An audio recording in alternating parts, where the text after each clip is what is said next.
Good morning, everybody, and I hope you can hear me fine. This is an unusual meeting in the sense that we are having our first ever digital CESM workshop. So welcome to the 25th Annual CESM Digital Workshop. And some of us are here at the Mesa Lab, and many people are essentially at their homes participating. We had a record number of registrants for this meeting. We have over now, as of this morning, over 700 participants, and the participant number who are actually coming online is increasing. I can see the ticker going up. Okay, I do hope that you can see the screen now. So I already covered code of conduct. So for the next half an hour or so, I would like to provide you a very brief update on where CESM, Community Earth System Model efforts stand. I'm Gokhan Danabasoglu. I'm currently serving as the CESM Chief Scientist. So what I would like to do here, I would like to cover three topics. First, I would like to spend some time summarizing our efforts on coupled model intercomparison project phase 6, that's CMIP 6. Most of the talk after that will be more forward-looking. I will provide you an update on code release and ongoing large ensemble and high-resolution simulations. And then I would like to also summarize some of the primary activities towards creating our next version of the model, that would be CESM 3.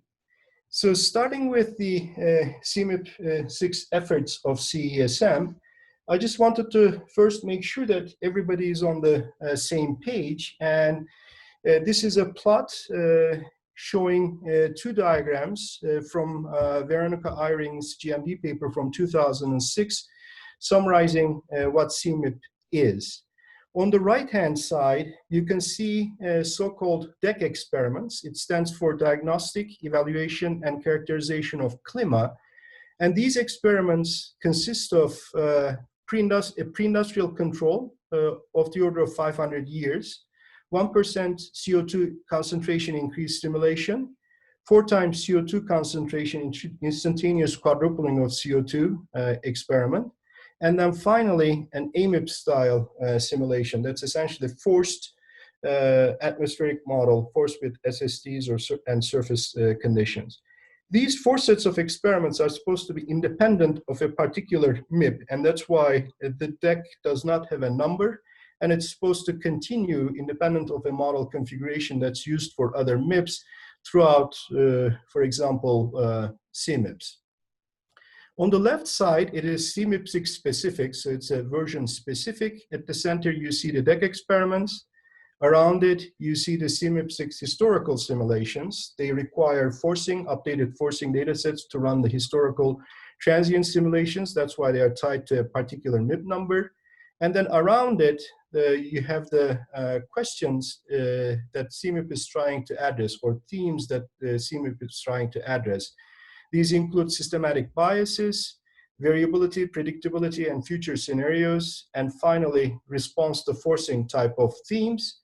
And then as you go further out, you see more specific sort of themes focusing on, for example, ocean, land, and sea ice, clouds, and circulation. And finally, around that, we have CMIP-endorsed MIPs. These MIPs that are listed here are the MIPs that CESM has been participating, and we I think added a few more MIPs over the last few years. So, but anyway, this gives you an idea about the sort of extent of our CMIP 6 efforts.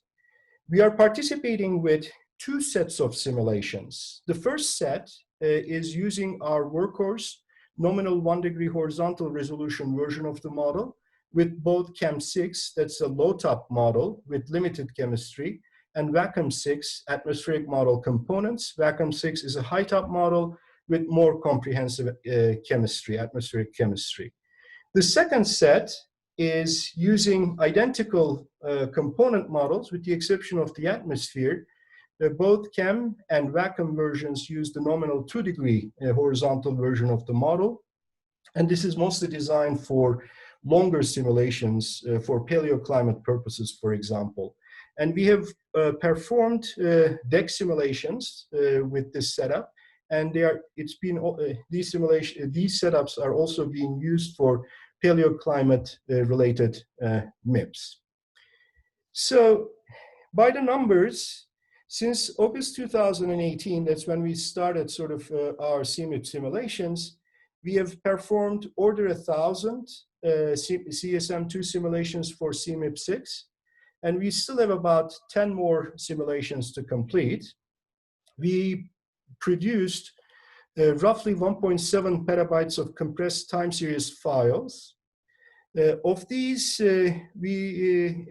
over 550 terabytes of compressed CMIP6 files from about 950 cases have been already published on the ESGF, and we still have about less than 40 terabytes waiting to be published.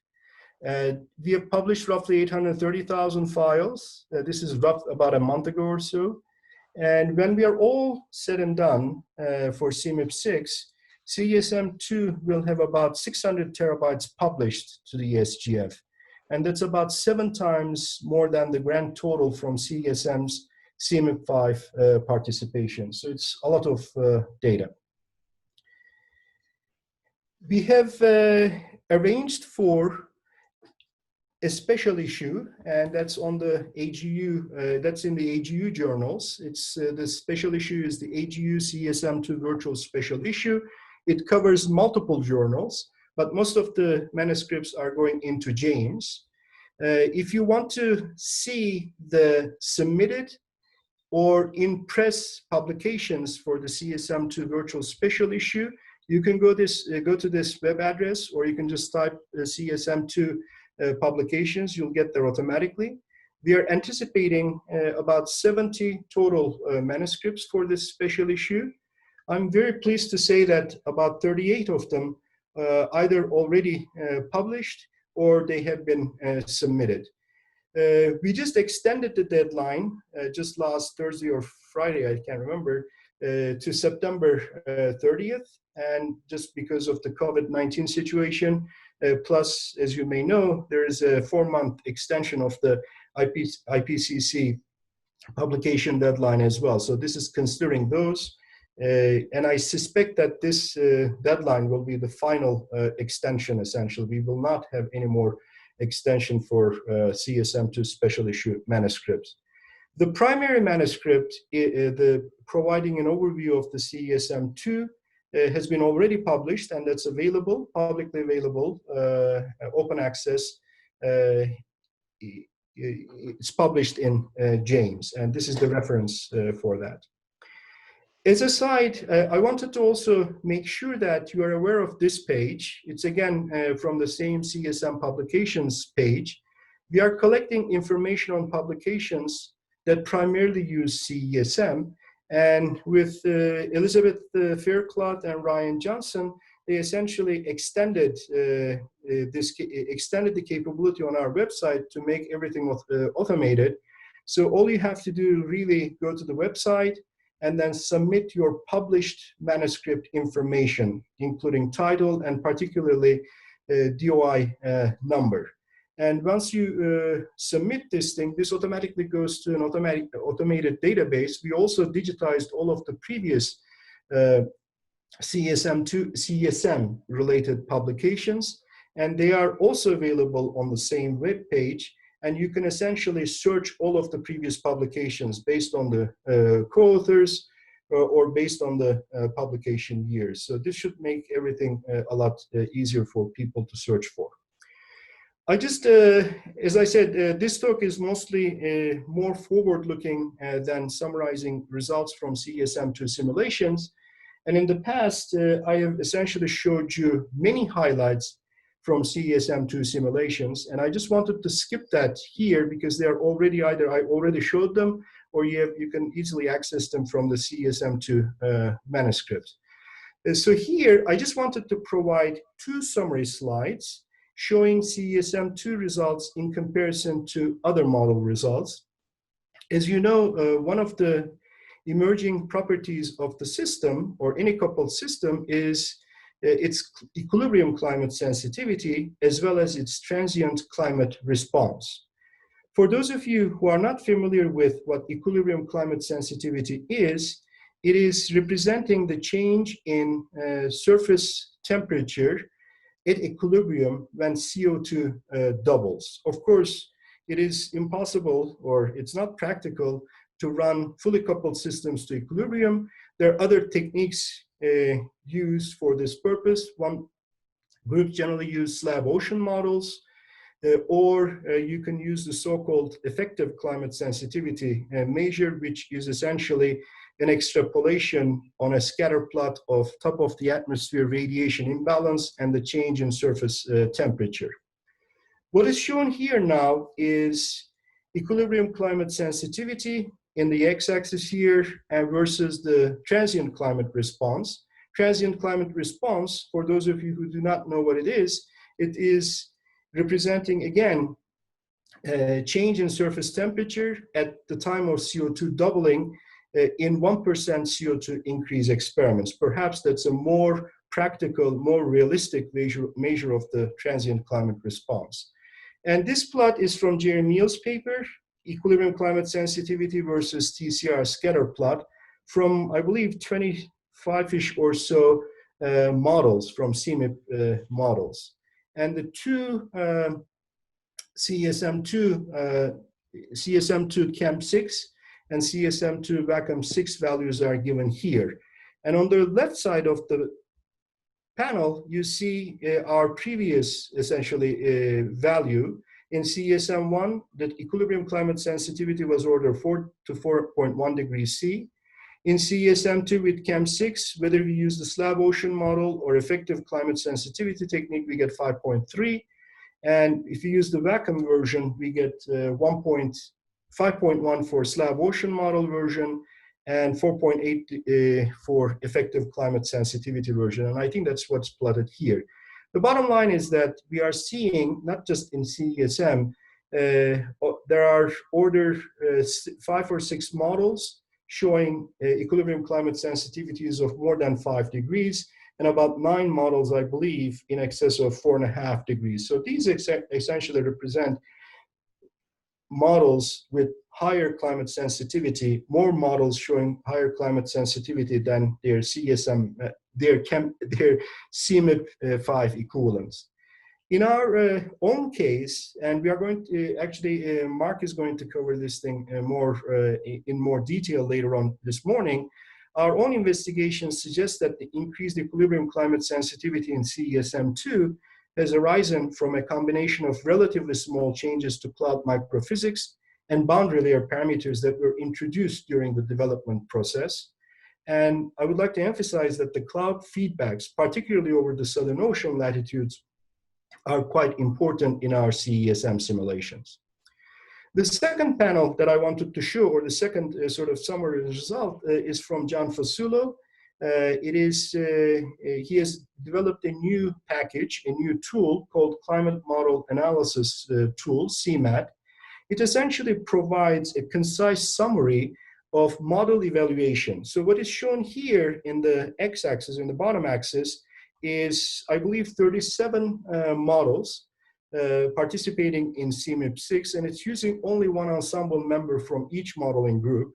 And on the y-axis here, it is looking at, in comparison to reanalysis products or available observational estimates, models' energy and water budgets, including representation of certain dynamical properties, considering annual, seasonal contrast, and ENSO time scales. And there are about 16 or so variables listed here from the atmosphere, and they are color-coded based on what they refer to.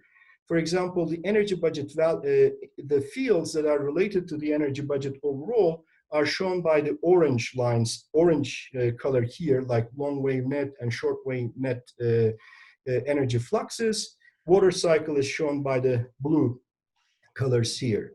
And a score is provided for each field. And in this plot, being on the red side is good. Red, actually higher numbers represent good agreement with reanalysis and observation of products. The bluish colors, especially dark blues, are really bad. So you want to be on the left side of this chart. And I underscored CESM2 for CESM2 participants. This is CESM2 with CAM6, with VACAM6, and then FV2 ones are the 2-degree atmospheric model versions. So it's we can see that in these measures, of the 4 CESM models actually are within the top 10 in this metric. So I don't want to essentially show more slides with our results here, and I would like to now focus on where we are going or where we are at this point. So starting with updates on code release, large ensemble, and high resolution simulations. So as you may know, since 2018, we have been providing what we call incremental releases of the CESM code. We have done 3 of them so far, and the last one was on February 14th, 2020. These are intended to be non-answer changing, and they further simply expand the available set of out-of-the-box configurations of CESM2 for readily performing all of the DEC, historical, and many mid-tier 1 simulations for CMIP6 as they become available. Our next release, tentatively scheduled for August 7th, is going to be containing answer-changing modifications and features. I said it tentative here because it will depend upon, Cheyenne will be down for about a week, and then we need to make sure that we perform the required tests for this purpose. So that'll be available hopefully in August. Okay, another piece of news, and you probably heard about this thing in my previous email about a month ago or so. We have actually created now a new working group called Earth System Prediction Working Group, ESPWG. Current co-chairs are inaugural co-chairs are Katie Pijon from GMU, George Mason, Yaga Richter, and Steve Yeager from NCAR. The idea here is essentially this working group will serve the CESM and broader geoscience community by facilitating and coordinating fundamental research focused on understanding and advancing research on initialized Earth system predictions on timescales from subseasonal to multi-decadal. A key aim is to facilitate Earth system prediction research through provision of large ensemble initialized hindcast and forecast simulations that are really too computationally expensive for individual university researchers to undertake.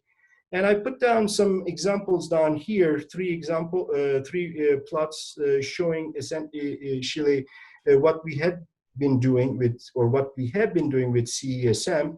We have been performing CESM1 with CESM1 code subseasonal to decadal predictions, and our results are actually show that CESM shows quite a bit of skill in predictions of, for example, 2-meter surface area temperature, MJO, or summertime Sahel precipitation. And this is also stressing the importance of many ensemble member simulations. Our existing CESM1 decadal prediction simulations actually has 40 ensemble members. So we have been already doing this kind of work, and this is essentially this working group providing more sort of a better framework and coordination across many groups within CESM. Another activity that's going on is the creation of a new CESM2 large ensemble simulation set, CESM2 Lens. This is a collaboration partnership with the Institute for Basic Science, Center for Climate Physics in Busan, South Korea. We are performing a 100-member ensemble for the 1850 to 2100 period, and for the future scenario part, we are using the SSP 3.70 scenario projection. As of last week, we have completed 40 ensemble members. Anticipated completion date for the full ensemble, another 60 ensemble members, is early December of this year. As the ensembles are being completed, we are transferring them to NCAR. They are being Seymorized, and they'll be available for use of the broader community via ESGF for the complete set in early 2021. I wanted to mention that in contrast with the CESM one lens simulations, we have followed a different approach for initialization for this ensemble set. All of these were decided in collaboration with or in communication with the broader community. So we are essentially performing initialization for these large ensembles using a combination of so-called macro and micro initial conditions. For those of you who are not familiar with these terms, micro simply indicates that when we initialize the system, we simply perturb the atmospheric model in its potential temperature field at round-off level. So everything else uses, every other component uses the same state across all the ensembles. Macro initialization essentially uses different states for each component model. So what we decided to do is essentially we are performing 20 ensemble members considering different initial conditions from year roughly 1000 to 1200 of the PI control simulation. 10 of them are standard output members. 10 of them will be so-called MOIR simulations. MOIR stands for mother of all runs, meaning that we are essentially increasing the output fields. And then for the remaining 80 members, we are looking into different phases of the Atlantic meridional overturning circulation during the control simulation. And then these red X's mark the initial condition as chosen for this simulation. So we have chosen 4 different states corresponding from high to low AMOC or going down to going up AMOC states. And we'll be also performing 20 micro members each. That's how we get to 100 ensemble members. Another effort that's going on is the CESM high resolution simulations. This is performed under the umbrella of the International Laboratory for High Resolution Earth System Predictions. It's a partnership among 3 institutions, in addition to NCAR, Texas A&M, TAMU, and Qingdao National Laboratory for Marine Science and Technology, QNLM, are the partners. For this purpose, we are using an older version of the model, 1.3. Atmosphere and land are at 1/4 degree resolution. Ocean and sea ice is at nominal 0.1 degree resolution. And the code base has been substantially changed to run on the Sunway system. And one of the agreements in this partnership is that whatever we do, it's essentially openly available to the broader community. Indeed, the code base has been made available from the IHASP website, and you can just type IHASP, and it's served from the TAMU side. And the manuscript describing all these changes is in review, and it is, I think, requiring minor modifications, minor revisions, so it'll be published pretty soon, but you can essentially check it out, which is available in the Geoscientific Model Development Discussions page. So over the past year, under this partnership, we have performed these simulations. So we have a 500-year pre-industrial control completed, an 1850 to 2100 transient simulation with RCP 8.5 scenario completed, an 80-year 1% CO2 increase simulation is completed, and then we also completed 4 cycles of ocean sea ice coupled simulation forced with GRA 55 DO dataset for the 1958 to 2018 period. In addition, we have performed 3 sets of simulations in support of CESM's participation in the high-res MIP. These include 130-year 1950 control, 1950 to 2050 transient simulation, again with RCP 8.5, and then finally a 1950 to 2050 AMIP style simulation. And the projection SSTs come from coupled model simulations or estimates, coupled model simulation estimates for RCP 8.5, or maybe it might be actually SSP, another SSP scenario. I'm not 100% sure on that. And we have also performed low resolution equivalents of all of these simulations. The data sets from the coupled high-res MIP simulations and the first 300 years of the PI control roughly were released just a week ago, and they're available. And I sent out also a broader email to the CESM community about how to access these data sets. This is just showing a tropical cyclone map. The top is for the 1950 to 2018 period. Top is from the model. The bottom is from observations. I mean, we clearly get this right number of sort of observed number of cyclones, tropical cyclones per year, but the strengths, of course, there are biases. The model strength is less than what the observations show. And then the model latitudinal extent appears to be much sort of broader than what the observations show. An interesting feature that we are seeing in the fully coupled pre-industrial control simulation is the sort of presence of a polynya-like structure in the Southern Ocean. What I'm showing here is sea ice extent time series from the PI control. Blue is for the Northern Hemisphere sea ice, and the oranges are showing orange line is showing the Southern Hemisphere sea ice distribution. And you can see that after roughly year 200 or so, we are seeing order 40 to 50 year sort of variability or oscillation in the sea ice extent. And these bottom plots show the September, October, November averages of the sea ice sort of coverage. And at its height, high sea ice concentration corresponds to this distribution. And when it is low, we are seeing essentially almost like a polynya structure, almost like a C-shaped structure to the east of the Weddell Sea region. And this kind of variability actually is seen in many other fields in the coupled simulation. So towards CESM 3 now. What I wanted to here summarize essentially some of the efforts that are going on towards creation of our next model version. So I wanted to start with a new project that's just funded. It is essentially covering some simplified models, idealized modeling, serving to create idealized modeling toolkit. This is in collaboration with university partners. And the goal here is to develop a simpler models query tool to allow users to easily understand which simpler model configurations are easily available and supported, whether they are compatible with certain options, and what different options like physical packages are available. This will also help to develop infrastructure for customization of ocean basin and land geometries. And finally, provide a tool chain for seamless model setup for coupled idealized configurations. Another set of efforts are related to new climate process teams, CPTs.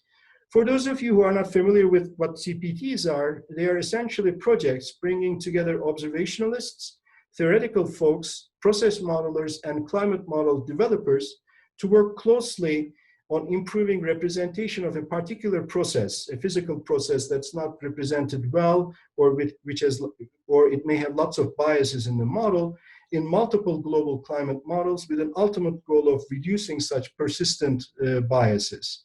These started in 2019, and we have 1 ocean, 2 atmosphere, and 2 land CPTs addressing various biases or processes. From the ocean side, it covers, for example, eddy mixing, and we are developing, working on new parameterizations for this purpose that will be implemented or used in the new ocean model for CESM, that's MOM6. We have received supplemental funding from NSF for CESM atmospheric modeling. This was much needed, and I would like to essentially thank NSF and particularly Eric de Wever for his leadership in getting this funding in place. It is covering some atmospheric model priorities that include framework for understanding cloud aerosol and cloud sensitivities in CAM6, alternative approach for developing and validating new and existing physics. These bullets both involve large eddy simulations to create a consistent workflow to support a model hierarchy, and finally, develop infrastructure for improving accessibility and participation by the community. The funding is enough for 6 positions. 3 of them have been already filled. There will be advertisements coming out for 3 new positions, 1 for letter track scientists and 2 for software engineers. You can contact either, be on the lookout for jobs in CSM jobs, or if you want to get more information, please contact Rich Neal about these possibilities. Okay, we are we formed an atmospheric model task team. It is looking into atmospheric model vertical resolution and the model top for the next workhorse version of CESM. The task team has these members listed here, chaired by Isla Simpson, and they are tasked with investigating possible vertical grid configurations and model tops for the next generation workhorse atmospheric model version. This model is anticipated to be, so this will be a model that does not extend as high as vacuum, but extends higher than the present CAM and has a grid structure with improvements in vertical resolution in the free troposphere and stratosphere and the boundary layer in order to capture features of interest. We are anticipating that the recommended number of vertical levels will be around 80, with a top around 80 kilometers. And we are also hoping to have a mid-level height and resolution for cheaper simulation and tuning purposes. This group actually just sent me their interim report on Friday. I haven't gotten a chance to look at it in detail. This effort was primarily motivated by a few things, and they are listed here. We want to avoid running both vacuum and CAM for various exercises, including CMIP. Vacuum still doesn't have the high enough vertical resolution to adequately represent, for example, the QBO. Extratropical stratospheric variability and change have an important influence on the troposphere, and CAM is really too low to have confidence in its stratospheric representation. Vacuum is difficult to initialize, given that the top is higher than the analysis products usually used for initialization, and there are other reasons related to atmospheric boundary layer and lowering the lowest model level. So you'll hear more about this thing likely in the atmospheric model working group presentations. Another focus area for us is looking into options for atmospheric dynamical cores.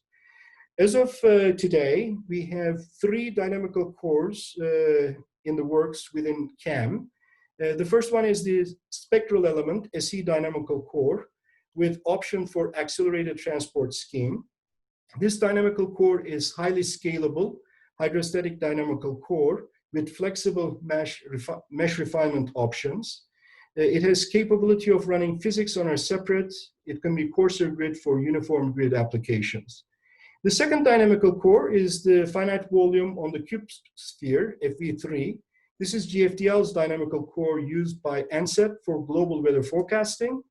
Scalable, finite volume dynamical core essentially, and currently using hydrostatic version, but non-hydrostatic versions are available. And then the last dynamical core is MPAS. MPAS stands for Model for Prediction Across Scales, and it is NCAR's global weather forecast model. Non-hydrostatic finite volume dynamical core is used, and it also allows for flexible mesh refinement. So you'll hear more about the top 2 SC and FV3 dynamical cores in Julio's Bikemeister's talk in Atmospheric Model Working Group. MPAS's implementation is in progress. We are doing testing with simpler models with this dynamical core. CESM Scientific Steering Committee, in consultation with the community, will be choosing a workhorse dynamical core for CESM3. I stress workhorse here because even though we are going to choose one dynamical core for these sort of workhorse simulations, it doesn't mean that other dynamical cores will not be available. They'll be available for specific applications within the CESM framework. Work has been completed to check many details of physics, dynamics coupling, and verify that the new dynamical cores have been coupled to CAM physics correctly. We are using simpler models framework as well as fully coupled simulations. And this effort is essentially led by Peter Lauritsen, and he is looking into conservation properties, computational performance in standard simulations or different configurations, And he's looking at various metrics for mean climate in, again, as I said, in AMIP style and coupled configurations. The last topic that I wanted to briefly touch on, and this is going to be discussed more in the Ocean Model Working Group, is the status of the MOM6, that's the Modular Ocean Model version 6 in CESM3. A development prototype, MOM6 version, has been running within the CESM framework in both ocean sea ice coupled, so-called GCOMSET, and fully coupled, so-called BCOMSET configurations. The resolution is nominal 2/3 degree in the horizontal. It uses a tripole grid with equatorial refinement, and there are 65 Z-star levels in the vertical. We have been conducting really extensive simulations to gain experience and intuition for model sensitivities, especially with the new approaches for mesoscale mixing parameterizations. And the panel, the plot here shows the Atlantic meridional overturning circulation at 26 degrees north. It is showing the time series from for one forcing cycle. The red line here is from the existing POP ocean model, and the black line is from the MOM6 equivalent. So we are essentially duplicating pretty much what POP produced. And there are, of course, still quite a bit of work to be done on this topic. And some of the needed efforts are listed here. We would like to replace or adapt estuary box model. We need to import, to the extent possible, the overflow parameterization that existed in POP2. We will port of ocean biogeochemistry, that's the MARBLE framework that's underway. We are still exploring hybrid vertical coordinates and how the solutions essentially change with that. And we're also looking into additional resolutions and configurations, idealized simplified physics, higher resolutions, and regional downscaling. The Ocean Model Working Group is providing also learning or training opportunities through webinars. They have been quite successful, and they've been going on for the last month or maybe 2 months actually. And an early sort of functional friendly user version of the MOM6 will be included in the CESM 2.2 release. With that, I would like to finish and show you where we would have been maybe. The top one is Breckenridge. This is the hotel that we used to have our meetings till maybe 4 or 5 years ago. And then the bottom panel shows where we are. Well, some of us at least. This is Boulder, and NCAR is located here. Unfortunately, I'm quite sad that we cannot be together in person, because one of the goals of CESM workshops is to encourage participation and collaboration among various members of the community. And unfortunately, we are not fully doing that, but at least I thought that we would be providing some information to you on CESM. So with that, I'll stop. I mean, I don't know whether I mentioned it or not. We have about over 700 participants for this meeting. And so far, it looks like we have about 318 participants joined this morning's session. Thank you. We have a few minutes. I can perhaps take 1 or 2 questions if there are quick ones. I'm just checking it. It says, do the data sets for the recently released CESM2 CMIP6 deck and historical simulations include a standardized set of graphics for those commonly analyzed? Yes, they do. You can essentially go to our website, CESM website, and you'll see a bunch of diagnostics. And again, this is from Chalk. In those instances where the new dynamical cores do not agree with CAM physics, how do you determine whether the problem is with the new cores or with the CAM physics? Well, there will be a lot of tests, and I'm not probably the right person to answer this question. I would suggest essentially you provide, or you ask the same question to Peter Lauritsen in the Atmospheric Model Working Group session. The publications tool is very nice. Any possibility to include information about CESM version so that people can search for publications based on version? number. We can do that. We haven't, I believe this hasn't been considered yet, but that's a very nice idea, essentially. Okay. I think those are all the questions that we have so far. So I wish, again, we were doing this thing in person. The next order of business is the announcement of CESM Distinguished Achievement Award. So we will start with the announcement of the CESM Distinguished Achievement Award. It is my great pleasure to announce the recipient of this year's award, and it is Dave Lawrence from NCAR. And I put in here two pictures of Dave. One seems to be younger, the other one is slightly maybe more mature. Dave has recently stepped down as the co-chair, as one of the co-chairs of the Land Model Working Group. In his role as the co-chair, Dave has overseen a substantial expansion in land model development efforts within the CESM community. Under his leadership, the Land Model Working Group has developed a culture of openness and collaboration, which are the envy of climate model developments in the world. And his nomination was really quite extensive material write-up. And I wanted to quote one thing here. In the nomination, it says, managing the communication, understanding and focus on scientific best practice necessary to foster this culture is something at which Dave excels. Dave excels to a degree that it seems almost effortless. But it should be noted that this effort, or his efforts on coordinating such a vast project, are nothing less than heroic in scale.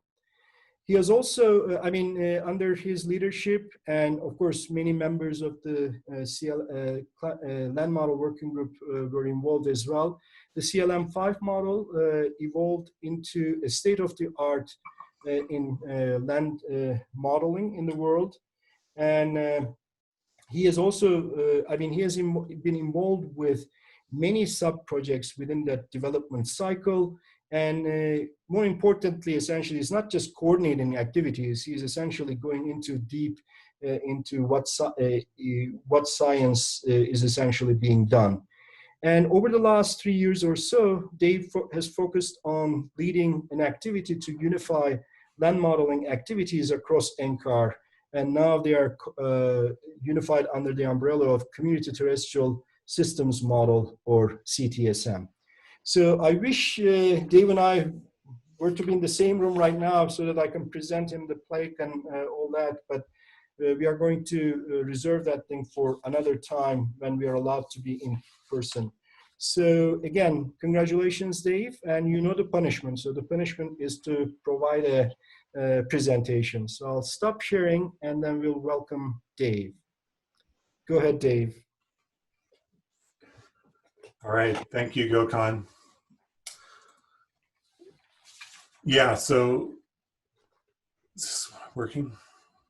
Yeah. Okay, thanks, Gokhan, and thanks to the committee and to those who nominated me. It'd be much better and more fun to do this in person, obviously. And I'm just going to start this at the beginning and say, notes at the start, it's probably ill-advised, but I'm going to have several jokes, funny bits in this presentation, and I'm just going to have to assume that you're laughing, or at least smiling. It's hard when you don't get feedback, but I just wanted to do it. I really appreciate receiving this award, and I'm really happy to have the opportunity to talk to you today about something that's really important to me. And it's important to a lot of us involved in this project, and that is community modeling. Okay, so I was also surprised to get this award because, as many of you will recall, back in 2008, the Land Model Working Group received the Distinguished Achievement Award, and I accepted that award on behalf of the Land Model Working Group. And that award was for the cooperative work in producing CLM 3.5, which is a considerable improvement over CLM3. And it was fun to look back at what we were talking about 12 years ago in terms of what we thought was a major advance. And so I have a list here of the things that we worked on for that version of the model. It was mostly focused on hydrology and trying to resolve, in particular, some really gross errors in the partitioning of evapotranspiration, wherein the CLM model at that time, CLM3, had very little of the water coming from plants, most of it coming from ground evaporation, canopy evaporation, which was really inconsistent with the real world. And we resolved a lot of those problems with CLM 3.5, which was important for land-atmosphere interactions and things like drought. But then if you sort of think about the scale of that, I look back and I say, well, that was actually kind of cute, that effort to put together CLM 3.5. If you start seeing the scale of things as they evolved through time as we went up through to other versions. So if you look at CLM 3.5, which we released in May 2007 with this list of topics, and I'm not going to get into the details of any of these because that's probably not the point here. If we look at then CLM4, which we released in June 2010 with CESM4 and CESM1, we advanced the model in several different ways, in particular going to a full carbon cycle model and with land use change and a permafrost-enabled model. And that model was very widely used. It has been very widely used. There's been more than 1,000 citations for the overview paper for that model version, more than 1,300 citations for the tech note. And in fact, I think that this paper is either the top or one of the top 2 papers ever in terms of citations within James. So that was a pretty big effort. Then we actually just an interim version, another big effort, CLM 4.5, released in June 2013, where we introduced a lot of new features, methane emissions, updated the lake model, worked on the fire model, a bunch of things as well. And then finally, you can see the change in scope of the effort from sort of CLM 3.5 to CLM 5. The number of topics and processes that were addressed by the CLM community really expanded in a barely manageable way. And we were able to release that model in February 2018. And I think we've put together a pretty nice paper that was published late last year, documenting the new features and parameterizations. And as was noted in my nomination, this was a big group. It was more than 50 researchers from 30 or so institutions were involved in the development and the assessment of CLM 5. Hang on. Sorry, my mouse just disappeared. Okay, so was that effort worth it? Do we have a good model? Well, we fortunately have this new tool available called ILAM to evaluate the model, integrates the analysis, so a lot of variables and a lot of data sets together to enable analysis of the model. And I've shown this many times before, so you've most likely seen it. But if you look at ILAM, and it integrates all these metrics together, and you can sort of evaluate whether or not for a particular field, in this case biomass, whether or not you've made an improvement. In this case, red colors indicate that the model is worse out of the models considered. Here, CLM 4, 5, and 5, and green is an improvement. And what we've seen, and I've shown this before, is that on average, for most variables, we've seen an improvement going from CLM 4, 4.5 to 5. So we're quite pleased with that. And it's not just mean states that have gotten better. We can look at variable to variable comparisons, and this is an example of for example, precipitation versus leaf area index. Some sort of indication of a process level improvement rather than just a tuning success. And what you can see is that, again, for most of the variables that we are assessing, variable to variable relationships, we're seeing a broad improvement in the models as you go from CLM 4 up to CLM 5, most of these fields. And if you look into the context of the other CMIP 6 models, ILAM assessment of the CMIP 6 models, paper that's being prepared by Forrest Hoffman right now, what you see, this is a diagram that's way too complicated to really visualize, but what you can see is that if you focus in on the CSM2, As with what Gokhan showed in the previous presentation for the fully coupled system, if we just focus on the land quantities, there does appear to be that that the land simulation is among the better models. Let's just say that. Certainly you can find variables where it's not doing as well as others. So carbon is one example, but on average, the CSM is performing well in terms of its land state. And if you look down here at the forcings of the climate state too, this is sort of focusing on the surface climate. And part of the reason why the model is performing well is because of the surface climate. But that's not only it, because if you also look over here at the Norwegian Earth system model, which is also using CELM5, you see a lot of green, and they have a different climate state than CSM2, obviously. If you focus in on a couple of key features, and I don't want to spend too much time on the science because a lot of this has been shown before, I want to get more into the process for the bulk of my presentation. If you look at a few things, I think one of the biggest improvements was the net ecosystem carbon balance, how much carbon is accumulated on land throughout the 20th century. And this plot shows the carbon accumulation due to mainly CO2 fertilization. And what you see is that the black line is an observational estimate, so that's what the target is. CELM4 in the brown colors here was not accumulating carbon the way it should have due to excessive nitrogen limitation. CELM 4.5 had other problems. It was meaning it was accumulating too much.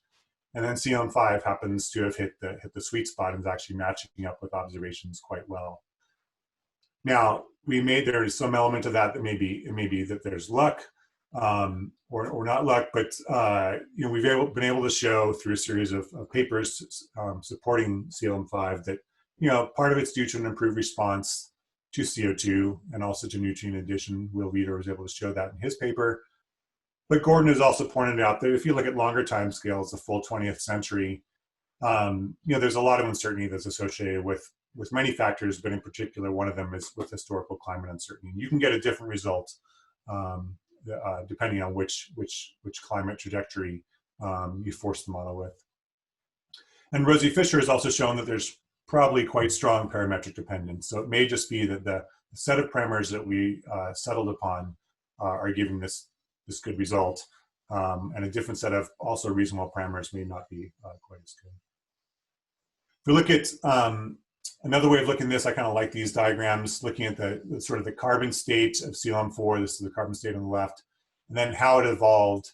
If you take a zonal mean and look at year-on-year changes in the land ecosystem carbon, where blues indicate a loss of carbon and reds indicate a gain of carbon, you can sort of see the trajectory, and then on the right-hand side here is the overall change from the pre-industrial state. What you can see is some nice signatures. One is the strong impact early in the record of land use change, where mostly the carbon was being lost from the system, and it wasn't really until around 1950 when the CO2 fertilization starts to kick in. If you compare that to CELM5, you see the signature of this has really changed a lot. The land use change pattern is still broadly similar in the early part of the record, but due to the difference in our CO2 fertilization response and our nutrient addition response, you see a much different overall global response to changes in climate and CO2 concentrations, with a lot more accumulation of carbon on land occurring in CELM5. Another nice new feature you can see in this is the loss of carbon. I don't know if you call it a nice feature. It's unfortunate for the climate system, but the fact that we can represent the permafrost climate carbon feedback and losses that are anticipated to occur in the high latitudes as permafrost thaws, and the carbon that is stored there starts to decompose. Improvements to the hydrology, just some new features, variable soil depth and dry surface layer. In CELM 4.5, we had evapotranspiration that was too responsive to rain events and got kind of spiky compared to observations where these peaks that were too broad and too after a sort of a rain event, would be a lot of ET, and a much better simulation when we resolved some of the issues with the dry surface layer, and also a more realistic soil moisture profile as we went to deeper soil columns, at least at this location, so we can explicitly resolve the water table position rather than implicitly resolving it, and have a self-consistent representation of the soil carbon and water dynamics. And then finally, land management in CLM, we really made a big effort to focus on increasing the capabilities with the global crop model. crop scenario, irrigation that's on by default, industrial fertilization, wood harvest, urban environments, et cetera. And with that model, we can start really exploring some neat new things. For example, looking at crop yield and how crop yield is what is responsible for our changes in crop yield through time, attributing it to crop area increases, industrial fertilization and irrigation. And other things like they use the irrigation model to assess the impact of irrigation on heat extremes. A nice paper by Wim Thierry that just came out showing that in general all the forcing CO2 greenhouse gases are leading to an increase in heat extremes, but irrigation expansion on its own is actually going counter to that and leading to a decrease in heat extremes, particularly in places like Indian subcontinent. So that's all I want to show in terms of results. I think we're really excited to see what happens in the model in CMIP6, and CLM is obviously going to be widely used in the large set of experiments that are in CMIP6. And in particular, there's a lot of new land-oriented MIPS that are in CMIP6 that CLM can and its capabilities can really sort of contribute to, and hopefully those MIPS can take advantage of those capabilities to find some interesting science, and that's already sort of happening. On the land use side, water and climate, and the carbon side. Okay, but now I want to turn, as opposed to just sort of going back and seeing what happened, I want to actually get to this, sort of discuss how we got there, because I think that's an interesting feature that we don't often hear in presentations, some of the details of how we got to where we are. And so I want to tell sort of a story, or some of the stories that went on in the CLM5 development process. It was a lot of fun and a lot of stress and a lot of challenges. Before you start, you need to have scientific priorities, right? So we have priorities that are driving the CLM development to help us answer some questions. So understanding, these are sort of the broad list of questions that we're sort of always focusing on. Understanding, predicting land processes and weather, climate variability, and climate change. The obvious default things that you need a land model to be able to do. But we're also increasingly interested in questions about ecosystem vulnerability or resilience and the impacts that would have on carbon cycle and ecosystem services. Earth system prediction is a growing importance, and so there's always questions about the sources of predictability from land, and expanding interest in ecological prediction. Can we use these models to make seasonal to annual to decadal predictions about ecological states?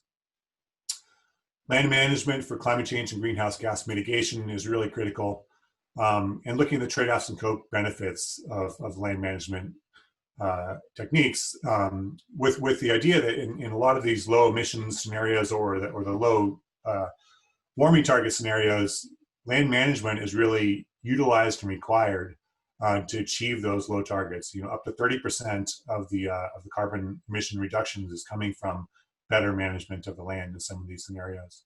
And is that realistic? Can the real world actually support that?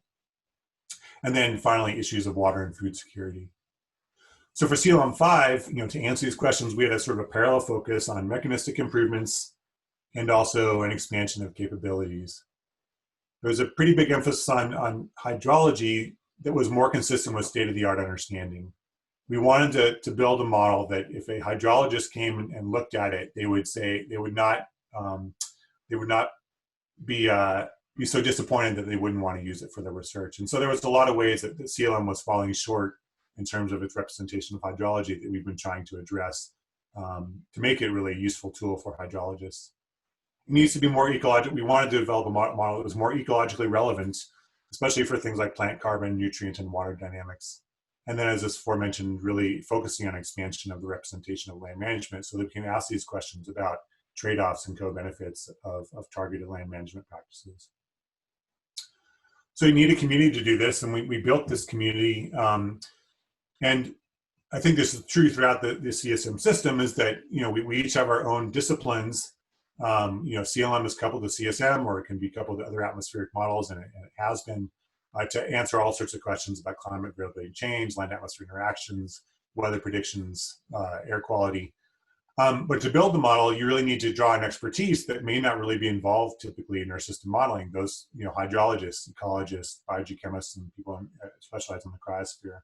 There is no one set of people who know everything about the terrestrial system. So you need to really draw on a lot of expertise. So, from about 2012 to 2016, we were soliciting and getting contributions from a very large number of people across the national and international research community. This is a really rewarding aspect of the job, is interacting with all these different scientists who are interested in contributing to the model.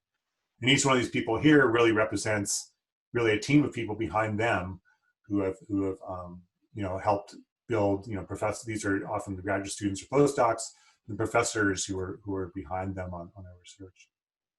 So we had these contributions that came in consistently across many years. It's a big pile of stuff in the end. This list of stuff that every one of these contributions was evaluated and tested on its own. There's papers behind essentially every single one of these. That each one of the authors of those papers demonstrated an improvement. But the question is when you put them all together, is it going to provide a better overall model? First of all, will it even work together at all? And second of all, will the model be performing better than it was before in terms of some key metrics or features? The first step before you can even ask that question is software integration. And I can't stress this enough. This is absolutely critical to be able to have a successful project, is to have a good, robust software team who can handle the large volume of input.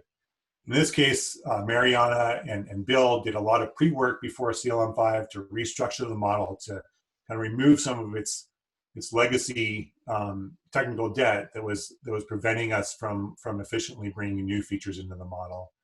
And then Eric and Bill were responsible for bringing all these new features in a sustainable way, so that we could turn them on, turn them off, so we work and pass all the tests. It's a really incredibly challenging job. And then there's also the science integration.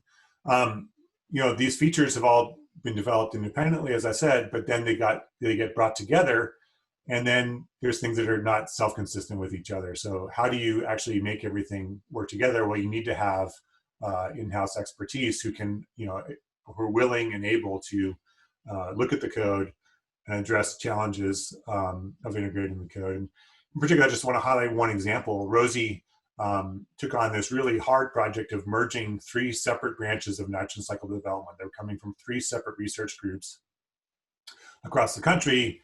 The fun model, FlexCN and Luna. I won't try to go in and explain the details of these models, but just the complexity of this diagram indicates how complicated it was. These 3 different nitrogen cycle developments were all interacting with each other and affecting each other. And so Rosie went through the heroic effort to disentangle it all, make sure it all worked, everything crossed across and passed information correctly between each other.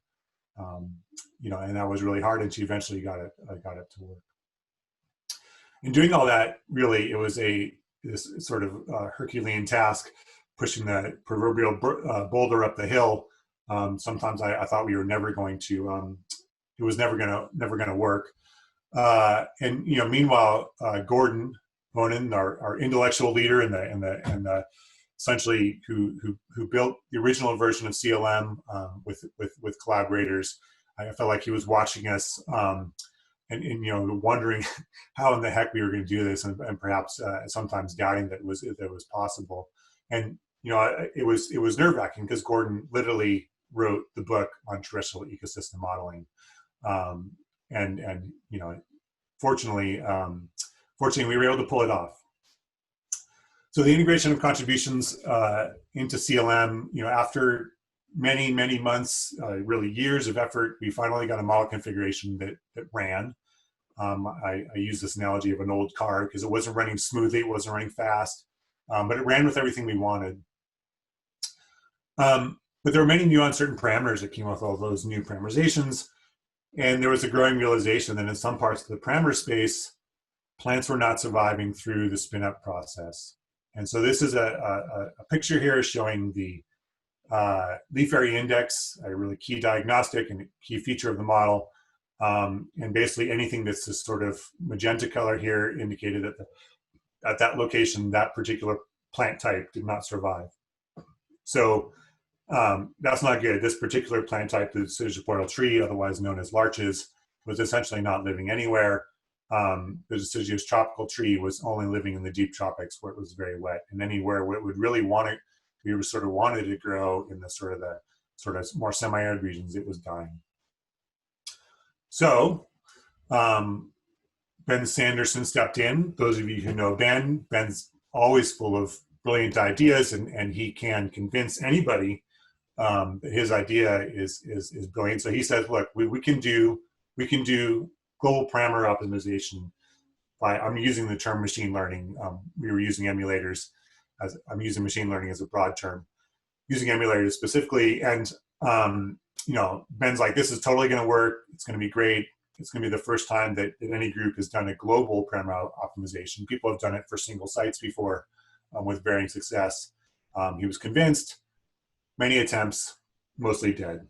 So that was disappointing, but you know, Ben was perpetually undeterred, and we just kept trying and trying. Meanwhile, the rest of the team was focused on the painstaking hand tuning of all these new parameters and trying to understand their interactions so we could generate a model that would work. Well, one thing that I was doing was running interference with Jean Francois, who at the time was the chief scientist of CESM. And so here's a reenactment of a particularly momentous day in January 25th, 2017. The scene is that we were desperately trying to finalize CESM2 in order to take advantage of the Cheyenne-Yellowstone overlap so that we could run our simulations. Those of you remember that we actually, you know, intended to do that, and it looked for a while like we were going to be successful. After multiple extensions, Jean-Francois gave us one last weekend to sort out our parameter problems, or he was going to recommend we had to revert back to CESM 4.5, which would have been obviously extremely upsetting to the entire working group after all the work that had gone on. On Friday, Keith Olson set off 2 CESM spin-ups, one with a new machine learning calibrated parameter set, and one with our best hand-tuned parameters. 6:45 a.m. Monday morning, Keith and I both agreed to show up at the office really early. Keith had to drive in from Denver. Keith comes into my office and shows me the calibrated parameter results, mainly dead plants. Dave, it's me. Okay, that's expected. Let's check the other parameter set. 10 minutes later, email from Keith. Plants in the backup parameter set are not surviving either. Uh-oh. And this is the reenactment. The reenactment here, I'm in my home office. And what I did in my real office is I closed the door, even though there was nobody in the office at 6:45 a.m. And I put my head down on the table. I didn't cry, but I did consider whether or not, you know, what I could say to Jean-Francois. Should I just resign, retire, quit this job, go home? I really had no idea what we were going to do. Another 30 minutes later, I get another email from Keith. Scratch that. There's a bug in my analysis code. Backup parameters results look great. My bad. So fortunately, we finally had a configuration that looked good. Most plants were living and many other metrics looked good, and we had a working model for CESM2. This is just the LAI, again, showing from, everyone will remember run 215 of the coupled model, I'm sure, but we actually had a good simulation finally with a lot of the plants living, not everywhere, but most places. And then what actually ended up happening in the real world is that the Labrador Sea ice problem actually reared its ugly head again, and it turned out that we had many more months of development after that. But at the time, we didn't know that was what was going to happen. Ben unfortunately had to give a presentation about the misadventures in parameterization and why the robots haven't won yet. Great presentation, but you know, we're still working on it. See the intro to our new project that we will talk about this afternoon. And I like this quote from the IT group that's posted outside the door of the IT group up at CGD, and it says, on average, solving more problems than we create. So I think that's true for the terrestrial sciences section as well. And I'm not trying to imply that this dead plant problem was the only problem. There was many other problems: the giant crop problem, the irrigation problem, the glacial runoff problem, the grass problem, the hydraulic redistribution problem, the energy conservation problem, and on and on and on. Nonetheless, we finally were able to drag CESM 5 across the line. Here's me, I guess, trying desperately to pull it across the line as it was tripping and falling. Rosie being very encouraging and trying to pull as well. Jean-Francois and Gokhan. I initially thought, I think this guy, a photographer, I thought he was a timekeeper, but looking over our shoulders, and I don't know who this guy is, looking out of the future, maybe at CLM6. I mean, why are you doing that at this point? But anyway, we get the model over the line. We released the model in February 2018, about 6 months before the CSM2 release. Okay, so then the last few minutes, I just want to give some perspectives on community-driven model development. I sort of, you could call it lessons learned, but I think these are sort of my perspectives on what makes a successful community model development project. First, persistent model development is hard. It's really hard. You always think that we're eventually going to run into a step of the process that's not hard, and it has not happened yet. You can use these research priorities that I outlined in the beginning to guide decisions, and that's obviously an important thing to do, but I don't think we should get too hung up on those because, the whole thing with CSM and CLM is that is a number of research, we want to keep an expansive ability to answer new and exciting research questions as they come up. And so you cannot stick too closely to a specific set of research priorities, but it's still useful to have them as an overall guide. Robust and diverse development community is essential, and really it's more fun to have. The more people who are involved, the more fun I have found it to be. And it's really important to have not just the development community, but also the user community. We're learning about the deficiencies in our model, either deficiencies in the simulation or deficiencies in terms of the things that the model can do from that user community. So how do you build and maintain that community? I mean, there's lots of ways to do it. Here's some thoughts I have. One thing that I always really try to do is to be responsive to contributing collaborators. We're not going to have a community if we keep saying, I'm sorry, we're too busy, we can't take your new development now, come back next year. Obviously, that is true a lot of the time, but if we do that, we're not going to have a community. So I always try to accept that community contributions when we can. Also, encourage those contributors to take ownership. Those contributors are the ones who are. Sorry, I just got distracted for a second. I really encourage people not to call it NCAR's model.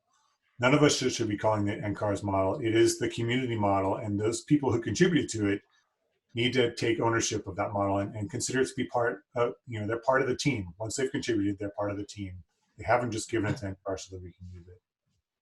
Provide clear software development decision-making guidance. It really helps to have places where people can see how to develop the model and to help make decisions, help them understand how we make our decisions. That is really critical. Provide tutorials, for example, about how to develop a model, like, for example, with GitHub. And acknowledge and reward model development. The nice thing that's happened in the last few years is a lot of you are aware, a very good colleague and contributed to CLM community for years was Drew Slater, who died unexpectedly in 2016. He was a great friend to the Land Model Working Group, one of my best friends and my best friend. And his family was nice enough to sponsor an award for the Land Model Working Group. Photo on the right there shows Drew taking a big crash. And so we're really encouraging students and postdocs to be bold and go for it and not to worry about crashing. So we've been giving out this award annually for the last 3 years. And in the age of Zoom, I thought it'd be fun to get that group together. These are the award winners coming from across the country. And each one of these, actually 5 out of 6 of these people were doing model development or in Katie's case, parameter estimation work. And the one who wasn't, Megan Fowler, Kitty. She was doing some really nice analysis, and as it turns out, she's not going to do model development. She just at NCAR. Okay, build and maintain that community. A few more lessons. Clean, well-structured, and well-documented code is worth its weight in gold. We need to get away from what Martin Clark refers to as the shantytown syndrome, where a postdoc or graduate student or anyone really just bolts on a feature to make it work without thinking about the long-term maintainability. I think we're getting better at that. It really makes a huge difference, though, if you can maintain that. I have to admit, I've been at fault the number of times I said, let's just do it quickly because I'm feeling the urgency. When Bill or Eric is telling me not to do that, it's usually come back to bite us, but we're getting better. Full integration of new features requires in-house experts. You really can't get away with the community. Having community contributions is great and absolutely essential. But our experience is that you cannot get it all the way to an operational version without people making in-house, in this case, NCAR, people who are willing to put in the time and effort to understand how that code is going to interact with all the rest of it. You need the community's involvement, but in the end, it comes down to the local people. Set realistic timelines and try hard to meet them. Don't do this. I like this quote from a colleague, just reminded me of this quote. I love deadlines. I like the whooshing sound they make as they fly by. Okay, we try not to do that. As much as possible, I was always trying to say to our team, we do not want to be the Land Model Working Group, the CLM, to be the last tag that's ready for a CSM configuration. Now, we frequently, as Gokhan and JF and other CSM code chairs can attest, didn't meet that goal, but we are always trying to meet that goal. It's also really important to make plans and then be totally willing to throw them out and start again. And finally, don't panic and keep it fun. And it's incredibly hard. A lot of time it's challenging, it's frustrating. We need to have fun with this. Obviously, we've been doing things like the Ride to CSM for years. Great group of people who are on the top of Berthoud Pass. The last time we got the opportunity to go to Breckenridge for a meeting. And even yesterday, we had a socially distanced ride. The first time most of us had seen each other in 3D, in 3 months. It was really fun to do kind of an easy ride with some colleagues. And finally, I like this analogy. It's not quite right, but I think it's fun. In terms of the keep it fun, some people think football. So I'm a big soccer fan. Love this quote by Bill Shankly, who is the manager of Liverpool. He said, "Some people think football is a matter of life and death. I assure you, it's much more serious than that." I think we swap out. It's not quite the right analogy, but our system land modeling is a matter of life and death. Serious, much more serious than that. But in all honesty, the work that we do is incredibly important for society. It has big relevance. It can be stressful if you think about it. It is important, but we need to remember that we have to have fun while we're doing it. So I think that's it. Here's me. I'm skiing off the distance in Italy. I've stepped down as co-chair. Of course, we've already started the race towards CLM6 and CSM3. Will Weeder gets to take on that responsibility now. And I will just ski off into the sunset. I'm just kidding, of course. I'm going to be heavily involved because it's just way too much fun. So thanks again for the award. Thanks again to everybody who I've gotten the opportunity to work with in building CLM5, and I'll stop there. Thank you very much, Dave, for that very nice talk. I'm not sure whether you should quit your day job or not, because you seem to be having a good career in acting and reenactments as well. Thank you. In fact, Angie indicated that, yeah, she says it's very nice reenactment, Dave. So if you have any questions, please type them in the Q&A session. We have one question. I think this was going back to the toolkit that you showed at the beginning of your presentation. The question is, can we use this tool for flood detection and error? It's probably not the best tool yet. We have introduced capabilities to do flooding, so that flooding into CLM, but it's not active by default, and it's proven to be a sort of a challenging feature. I could get into the details of why it's challenging, but it's particularly challenging in a couple of model contexts because it's hard to determine flood stage. It's a feature that we are maybe sort of working towards, but I guess I wouldn't use it out of the box for flood detection, or it would have to be very carefully used. Let's put it that way. And I got an email also, Peter Gent. He indicated that the pictures that I showed was before becoming the land model working group co-chair and after finishing the term. So apparently that's what it does to you.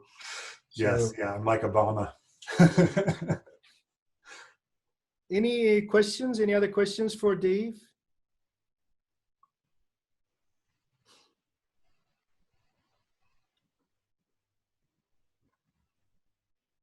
Looks like nothing else. So Dave, we are going to, when we are allowed to be in person together, 3D, we'll have a photo opportunity with the presentation of the award. So Great, thank you. Looking forward to it. yeah.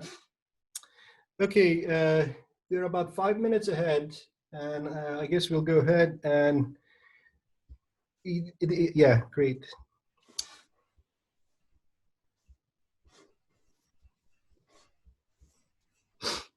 Oh, there's actually one more, just a second. What's global? Okay, so another question, Dave. What is global T/ET of CLM5? Yeah, the transpiration to ET ratio. I think it's around 65%, which is perhaps a little bit on the low end compared to some of the new estimates, but it's more in the ballpark of what. There's quite a range of observational estimates, but it's in the ballpark. And then we have one more question. This is from Charles Jackson. Was there significant interaction between developments making tuning difficult? Yeah, there was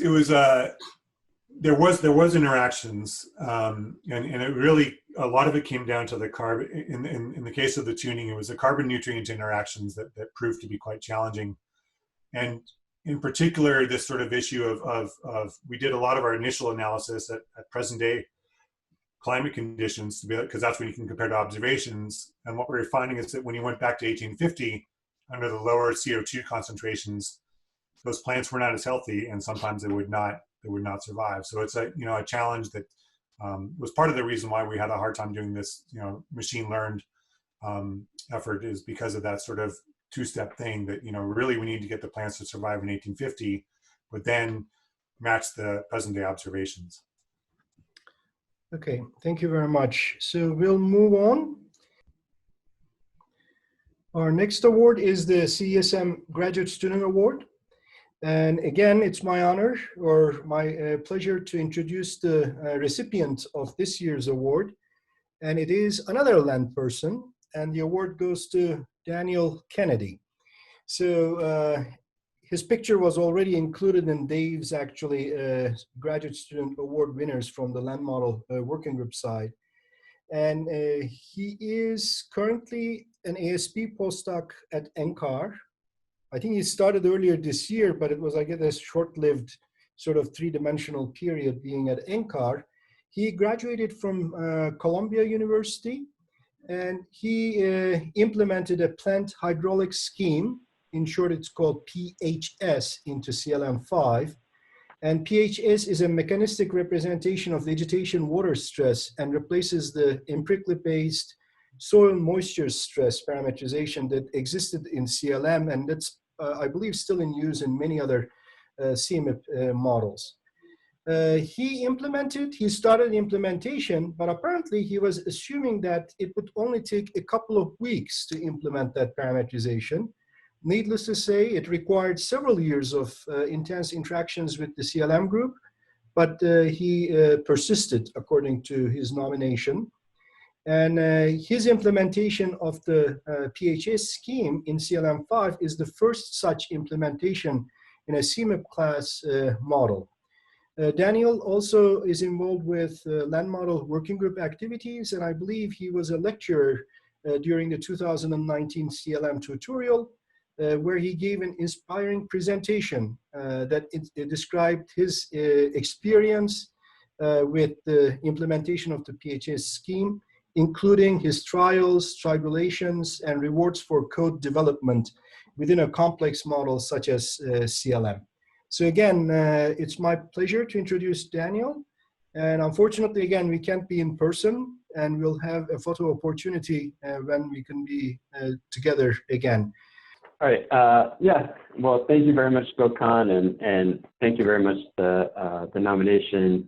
Hi, everyone. My name is Daniel Kennedy. As Gokhan indicated, I recently graduated from Columbia University, where my main thesis project was implementing plant hydraulics in the community land model.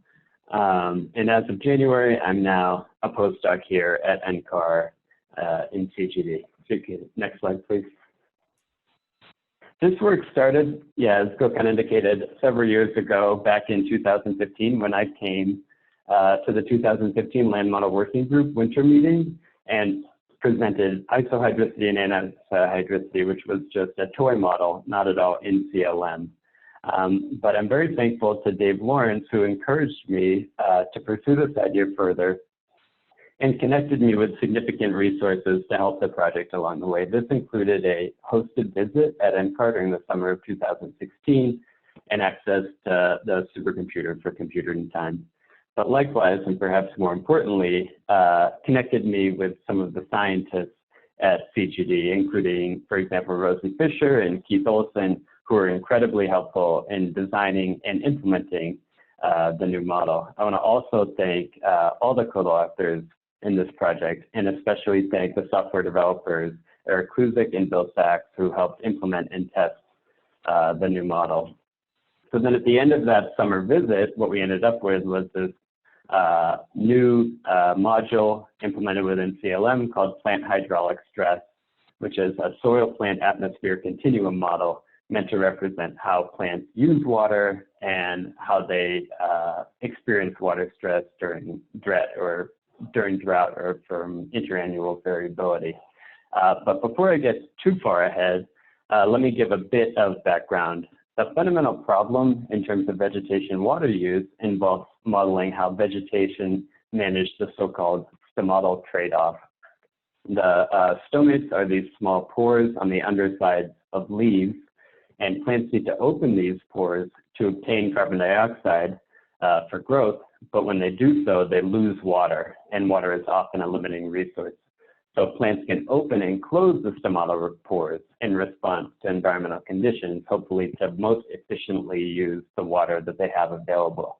Different plants have developed different strategies. You can imagine there are some plants that are more risky, want to get as much CO2 as they can, and aren't as worried about the availability of water, whereas some plants are more risk averse. And it turns out that this is an important question, even on the scale of Earth system models. Here I'm showing a plot from Friedlichstein, 2014, which is looking at 11 Earth system models from the CMIP5 ensemble, forced by RCP 8.5 emissions. And the line plots here are how much carbon has accumulated on land since 1860, projected out to 2100. And you can see that the spread between the models is quite large and on the order of 100 years of current emissions. And what we've come to understand is that water stress is an important part of the divergence between models. A recent paper by Anna Trugman indicates that 40 to 80% of the intermodal variability in the carbon cycle is due to the functional form of soil moisture limitation. Likewise, at a site level, at a site in the Amazon, which is very important for the global carbon cycle, model predictions poorly replicated the response to an experimental drought treatment. And so I should give a little context for a broad audience about vegetation water use. So this is vegetation water use in a nutshell. Water in the soil plant continuum will generally flow down pressure gradients. And the plants are able to extract water from the soil by allowing the pressure in their vasculature to fall lower than the pressure is in the soils. However, there's a constraint, because if the pressure in the plant gets too low, it can actually damage the vasculature. So there's a trade-off here. You want to make your pressure low to get water, but you have to be careful, because if it's too low, you can damage your conducting tubes and risk mortality. So some terminology to get us on the same page. I said pressure previously, but as hydrologists, we use water potential. Water potential is in units of megapascals, and it incorporates both mechanical pressure, but also the contributions of osmotic potential and things like surface tension. The symbol that we use when we write out equations for water potential is psi, the Greek letter psi. And the values are always negative in reference relative to water, kind of at stable gravitational modes. So our job here is looking at the soil plant atmosphere continuum. And there was fundamentally two jobs within a land model that the soil plant atmosphere continuum is tasked with. One, how much water stress is the plant experiencing? Usually we represent that with the variable beta, and it's some scalar from 0 to 1, and you're using that to calculate photosynthesis and transpiration and what fraction of photosynthesis you're accomplishing at a certain level of water availability. And then beyond that, you also have to decide where in the soil column, where in the vertical soil column is the transpiration coming from, which soil layer. So before my work, CLM had a parameterization that we call soil moisture stress, which I'll abbreviate SMS throughout this talk. And it was basically a two-parameter kind of piecewise linear model, empirically derived, and it calculates the root water uptake and the water stress solely based on the soil potentials. So the plant isn't really that involved in how much stress there is or where the water comes from the soil column. There are two problems with this. One, it kind of conflicts with the current theory of vegetation water use and hydraulic theory in general. And two, this is an empirical parameterization that actually has almost no observations to back it up. There's an extreme scarcity of soil water potential measurements. It's very difficult to make those measurements of soil water potential because they're underground. So instead, we implemented a more physiological model called plant hydraulic stress, which tries to bring the plant more into the center of the soil plant atmosphere continuum. It's a slightly more complicated model. We have 4 parameters instead of 2, but we're adding new prognostic plant water potentials. This has a stronger physical basis, and now it calculates the root water uptake based on the soil moisture, but also on root water potential, that's psi root, and then it calculates water stress from leaf water potential. This has the advantage that it better comports with hydraulic theory. And now the really exciting thing is that we've moved that water stress variable above ground. Now that we're using vegetation water potential, we can actually see that and measure it because it's above ground and much easier to observe. And that means it's possible to validate as we go forward.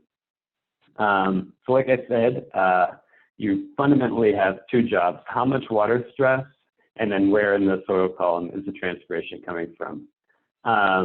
So I'm going to show some results from a modeling exercise that we did that was based in Cachoeira, Brazil.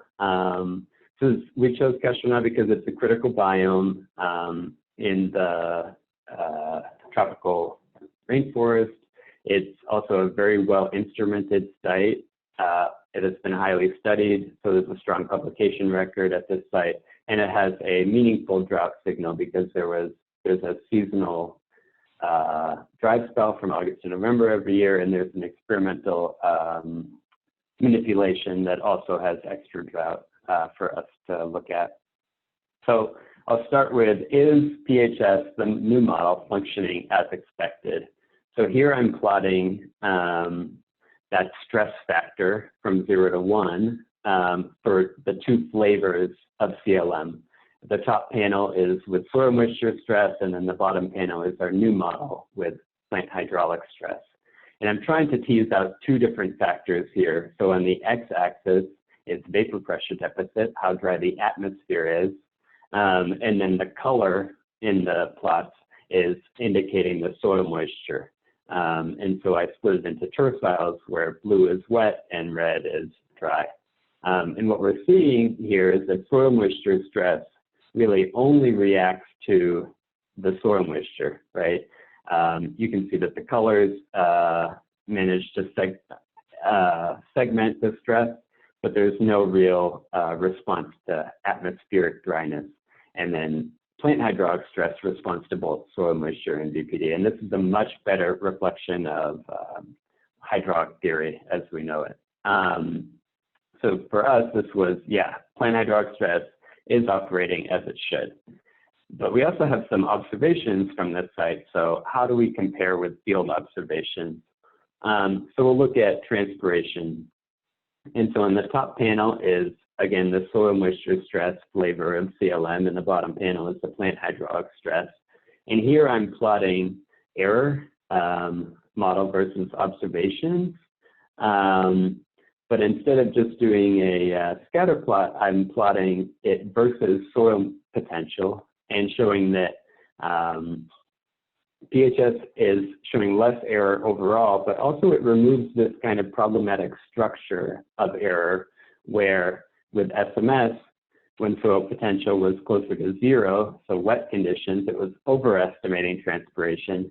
And then in dry conditions, it was underestimating transpiration. So not only, was the model incorrect, but it had this really kind of drought signature to it. Whereas now with PHS, our error obviously is not 0. We haven't completely removed bias, but we've seemed to mostly remove that sort of structure of error, which is a really positive result.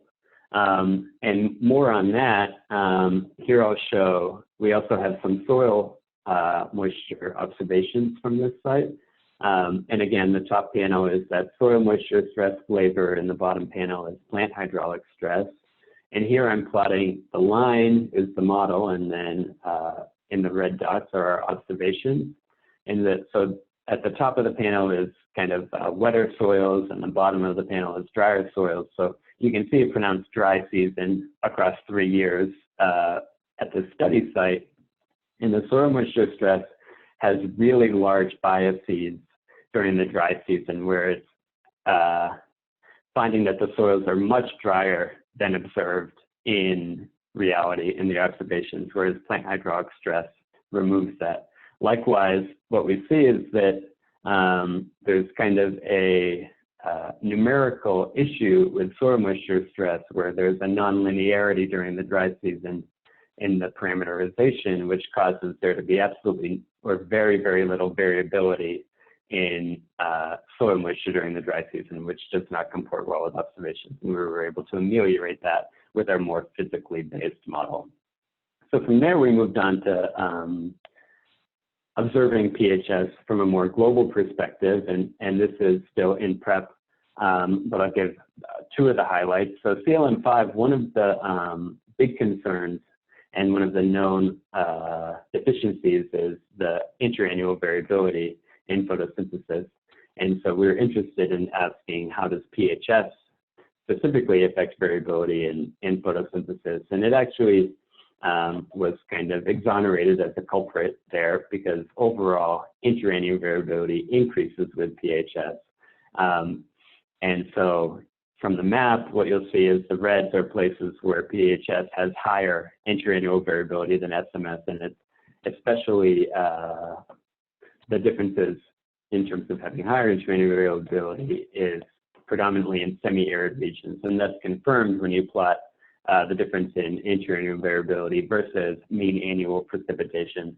So PHS tends to have more interannual variability in drier climates, and maybe a little bit less interannual variability in wetter climates. And so we wanted to look at that a little bit further. And this was kind of one of the Daniel, this really is Gokhan. You have about a minute. Yep. Yeah. I'm pretty much done. Okay. So the kind of most positive result that we got was that PHS shows stronger interannual correlations between photosynthesis and terrestrial water storage. So these histograms represent the distribution of correlations across grid cells in a semi-arid domain. And what we're seeing is that PHS shifts this distribution to higher correlation values. And this comports with an important paper from 2018, which suggests that this is a big issue in Earth system models and that they significantly underestimate the photosynthesis to terrestrial water storage relationship. But yeah, so to conclude, PHS is now the default vegetation water use parameterization in CLM5 and CESM2, including in all of the CMIP6 ensemble members. It better comports with hydraulic theory, and very excitingly, it exposes the model to a new suite of observations for validation and parameter estimation now that we have these prognostic plant water potentials. And likewise, I think it expands the user pool for CLM because it creates an entry point for plant hydraulic researchers to test hypotheses on broader spatial scales, people who didn't really have access to their sorts of questions on the Earth system model scale. But with that, I guess I'll take any questions. And yeah, thanks again. Thank you very much, Daniel. Yeah. We are right on time, actually, 10:20. Before we take a break, are there any questions? Let's see. There is one question. How does Sure. PHS affect ET? What is the computational increase with PHS for global simulation? Do you differentiate parameterization for isohydric and anisohydric plants? Okay, so 3 questions, I guess. So in ET, it's a variable. It depends on the climate. In general, yeah, higher interannual variability in ET and a little bit more buffering in the soil column. So what we've been finding is longer timescales of soil moisture ET coupling. So if you have a negative anomaly, that can percolate farther into the future. The second question was computational demand. Oh, yeah. So yeah, when we were doing this, if I remember correctly, we were saying somewhere on the order of a 20% cost increase for CLM. But we still, at this point, we think there's some meat left on the bone there and that we could probably pare things down a bit on the numerical side. And that's something I'm interested in working on, especially now that numerical weather prediction is getting more interested in using CLM. So I think that we can, hopefully reduce that. And then the third is about isohydricity. Yes. So isohydricity is kind of an emergent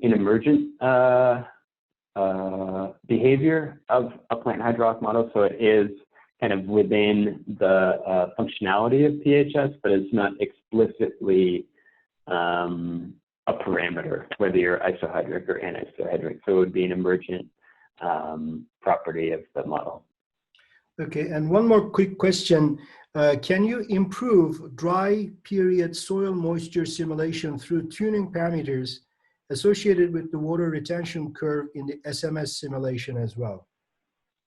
Yeah, to some extent you can, but to me, I think that there's a question of, do you need to include the plant hydraulics or not? I don't think you absolutely need to include the plant hydraulics, but I think that if you aren't including the plant hydraulics, SMS is not the best parameterization. There are some just very kind of unphysical aspects to it. And like I said, there's a numerical signature to nonlinearity there that would need to be removed. So I don't think just shifting the parameters would totally help. It would you could definitely make the model observation agreement better in this one place.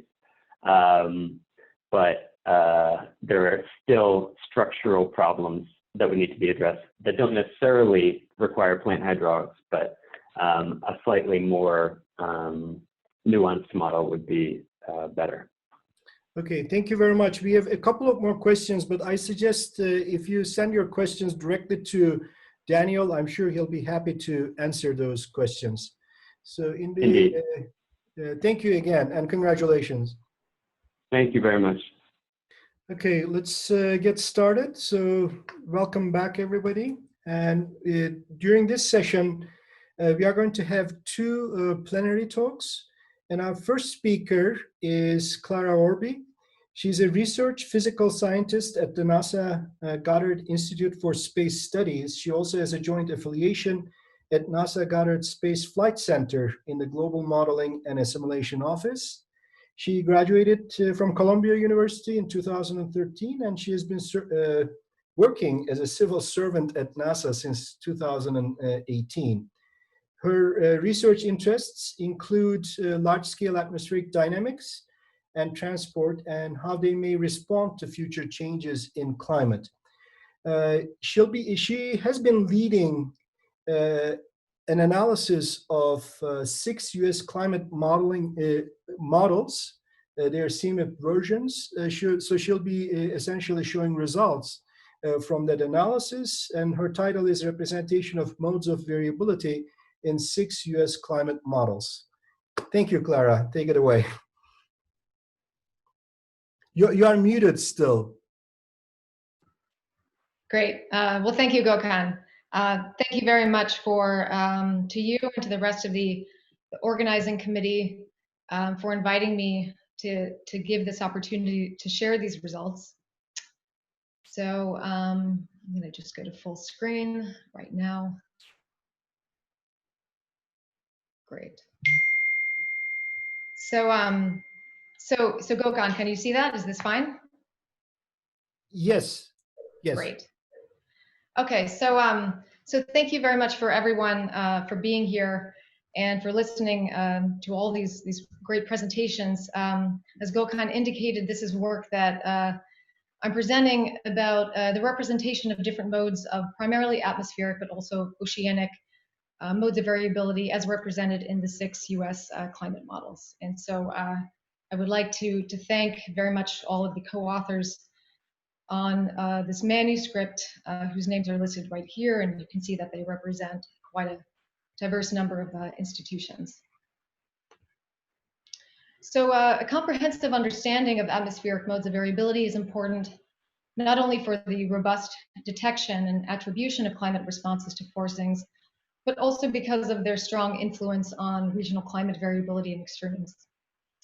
And so traditionally, climate models have been able to simulate the gross features of many, but not all, modes of variability.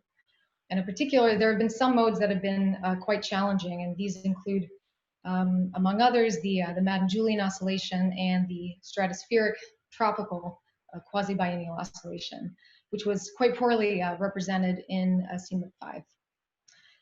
However, since CMIP-5, there have been several individual modeling studies that have documented various improvements in the representation of these modes in more recent models.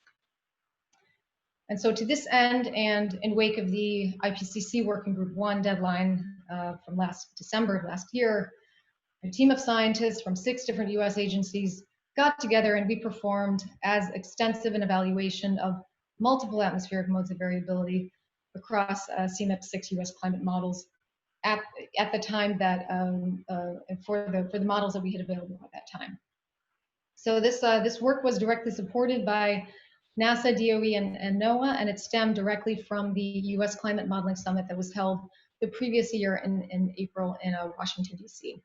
And so what you can see right here is the list of the modeling centers that participated. So we had model submissions from the DOE, GFDL, both GIST and the GMAO located at NASA, NCAR, as well as NCEP. And from NCEP, we had some incorporation of subseasonal forecasts. My focus primarily here is going to be in climatic timescales, but nonetheless, we did broach the question of whether or not some model development improvements on climatic timescales also improved subseasonal forecasts. So focus was placed on initially on looking at key tropical modes of variability. These included things like the El Nino Southern Oscillation, which is schematically shown right here in terms of its characteristic anomalously warm and cool sea surface temperature anomalies, respectively associated with El Nino and La Nina. And overlaid on this figure 2, you can see the anomalous circulations manifest in the trades that are in the opposite sense during El Nino and La Nina. And in addition to looking at ENSO, we also looked at the Madden-Julian oscillation, which is Just taken this schematic from the original Bennett and Julian paper in 1972, showing this eastward propagation of deep convective and zonal wind anomalies across the maritime region. And this planetary scale propagation is generally characterized on intraseasonal timescales with a time scale of anywhere between 20 and 90 days. And so in addition to looking at the tropics, we also looked at the extratropics, and in particular, we looked at the Pacific decadal oscillation, shown here in terms of its characteristic dipole of sea surface temperature anomalies over the Pacific. But what is nice about, it's nicely illustrated in this figure right here, is the strong relationship that these Pacific sea surface temperature variations also have with anomalies in the tropics. And there's this strong coupling, as we will allude to at the end of the presentation, between these different modes of variability. And in addition to looking at the PDO, we also looked at the northern and southern annular modes. And here is a figure adapted from the original Thomson-Wallace paper looking at geopotential height anomalies that have been regressed onto the southern annular mode index, and the respective changes in surface temperature that are associated with an increase in the index of the SAM. And so finally, even though we tried to keep a bit focused on just the troposphere, we did also broach the issue of tropical variability in the stratosphere. And to that end, we did an analysis looking at the quasi-biennial oscillation, which is represented here in terms of pressure time plots of the equatorial zonal mean zonal winds, in this case shown for MERA2 reanalysis. So this is a figure that I've adapted from Larry Coy's MERA2 paper back in 2016. And what we can see is that there is this, this nice downward oscillating pattern of respectively westerly and easterly winds throughout the middle and lower stratosphere, in some cases descending all the way down to the tropopause. And the characteristic period for the QBO is approximately on the order of 28 months, and MERA2 does quite a good job of representing that. So just to clarify, there have been several recent studies coming out that have done a really great job looking at the CMIP6 models and doing preliminary analyses of individual modes of variability.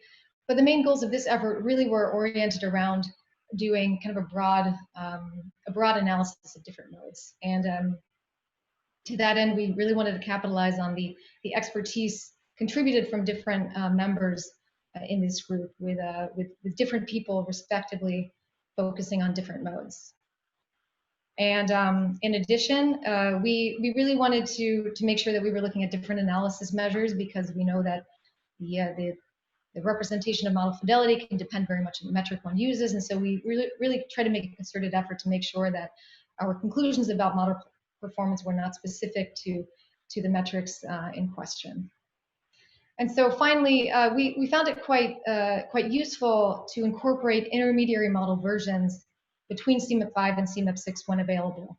And as such, these intermediary model versions, in which, for example, one parameter had been changed or a series of parameters had been systematically changed, afforded a lens into the development changes that either improved or degraded model performance. And as I indicated before, these results have been summarized in the form of a manuscript that has just been recently accepted in Journal of Climate.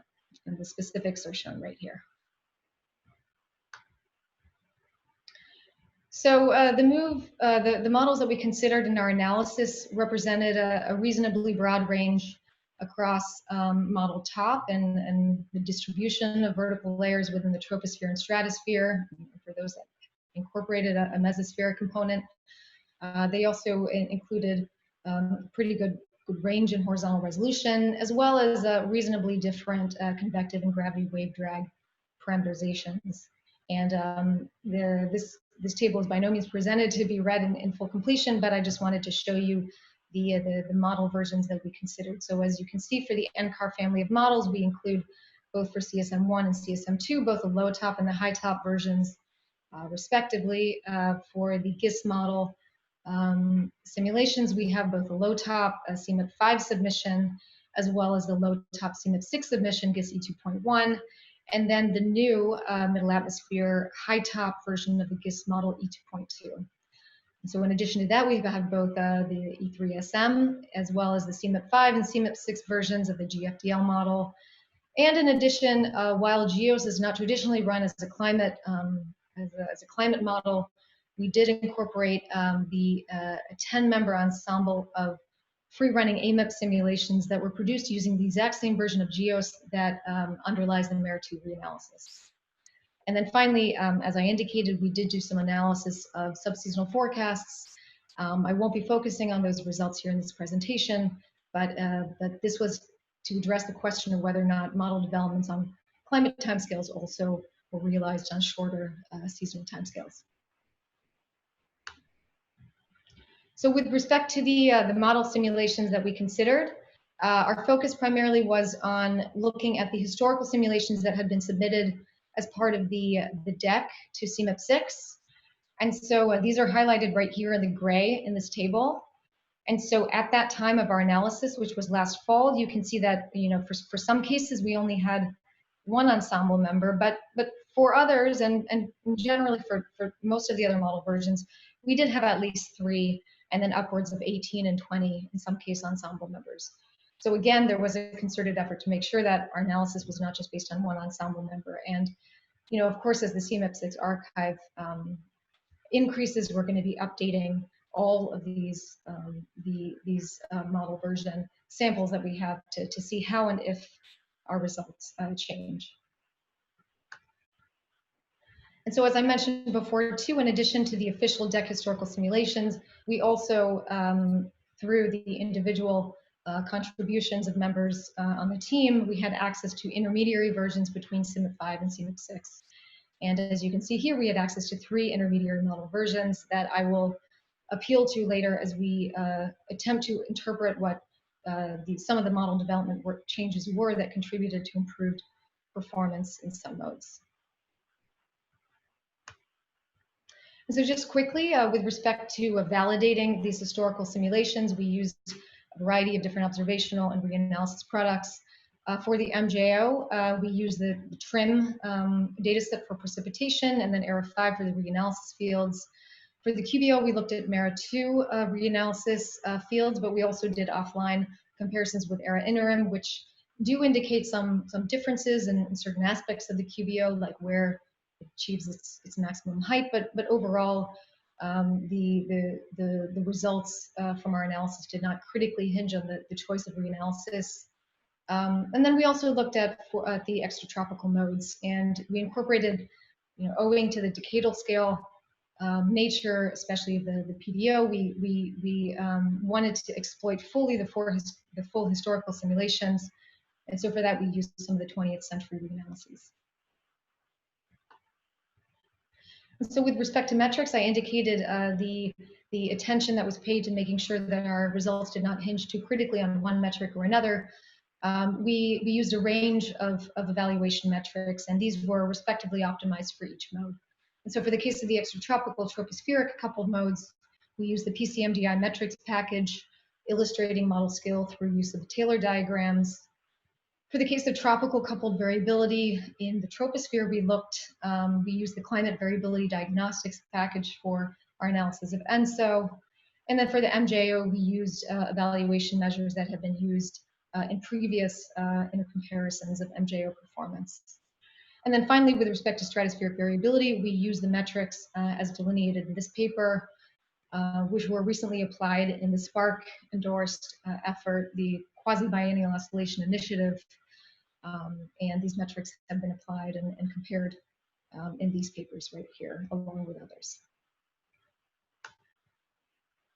So before I go into the details for each specific mode, I thought it was useful just to present the key findings, so as an overall performance assessment. And so the first point is that there are some modes, and these include the MJO and the QBO, for which there is unequivocal improvement moving from CMIP5 to CMIP6. However, for other modes like the northern and southern annular modes, as well as certain features of ENSO, the improvement in model performance is more clear only upon conditioning on CESM, measure, modeling group. And so robust improvements in the representation of these modes still remains an important challenge for future model development, moving even beyond CMIP6. And then finally, I would just like to emphasize that the incorporation of intermediary model versions was quite helpful for us in identifying structurally which changes in model development, be it increased vertical resolution, changes in convective parameterizations, impacted performance, and most importantly, perhaps, those changes which resulted in improvements consistently across models. So I'm going to begin with just a review of the key findings based on our analysis of the Madden-Julian oscillation. And so our evaluation of the MJO centered around an analysis of the signal strength of precipitation, illustrated right here in the figure shown in the top panel, and also in the coherence of the eastward propagation of the MJO across the maritime region, as illustrated here in the bottom figures. So more precisely, what I'm showing right here, the canonical Wheeler-Collattis frequency zonal wave number decompositions of, in this case, precipitation, but one could also look at it, something like OLR or the zonal winds in the lower troposphere. And what we're comparing right here in the left panel is the CMIP5 version of the GFDL model, and then the CMIP6 version of the GFDL model. And what one can see is that in this region right here that we associate with the MJO, there is this enhancement in the signal strength of precipitation in this region, indicating an improvement moving from CMIP5 to CMIP6 for this particular model. And then here, what I'm showing with respect to the eastward propagation of this anomaly is the low top version of the CMIP5 model of CSM, so CSM1, and then compared with CSM2. And again, what we see is that upon moving to CMIP6, we see this much more coherent eastward propagation relative to the previous model version. And so you can say, well, you're just cherry picking two modeling groups. How can I have any confidence that this is what we see in other models? Well, this plot right here, which shows the relative precipitation amplitude versus the pattern correlation, shows in each symbol different model versions, and the green symbols correspond to the CMIP5 versions of models, and the blue symbols denote the CMIP6 versions of those models. And so what we can see when comparing against the reanalysis, which is shown right here in the upper right-hand corner, is that generally there is a progression from the green models in this portion of the figure towards the reanalysis for the CMIP6 versions of those models. And so in this particular case, we've not only looked at precipitation from the reanalysis, which may be problematic, but also relative to the trend observations. And this general improvement across model performance, across the CMIP phases is manifest not just in precipitation, but we've also looked at similar plots looking at pattern correlations, but now for the case of the zonal winds in the lower troposphere. So in addition to looking at just kind of more first order measures, we can also look at things like the pattern correlation signal strength relative to the east-west ratio. And again, what we're seeing both for the case of precipitation and for the lower tropospheric zonal winds, there's this general progression from the CMIP5 versions of the models shown in green to the CMIP6 versions of the models, again, towards the reanalysis and the direct satellite measurements. And so, I mean, of course, there are some outliers here, interesting features, but generally there is this sense that the CMIP6 models are doing much better. And so if we try to understand what may have contributed to some of these improvements, here what I'm showing is one simulation of the GIST model. This was an intermediary version between the CMIP5 version of the GIST model shown here in the gray square and the CMIP6 version of that model shown in the blue square, again here in terms of the zonal winds. And what's important to note for the case of the simulation was that the changes that were made in the parameterized convective scheme included changes that overall were oriented to improving the sensitivity of parameterized convection to environmental relative humidity. And so while the exact details of these convective changes may differ relative to other model versions, this general notion that the convection has to be more sensitive to environmental relative humidity was something that was also noted in the other modeling groups, which demonstrated improved performance in CESM.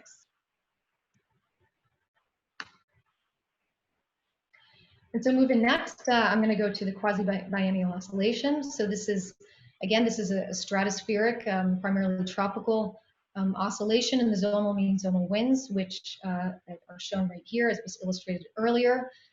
Here for the case of MERA 2, where we're looking at, again, at pressure time evolution of the zonal mean zonal winds with respectively westerly and easterly phases of the QBO. And what one can see when comparing the reanalysis QBO with that of different models that we analyzed is that with the exception of 2 of the low top, low vertical resolution versions of the model for which we did not expect to see a QBO, basically every other model exhibits something that at least resembles a QBO. And this is quite impressive because only 5 models in CMIP 5 exhibited anything that even resembled a QBO. So overall, this improvement in QBO is consistent with increases in vertical resolution and increases in model top, but also more models have been incorporating source-based non-orographic gravity wave drag parameterizations that are tethered to things like frontogenesis, shear, as well as convection. And so for the case of things like the QBO period, this incorporation of non-orographic gravity wave drag schemes does contribute quite significantly to improved model performance. And so just as one illustration of that, right here, what I'm showing in these 2 panels right here is this is the default version of the E3SM model, where what we see is we definitely see something that looks like quasi-biennial oscillation with it's oscillating westerlies and easterlies, but it's quite clear that when we compare this to the case of MERA 2, that this period is much too fast. And so if we do this and then we compare this to a version of E3SM in which the non-orographic gravity wave drag scheme was modified, and so this was a simulation that was performed and written up in a manuscript that was published last year by Jager Richter. The change that was made was that the efficiency with which parameterized convection contributes to the non-orographic gravity wave momentum flux entering the lower stratosphere was changed. And in the process of changing that, Jager was able to achieve a much more successful representation of the QBO period, something which was much more in line with the approximate 28 period in this version. And just to show that this kind of change that was made in this context is something that other modeling groups are also doing, I'll just make a brief comment here that for the high top version of the GIST model E2.2, which I developed at NASA, this is exactly the same kind of change that we use whenever we're effectively tuning the period of the QBO. So there's this efficiency factor that relates the extent to which penetrating convection can contribute to the non-orographic gravity wave momentum flux in the lower stratosphere, and the structure of these parameterizations is quite similar. So while the QBO period can, as illustrated before, be explicitly tuned in models, again, provided that there's sufficient vertical resolution, there are other features of the QBO that are quite challenging and are not well depicted in the CMIP 6 models, at least as we've been able to ascertain. And in particular, these include things like the QBO amplitude and specifically its propagation down into the lower stratosphere. And this can be seen in the case of this figure right here, where we're looking at the QBO amplitude for the different moved models. And what we can see is that generally, nearly all of the models exhibit a significant underestimate in the amplitude of the QBO. And although right here, this amplitude in this case has been evaluated a bit higher up at 30 millibars, this the sense of this bias does indeed get larger as one propagates down into the lower stratosphere. And so this result is actually quite consistent with what other modeling studies have indicated, not only for that of the QBOI models, but also in 2 recent papers that have come out looking also at the QBO in the CMIP 6 models. both in a paper that Jaga Richter recently published, as well as one by Neil Bouchard, albeit in the context of the future SSP scenarios. And so if we further decompose this QBO amplitude bias into its respective westerly and easterly components, we find that most of this amplitude bias is reflected in the 2-week bias in the easterly westward component. And again, this is quite consistent with at least the preliminary analyses that have been done by other groups of the CMIP6 models, as well as the biases exhibited in the QBOI models. So with that, I'm going to move to the extratropical modes. And I'm just going to begin by presenting an overview picture before going into each mode separately. And so what's plotted here is a correlation coefficient. So this is for ENSO and the PDO, as well as the northern and southern annular mode. And a rightward progression in each of this figure is good. And what's shown right here in the cyan is the distribution corresponding to the CMIP3 models. Red shows the CMIP5 models, blue shows the CMIP6. And so it's quite clear using this rather gross metric that both the performance of ENSO and the PDO have improved quite substantially moving into the CMIP6 models. Now for the northern and southern annular modes, this case is not so clear. And indeed, as we'll go more into this, it turns out that the story is quite dependent on the season one looks at, whether or not one looks at individual modeling groups. And so the story for extratropical modes is a bit more complicated than what we were finding with the MJO and the QBO. And so as indicated, if we do a bit more of a closer inspection at different aspects of these modes, several of these apparent improvements are much more nuanced compared to the QBO and the MJO. And in particular, if we look at something like the southern annular mode, and what I'm plotting right here is a Taylor diagram illustrating here the model skill effectively for austral summer. And what we can see right here is that moving from the CMIP3 versions of models, denoted in the red, to CMIP5, shown in green, and then to CMIP6, there is this general progression towards this one line on the one circle on the Taylor diagram. And so this is a quite favorable presentation of the SAM performance in the models. And however, if one looks at other seasons, this improvement is not quite so apparent. And if anything, one could argue, to the extent that this is representative, that the CMIP3 versions of the models may actually look a bit better than the CMIP6 versions. So the changes in the performance of the NAM they also vary across modeling group. For example, if we just focus on the boreal winter northern annular mode as represented in the GFDL models, we get this picture that indeed model performance has improved moving from CMIP3 and 5 to CMIP6.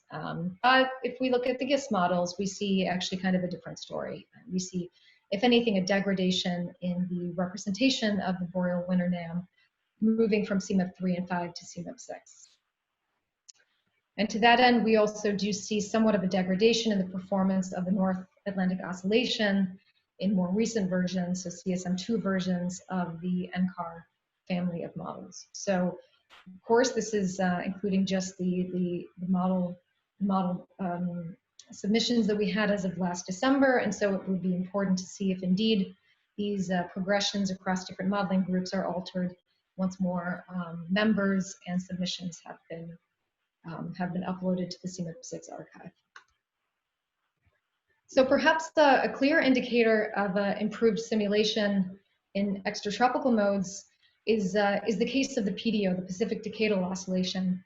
And so what's shown right here in this figure, which shows biases in both the first and the second components of the sea surface temperature empirical orthogonal functions that were used to diagnose the PDO. What we can see right here in this figure, which in the gray circles shows all of the CMIP models denoting CMIP5 with the open circles and CMIP6 enclosed.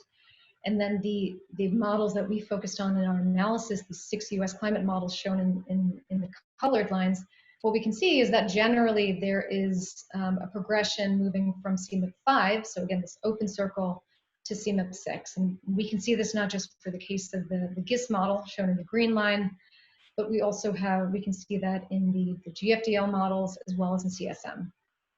So generally there is this leftward progression, does denote an improvement in the sense of these biases, but nonetheless you would be correct to point out that the observations are still lying somewhere over here. So these things are by no means represented perfectly in the CO6 models. And so finally, I'm going to touch upon the analysis of ENSO, and in particular, with respect to relevance to extreme climate and the global impacts of ENSO. This figure right here shows a DJF sea level pressure composited over El Nino events for the case of the era 20th century reanalysis.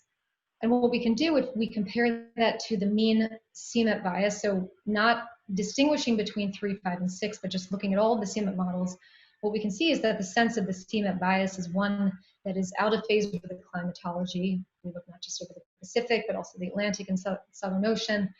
And this bias is indicative and suggestive that the teleconnections and CMET models are underestimated as they pertain to ENSO.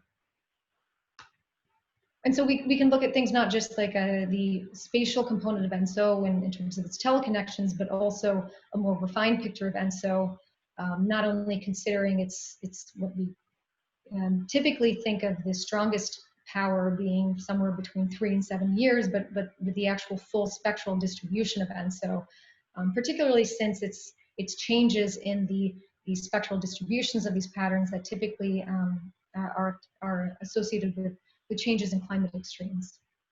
And so this figure right here shows for each spectral band the observational constraints shown in the black and the gray, the CMET5 versions of the models shown in the black symbols located at the bottom of the figure, and then the colors again denote the individual models in our analysis.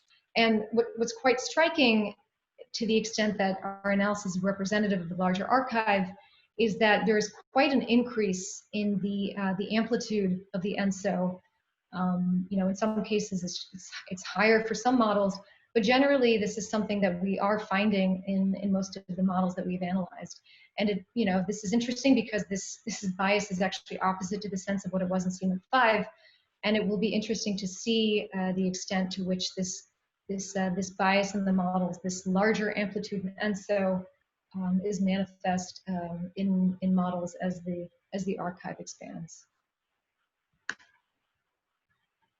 And so finally, in what was yet another of these intermediary experiments that we used, John Fazula from NCAR contributed one submission of a version of CSM2 in which gamma, which is a parameter within the shallow convection scheme, used in the model that controls the width of the probability distribution function of vertical velocity, was changed. So there was only one change in this parameter.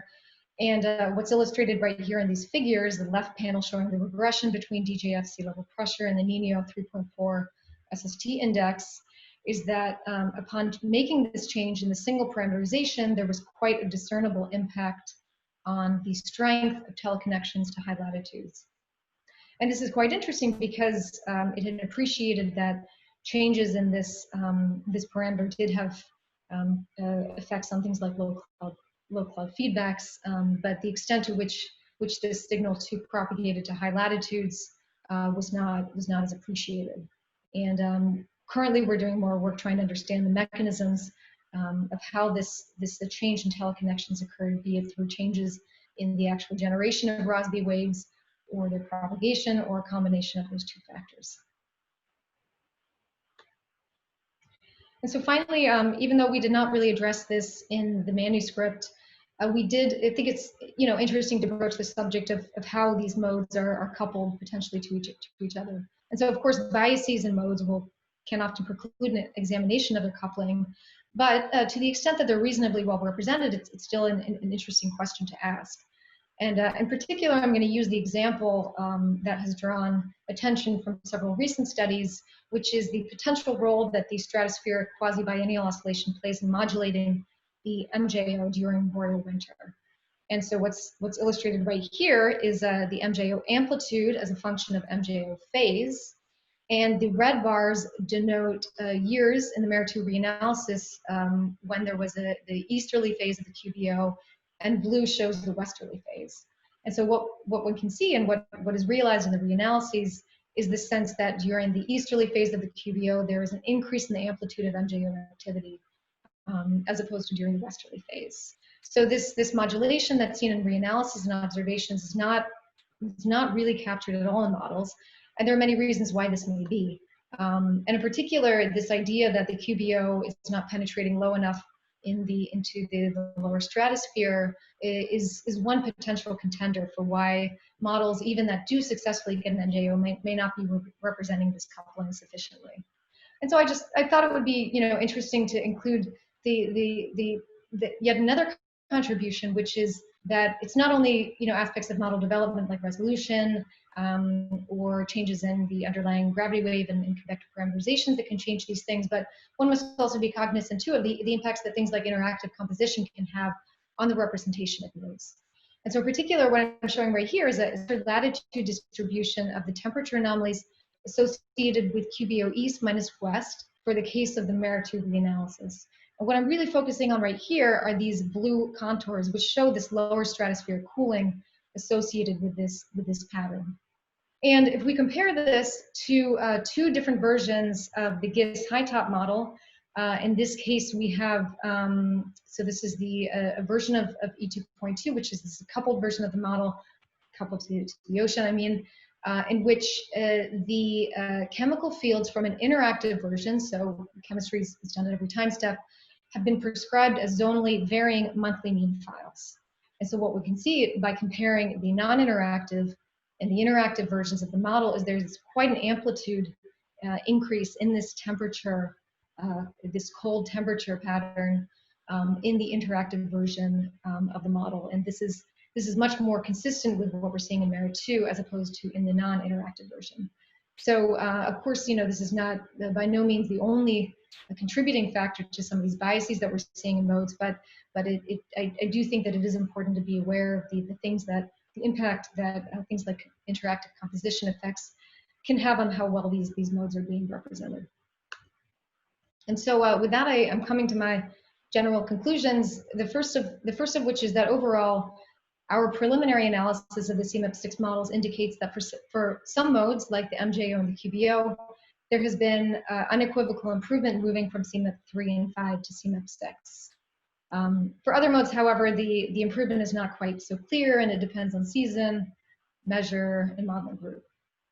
And certain aspects of variability, things like ensospectral decompositions, the QBO amplitude and its penetration to lower stratosphere, remain important challenges for future model development.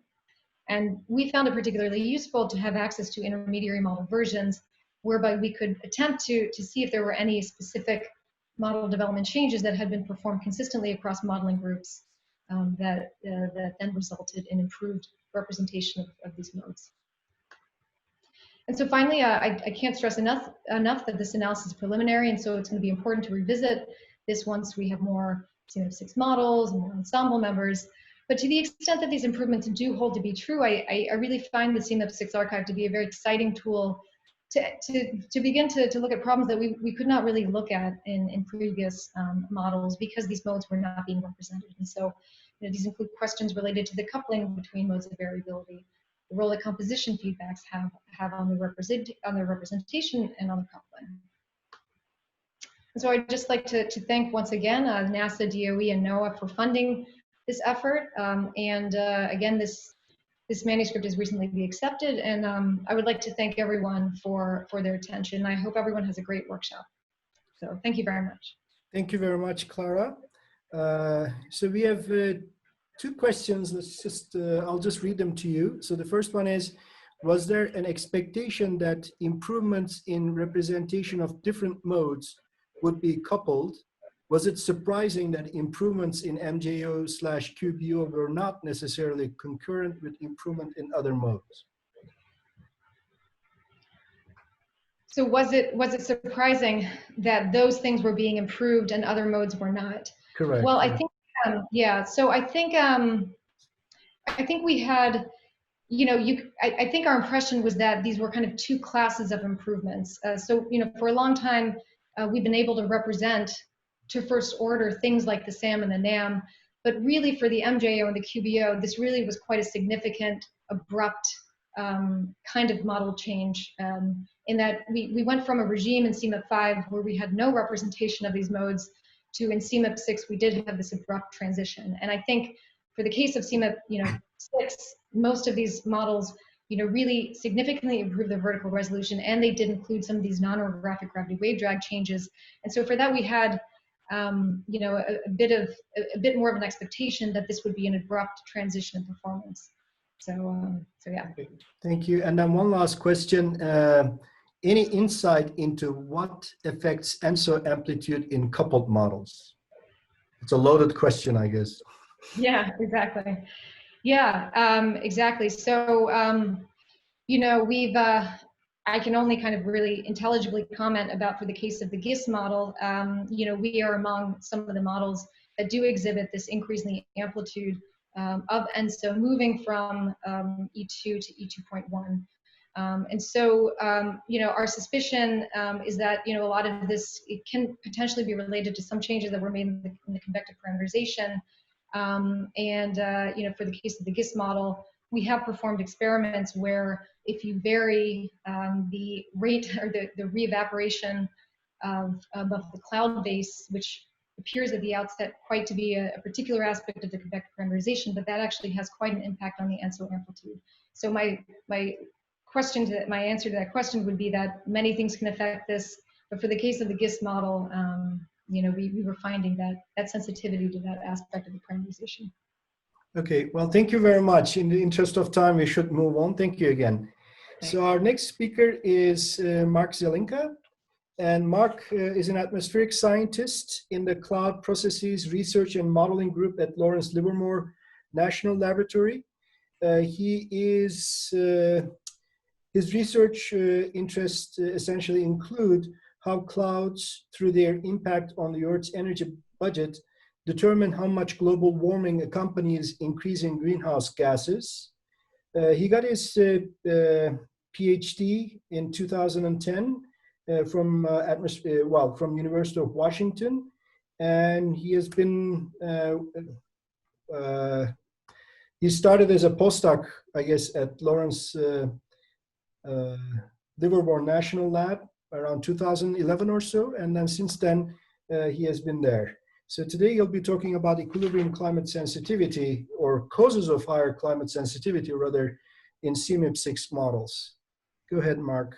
Okay, thank you very much. And I really appreciate the invitation to present at this workshop. As Gokhan mentioned, I'm presenting on the causes of higher climate sensitivity in the CMIP 6 models relative to CMIP 5.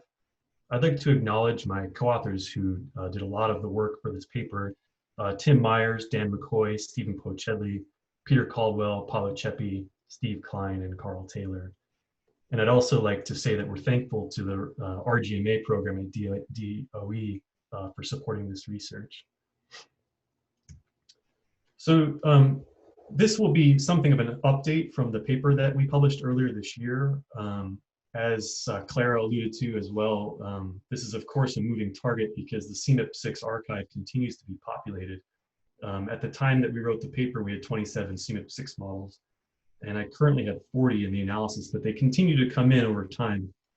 So it's important to verify that these results have kind of held up, which largely they have, with some details, some changes to the details. So before we do that, let's get some background information on equilibrium climate sensitivity. This is the equilibrated global surface temperature change in response to a doubling of atmospheric CO2.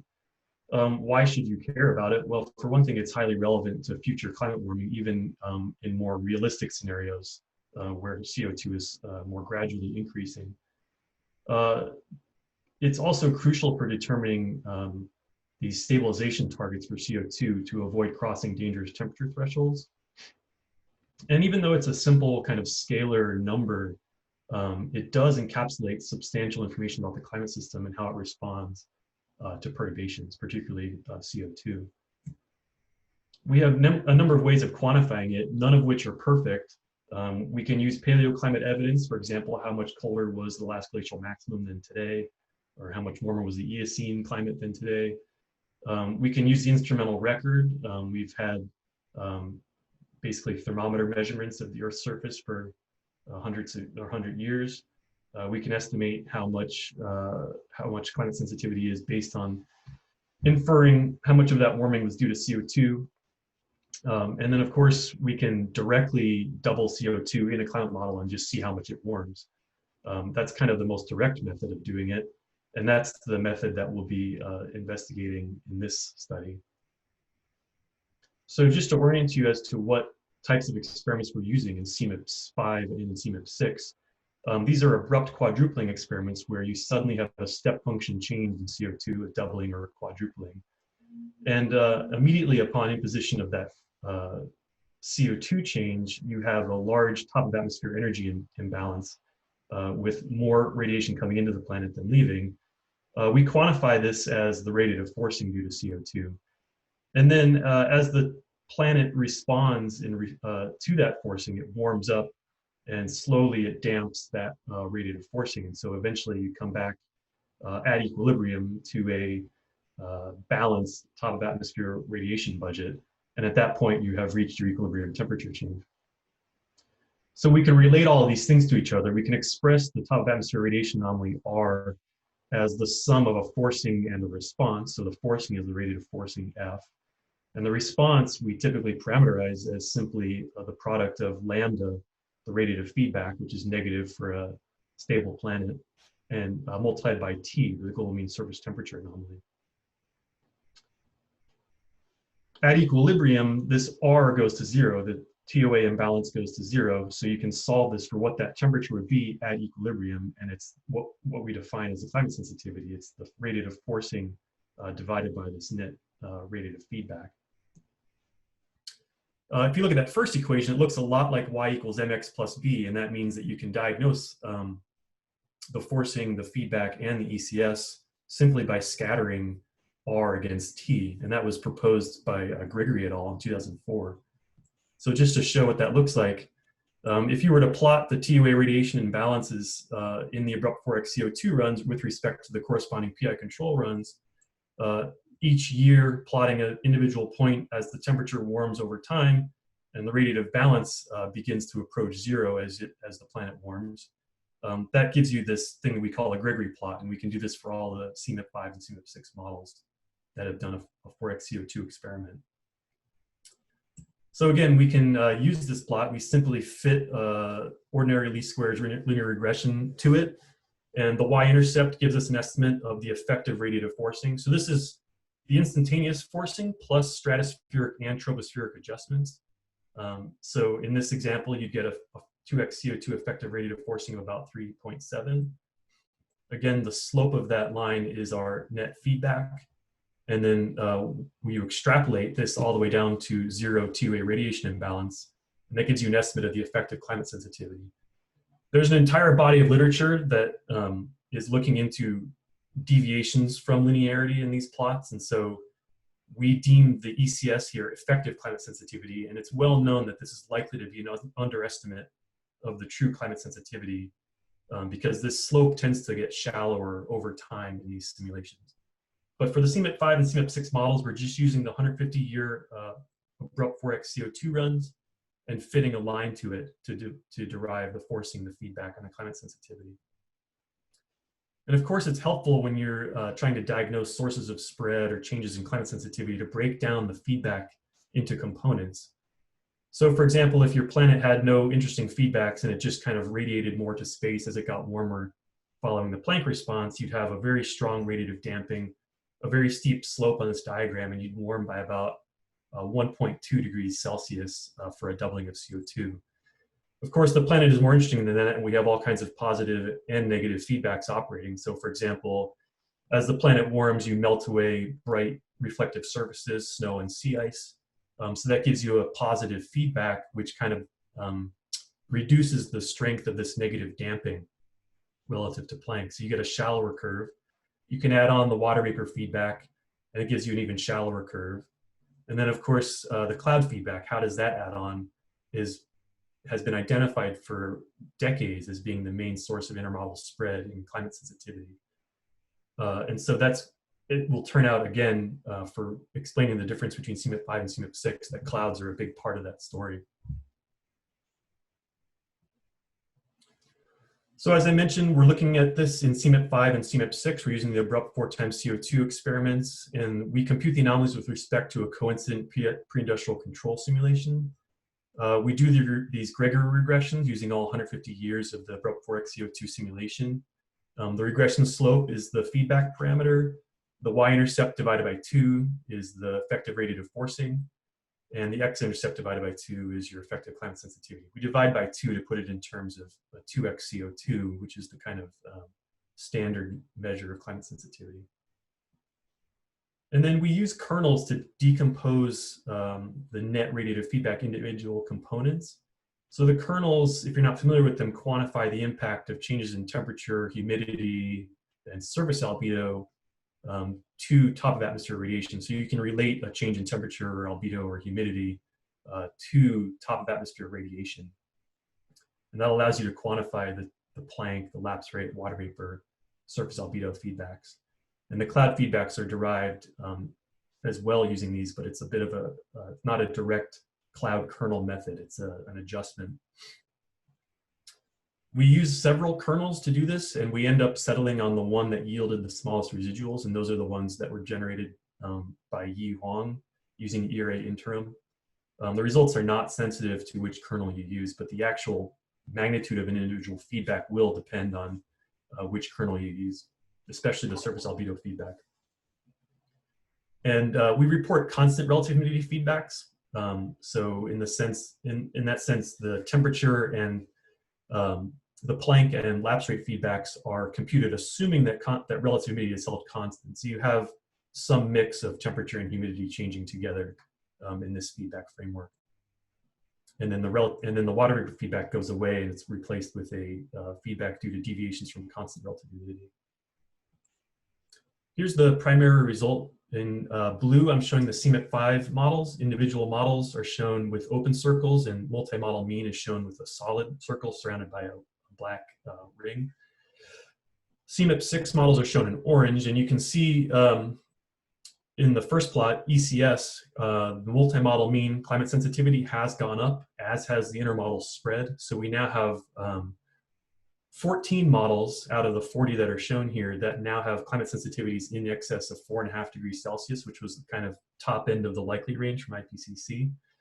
The average ECS has gone up by about 0.5 degree. And then we can break this down into its different components. So the forcing has slightly gone up, and you can see some marked decrease in the intermodal spread from CMIP 5 to CMIP 6. So the forcing has gone up slightly. And the net radiative damping, the net climate feedback parameter, has also become less negative in going from CMIP 5 to CMIP 6. The reason for the increase in the feedback is almost entirely due to clouds. As you note, the Planck, lapse rate, relative humidity, and albedo feedbacks are pretty much unchanged on average between CMIP 5 and CMIP 6. But the cloud feedback has shown a bit of an increase. For figures of this nature, I'll be trying to indicate statistical significance. If the means are different, I'll connect them with a line. And if the variance has changed between CMIP 5 or CMIP 6, I'll show arrows pointing away or towards the mean. You'll note that for climate sensitivity, the means are not connected with a line, which indicates that they're not actually statistically significantly different at 95% confidence between CMIP 5 and CMIP 6, nor has the spread the variance actually increased currently. So I note that we're at 40 models from 22 centers, and according to the models that have signed up to do the deck, we're still waiting on about 60 models from 13 more centers. So this is still a moving target, and it may be that eventually the differences in means will be statistically significant and the variance will increase. But at this current snapshot in time, that is not the case. So getting back to this, we see that the ECS change is pretty dramatic, actually. Even though it's not statistically significant, it is quite marked. You have a marked increase in spread, and you've got all these models that have a much larger climate sensitivity than they had in CMIP 5. And yet, when you look at the forcing and the feedback, these are really subtle changes. You have a slight increase in the mean and a decrease in the spread. And for the net feedback, you may have a couple models that are extending outside of the range previously shown, but it's really not that dramatic. So what's going on here? And it's important to note that ECS is the forcing divided by the feedback. And so it's helpful to plot those against each other and see how they look. So here again, blue is CMIP 5 and orange is CMIP 6. And I've color-coded the CMIP 6 models such that if they're filled in, they have climate sensitivities that are sort of unprecedented. They're higher than anything that was in CMIP 5. Or in the case of the Russian models, they're lower than anything that was in CMIP 5. And so again, I'm plotting the net feedback or the net radiative damping against the net radiative forcing. And then I have isoplots of climate sensitivity shown here. And so, as I mentioned, the feedbacks and the forcings are not really extending beyond the range of CMIP 5. But what's unique in CMIP 5, especially for these high climate sensitivity models, is their joints, their location in this joint space. So they have very weak radiative damping, or they're characterized by pretty strong positive feedbacks. But their forcing, instead of being small like it was in CMIP 5, is now closer to the mid-range. So it's kind of a moderate forcing. So in order to get high climate sensitivity in CMIP 6, you had a very weak radiative damping, but kind of a near mean, near average radiative forcing. And this point was also made by Tim Andrews in his James paper looking at the HAD-GEM models. Here I'm just highlighting where CESM and E3SM lie on the diagram, and you can see that these are among the high climate sensitivity models. Here's the two CESM models and E3SM, and here's the WACM, or I'm sorry, the FV2 versions of these models here. So you can see that E3SM and CESM are definitely high climate sensitivity models characterized by very weak radiative damping. So as I mentioned, in CMIP 5, you tended to kind of the models tended to align themselves kind of along the ECS isoplots, and now the distribution has kind of oriented itself across the isoplots a little bit more strongly, allowing for these high climate sensitivity models up here in this space, part of the diagram.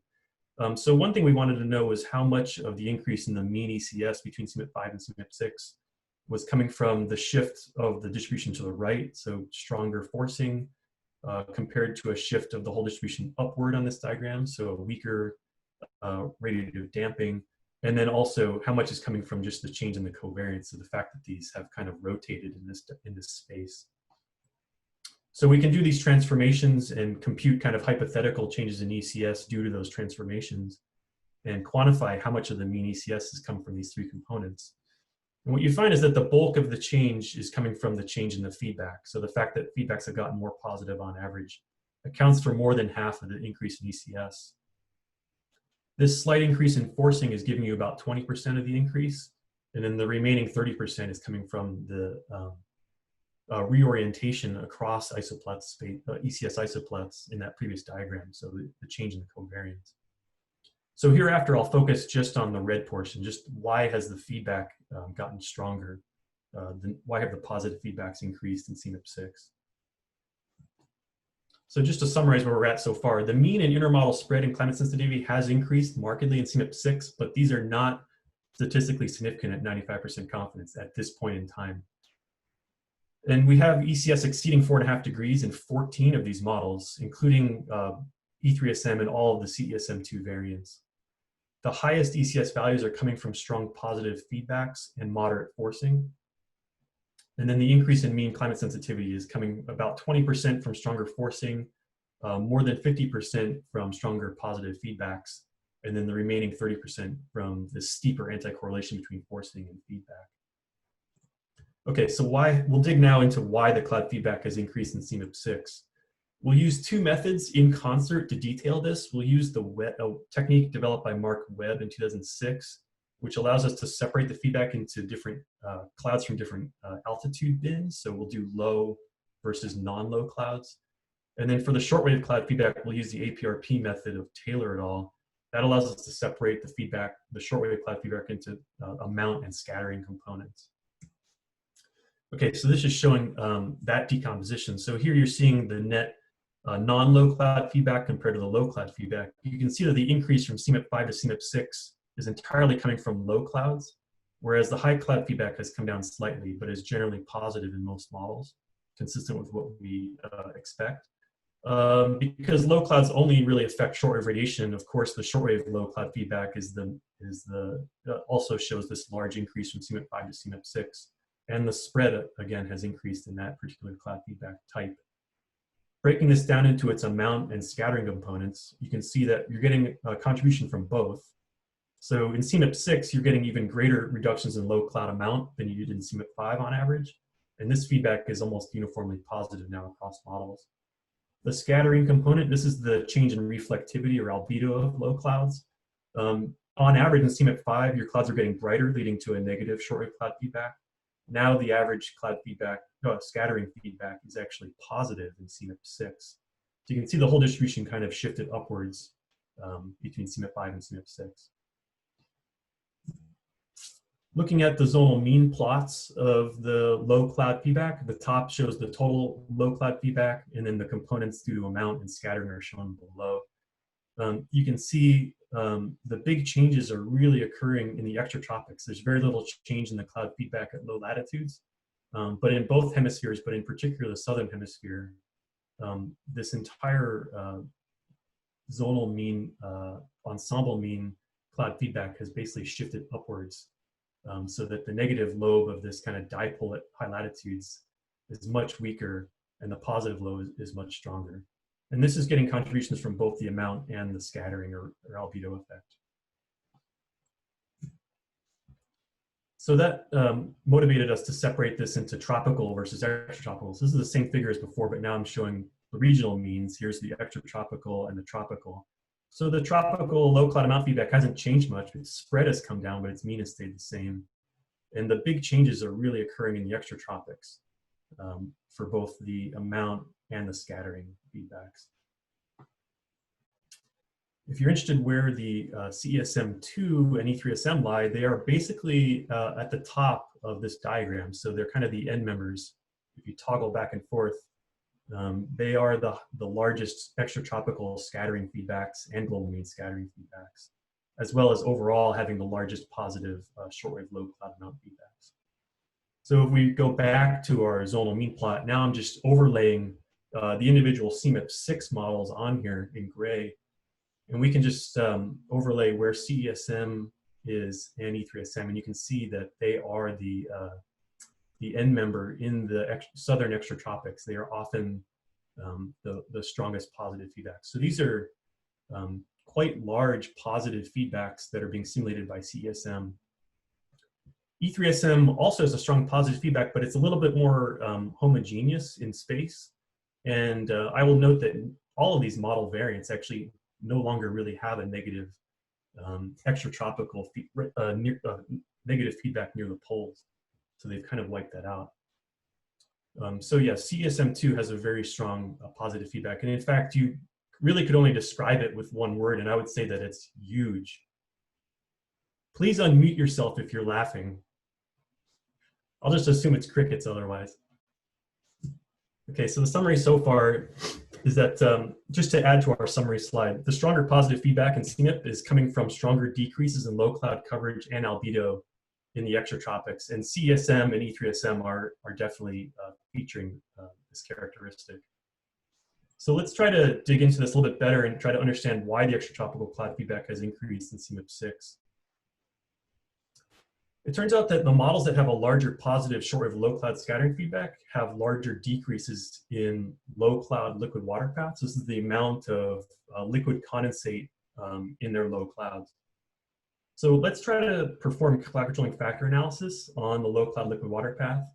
And we'll focus just on the southern hemisphere oceans between 30 and 60 south. So just to orient you as to what we're doing here, we're trying to understand how low cloud liquid water path changes with global warming. Cloud controlling factor analysis tries to break this down into two components. One is the sensitivity of this cloud property to various cloud controlling factors. So this is a sensitivity that we can derive from PI control simulations. We're looking at current climate variability. We use multilinear regression to estimate this. And then that sensitivity gets scaled by the actual climate change response in that cloud controlling factor, from which we use the above 4 times CO2 simulations. So the types of cloud controlling factors that are typically considered in these types of studies are sea surface temperature, inversion strength, advection, and other processes that we know govern low cloud properties. This has been done many times, both at the low latitudes as well as more recently in the extratropics. So that motivates our use of this to try to rationalize the change from CMIP 5 to CMIP 6. And we'll be pretty closely following the technique of Myers and Norris, but now extending it to the southern mid-latitudes. So this is showing the first term, the sensitivity of low cloud liquid water path to various cloud controlling factors in CMIP 5 and in CMIP 6. So we can compute this sensitivity using PI control runs. We do it to these 5 different cloud controlling factors. But I'll just draw your attention to SST because it ends up that this is the most important one. We can see that in CMIP 5, as SST goes up, liquid water path and low clouds goes up. Whereas in CMIP 6, the sensitivities on average are very close to 0. So this sensitivity has weakened pretty considerably in CMIP 6. In this framework, we then scale these sensitivities by the actual change in the cloud controlling factor with warming. And this is the reason that we focus so much on SST, is because that has the largest signal between pre-industrial control and abrupt 4 times CO2. So this ends up getting scaled by these sensitivities to give you a prediction of how much the liquid water path change is due to SST and these other components. And so as you'd expect from the change in the sensitivity scaled by this large change in the cloud controlling factor, you get a very large reduction between CMIP 5 and CMIP 6 in the SST contribution to increased low cloud liquid water path. So now if we sum over all of the cloud controlling factors to get basically a prediction for what the total change in liquid water path is, we see that it predicts an increase in CMIP 5, whereas it predicts on average a decrease in CMIP 6, again, owing to this reduced sensitivity. And we can compare that to what the models actually do, which I'll just show next to them in the dark box and whiskers. And you can see that the model does roughly capture what the model truly does. Again, an increase in liquid water path for low clouds in CMIP 5, and a much weaker, slightly negative change in liquid water path in CMIP 6. So our multilinear regression model does a fairly good job of capturing what the model actually does. And if you look at the across model correlation of the predicted versus actual, these are again quite good, suggesting that the model is doing a fair job of capturing the reason for the change in liquid water path sensitivity. So again, the upshot here is that we're tying the change in feedback to the liquid water path sensitivity, which is governed really by how sensitive the low cloud properties are to SST, which is essentially a cloud physics issue. Okay, moving a little bit towards more speculative questions, what actually is the root cause of the increased extratropical low cloud feedbacks? Why has this low cloud liquid water path sensitivity decreased between CMIP 5 and CMIP 6? One leading explanation is that it has to do with low cloud phase, so liquid versus ice phase. It's been shown previously by Dan McCoy in CMIP 5 models that have a larger mean state liquid condensate fraction, so more liquid compared to the more of their sub-freezing cloud being in the liquid state. These models have been shown to experience weaker increases in liquid water path with warming. So the idea at a simple level is that if you've got a lot of ice sitting around in the mean state and the planet warms, a lot of that ice is going to be converted to liquid. So models that have a lot of ice get a large bump in their liquid condensate fraction. Whereas if you had a model that already started off with not much ice and already had a lot of liquid, it doesn't get that big increase in liquid water path from the phase change. And experiments have been done with CAM5 to essentially produce higher mean state liquid condensate fraction to try to agree better with observations. And these have demonstrated that if you do that, you do get a more positive extratropical scattering and amount feedback. So that was work by Ivy Tan, focused on the scattering feedback, but also Fry and Kay had a nice paper looking at this that extended it to the amount feedback as well. And I'll note that in certain CMIP6 models, for which we have pretty well-documented explanations for the evolution from the CMIP5 to the CMIP6 version, increased mean state liquid condensate fraction is implicated in causing increased cloud feedback in both the HAD-GEM model and in CESM2. So we can plot the liquid condensate fraction as a function of temperature, highlighting as you move from warm temperatures where you have all liquid to cold temperatures where you have all ice. There's a wide model spread in how exactly you transition from ice to liquid, and basically how much liquid you can maintain at cold temperatures. But overall, you can see that as you go from the blue curves to the orange curves, you're tending to move towards the left on this diagram, indicating that that these models are doing a better job of maintaining liquid at cold temperatures. We can characterize these curves with a single number, which is just T50/50, the temperature at which you cross a threshold of 0.5. So we have half and half liquid and ice. And then we just plot the distribution of these across CMIP5 and CMIP6 models. You can see that there's an overall shift of these values from values closer to freezing towards much colder temperatures, indicating that the supercooled liquid has increased in CMIP6 in the mean state. Just to orient you, the Calypso observations of this, which are not a perfect apples-to-apples comparison, but it's something of a guide, indicate that the models are moving in the right direction from right to left in this diagram, in the sense of maintaining more supercooled liquid at cold temperatures. And I would note that CESM2 and E3SM are both on the left side of this diagram. So just some kind of superficial evidence that perhaps there's some role for this supercooled liquid, the amount of supercooled liquid in the mean state having an implication for how much liquid water path increases with warming. You can see that if you just plot the CMIP5 and CMIP6 models T50/50 values against their change in liquid water path, there is a relationship.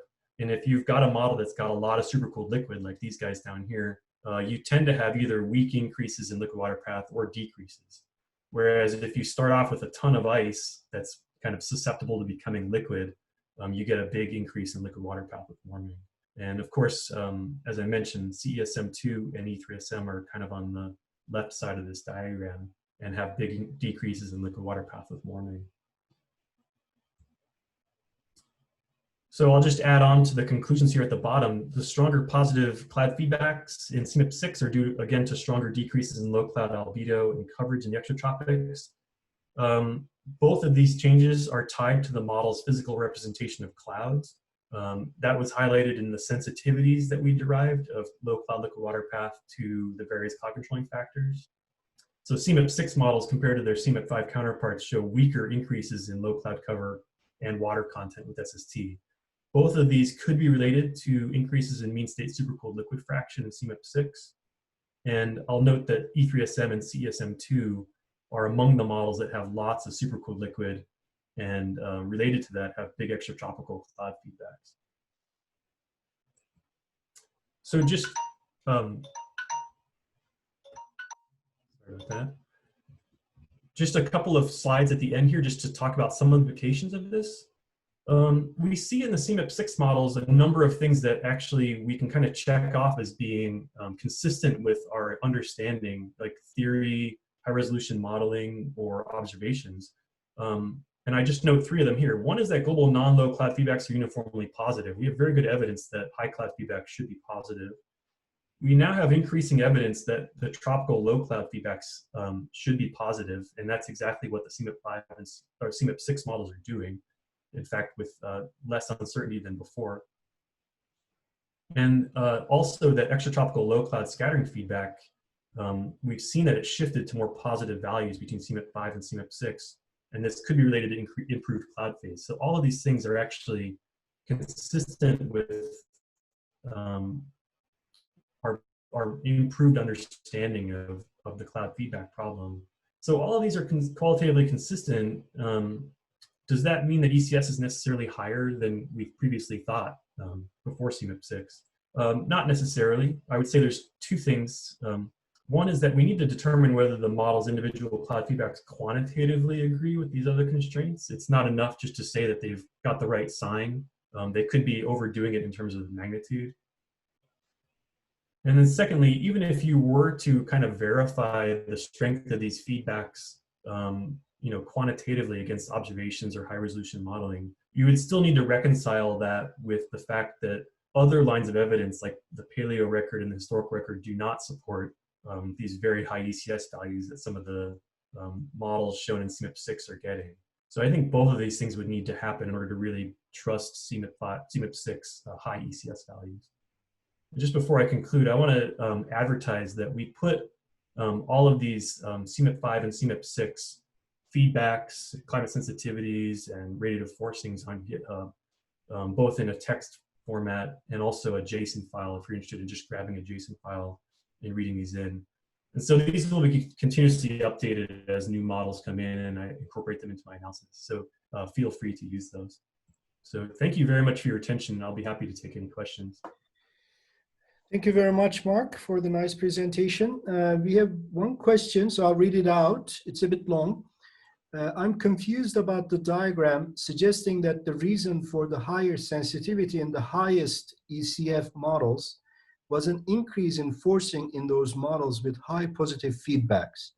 But then your whole talk is about increases in feedbacks. What am I missing? What causes that increase in forcing? Right, so the highest ECS models indeed, they have very strong positive feedbacks overall, but unlike their kind of CMIP5 counterparts, they've got kind of near average forcing. So the reason that the majority of the talk was focused on the feedback is that we did this breakdown of trying to understand, so the main focus of the talk is on mean, CMIP5 mean versus CMIP6 mean ECS.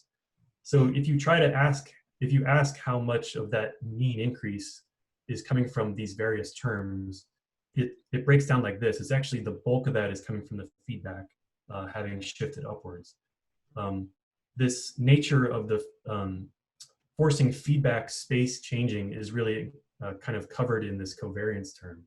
So in terms of the mean ECS, that has contributed about 30%, but the feedback is the main reason for the mean. I think your question more interestingly though is that, why has the forcing for these models gone up? And I guess you could alternatively just ask, well, why was there ever an anti-correlation in the first place? Why was it that if you had a large positive cloud feedback before, you tended to have a much weaker radiative forcing in the first place? And I don't know that we really have a good answer for that. There's some indication that this is tied in both cases to clouds, not just the cloud feedback, but the cloud rapid adjustment to the forcing is actually pushing some of these models over to the left. And so that there's some relationship between how clouds rapidly adjust to the forcing, which has an impact on this measure of forcing. And there's a relationship between that and the cloud feedback. But I think that that's still an important topic of research. And if we understood that better, maybe we'd understand better why that's kind of gone away a little bit in CMIP6, where you're now no longer really showing such a strong anti-correlation between the effective forcing and the feedback. Okay, thank you. We have quite a few questions actually, so I'll try to read or we can try to answer as many as we can, I guess. So another one is, if an increase in equilibrium climate sensitivity is due to Southern Hemisphere cloud feedbacks, is there an increase in the equilibrium climate sensitivity if averaged over the Northern Hemisphere only rather than globally? So I'm not exactly sure if there's I'm not sure what it means to average ECS over the Northern Hemisphere since it's a global mean construct, but maybe just the Northern Hemisphere warming. I think that's what, yeah, that's the implication, I think. I don't know the answer to that, but the feedback doesn't necessarily, just because you have a big feedback in the Southern Hemisphere doesn't mean that that's where the temperature change is realized. And in fact, this is probably, if you have a big Southern Ocean feedback, that's probably the best place to put a big feedback in order to not have it be realized locally. So it's a good question, actually, whether that, if you average over the Northern Hemisphere, you get a similar sense. But I think a lot of this big positive feedback of the Southern Hemisphere could easily be sequestered at depth So you wouldn't necessarily see it being realized there locally. Okay, so one more question. Should more attention be paid to transient climate response and its relation to equilibrium climate sensitivity in these CMIP6 models? Yeah, I think there's a good case to be made for looking at TCR, and that's Gokhan earlier showed the figure from Jerry Meals' paper, which I don't know if it's out yet, but there are some interesting features there. For example, I noticed on the figure that CESM2 has a big climate sensitivity, but not such a big TCR, relative to the other models that have that ECS, whereas E3SM is on the other side. Right. I think that tells you some very interesting things about maybe ocean heat uptake, and potentially also this pattern of the cloud feedback, where it's really focused and where you're getting all this additional heating. I think there's interesting things you can do both in the ECS and the TCR side. I happen to favor ECS, but so I don't think we should abandon researching ECS, but I think TCR is also interesting. Yeah, one thing probably I didn't make it clear in my talk. In CESM, even though the equilibrium climate sensitivity went up, TCR numbers are very similar to what we got before. They are order 2 degrees. So there's not much of a change in the TCRs. One more question. What values of equilibrium climate sensitivity do paleo studies suggest? Yeah, you can get a wide range of them. I think probably the best place to look is the recent Nature Geoscience review by Reto Knuti, where he kind of synthesizes a ton of ECS estimates in there.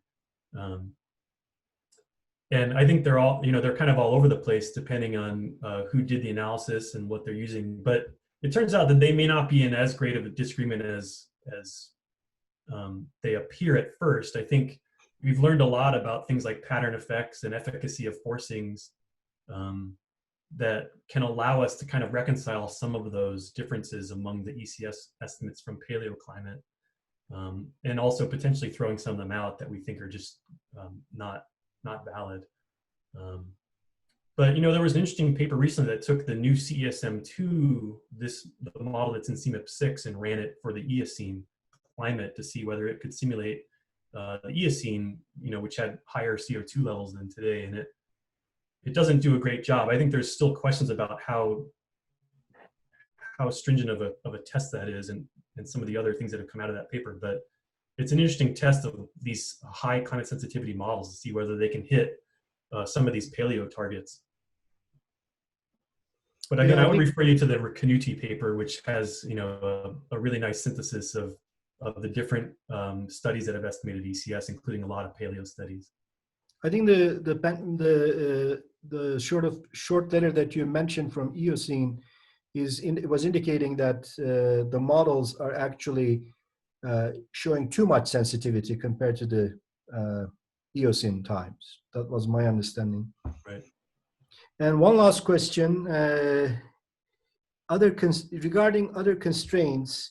Socrates' campaign is examining fundamental cloud properties predicted by CLUB using field observations. Many suggest macrophysics of low clouds at mid to high latitudes, not quite right yet. Any thoughts? I do have thoughts on that, and I'll just briefly preview some results that Tim Myers, who's working with us at Livermore, has been extending this cloud controlling factor analysis globally. And it's kind of funny actually, because if you compare the models to what observations, satellite observations suggest, they've actually improved at the middle latitudes. So the agreement is now better in terms of low cloud cover and optical depth changes at mid latitudes, where we have this big increase in cloud feedback from low clouds. And so that has really exposed the fact that we still have errors at the trade cumulus level and in kind of deep tropical regions. The models are still not really matching the observational targets there, whereas now they're actually on average doing a better job of matching them at the high latitudes. So that's kind of an interesting thing, and that paper is submitted, and hopefully we'll get our reviewer comments soon on that. Okay, and then one last question. I skipped one, it looks like. It says, you talked about how models with lower liquid fraction show higher increases in liquid water path. Is that because these models have an increase in ice water path instead, or because they are raining more? That's a good question. I don't know the answer to that, but you know, in talking with Dan McCoy and others, there is really an interest in looking at the rain process and how that's affecting these kind of supercooled liquid curves. You know, it could be really implicating the warm rain processes, or you know, the conversion from ice to liquid. But I don't know the answer to your question, but I think precipitation processes will be important for that. Okay, well, thank you very much. We are slightly over our time. It's 12:05 local time here. So thank you again. I would like to thank both Clara and Mark for their nice presentations. It's hopefully you'll be both joining next year in person. I'm hoping that'll be the case. And with that, I would like to finish this morning's session. So we'll start at 1 o'clock local time, Mountain Time. And what we are going to do in the afternoon is that co-chairs for the working groups will provide sort of a 12 to 15 minute brief updates from their working groups. Since we have so many short presentations, what we decided to do is not to take any questions at that point, because it's going to delay the presentations and their timing. Instead, I would suggest you save your questions for tomorrow's or Wednesday's working group sessions, and you can bring them up at those working group meetings. So we'll see you at 1 o'clock local time. Thank you. Okay, I'm going to give a brief overview of AMWG plans. This is with my co-chairs, Peter Caldwell and Christiana Jablonowski. Here's an outline. As Gokhan did this morning, I will give only a very brief recap of results from CAM 6 and CSM 2.1. There were two nice talks this morning that went into more detail about many of our current results. There's also a bibliography attached at the end, which you can see in the presentation when it's uploaded. Then I'll talk about plans for the atmospheric component of the CSM 2.2 release, some things about vertical resolution, and then a short update on some new activities in CAM development, and a brief discussion of some SEMA activities. And I'll define these acronyms as is needed. Okay, so this is a quick, very quick summary of CAM 6, some of the key results from CAM and CSM 2.1.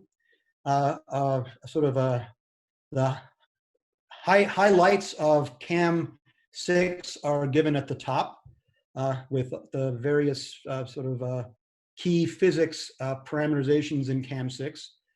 As was discussed this morning, our equilibrium climate sensitivity is quite high now. It's coupled with a transient climate response that actually hasn't changed, as Gokhan mentioned. There are many aspects of variability that have improved in CAM 6. Notably, the Madden-Julian oscillation is a lot better.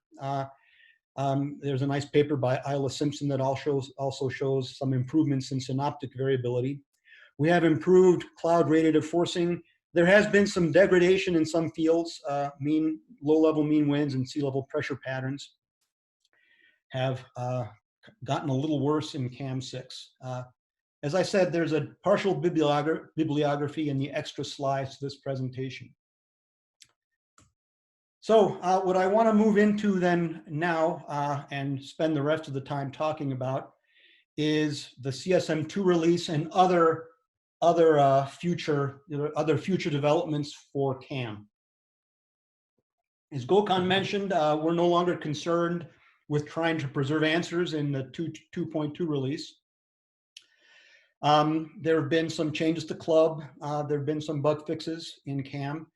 But the real, I'd say the really important milestones in 2.2 for CAM are what's listed in the middle of the slide here: new die cores, regional refinement, higher horizontal resolution, which I'll show a little bit of all of these.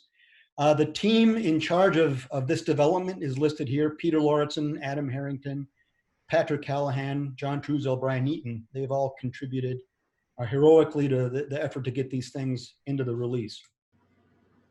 There are two new die cores to be released with CSM 2.2. There's a spectral element SE die core with an accelerated, highly accurate transport scheme called CSLAM. So we call this SE CSLAM. And there is FV cubed, that is GFDL's dynamical core, which is now being used by NCEP. Both of these are fully integrated into CSM. They're working. Here is a quick look at SSTs mean SSTs from short simulations with FV3 in the bottom and SEC SLAM. And without getting, there's not enough here for anyone to take away, any real sort of profound conclusions other than, kind of immediately there are very few or very small differences between the two die cores in terms of their annual mean sea surface temperatures. And these are both fields on this plot could be characterized as reasonable solutions, and they both use CAM6 physics. Our next steps for die cores in CSM, as Gokhan mentioned, we're also working on implementing the model for prediction across scales, which is NCAR's icosahedral dynamical core, which is non-hydrostatic.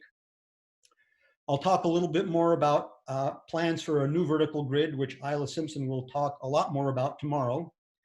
And we will continue, Peter Lauritsen will spearhead further comparison of dynamical cores using simpler models as well as fully coupled simulations, looking at things like intrinsic properties of the die core, like conservation, computational performance, but also looking at mean climate in AMIP and coupled configurations. And for more details, you can go to the document listed at the bottom here. So in addition to the new dynamical cores, there will also be some variable resolution configurations contained in the new release.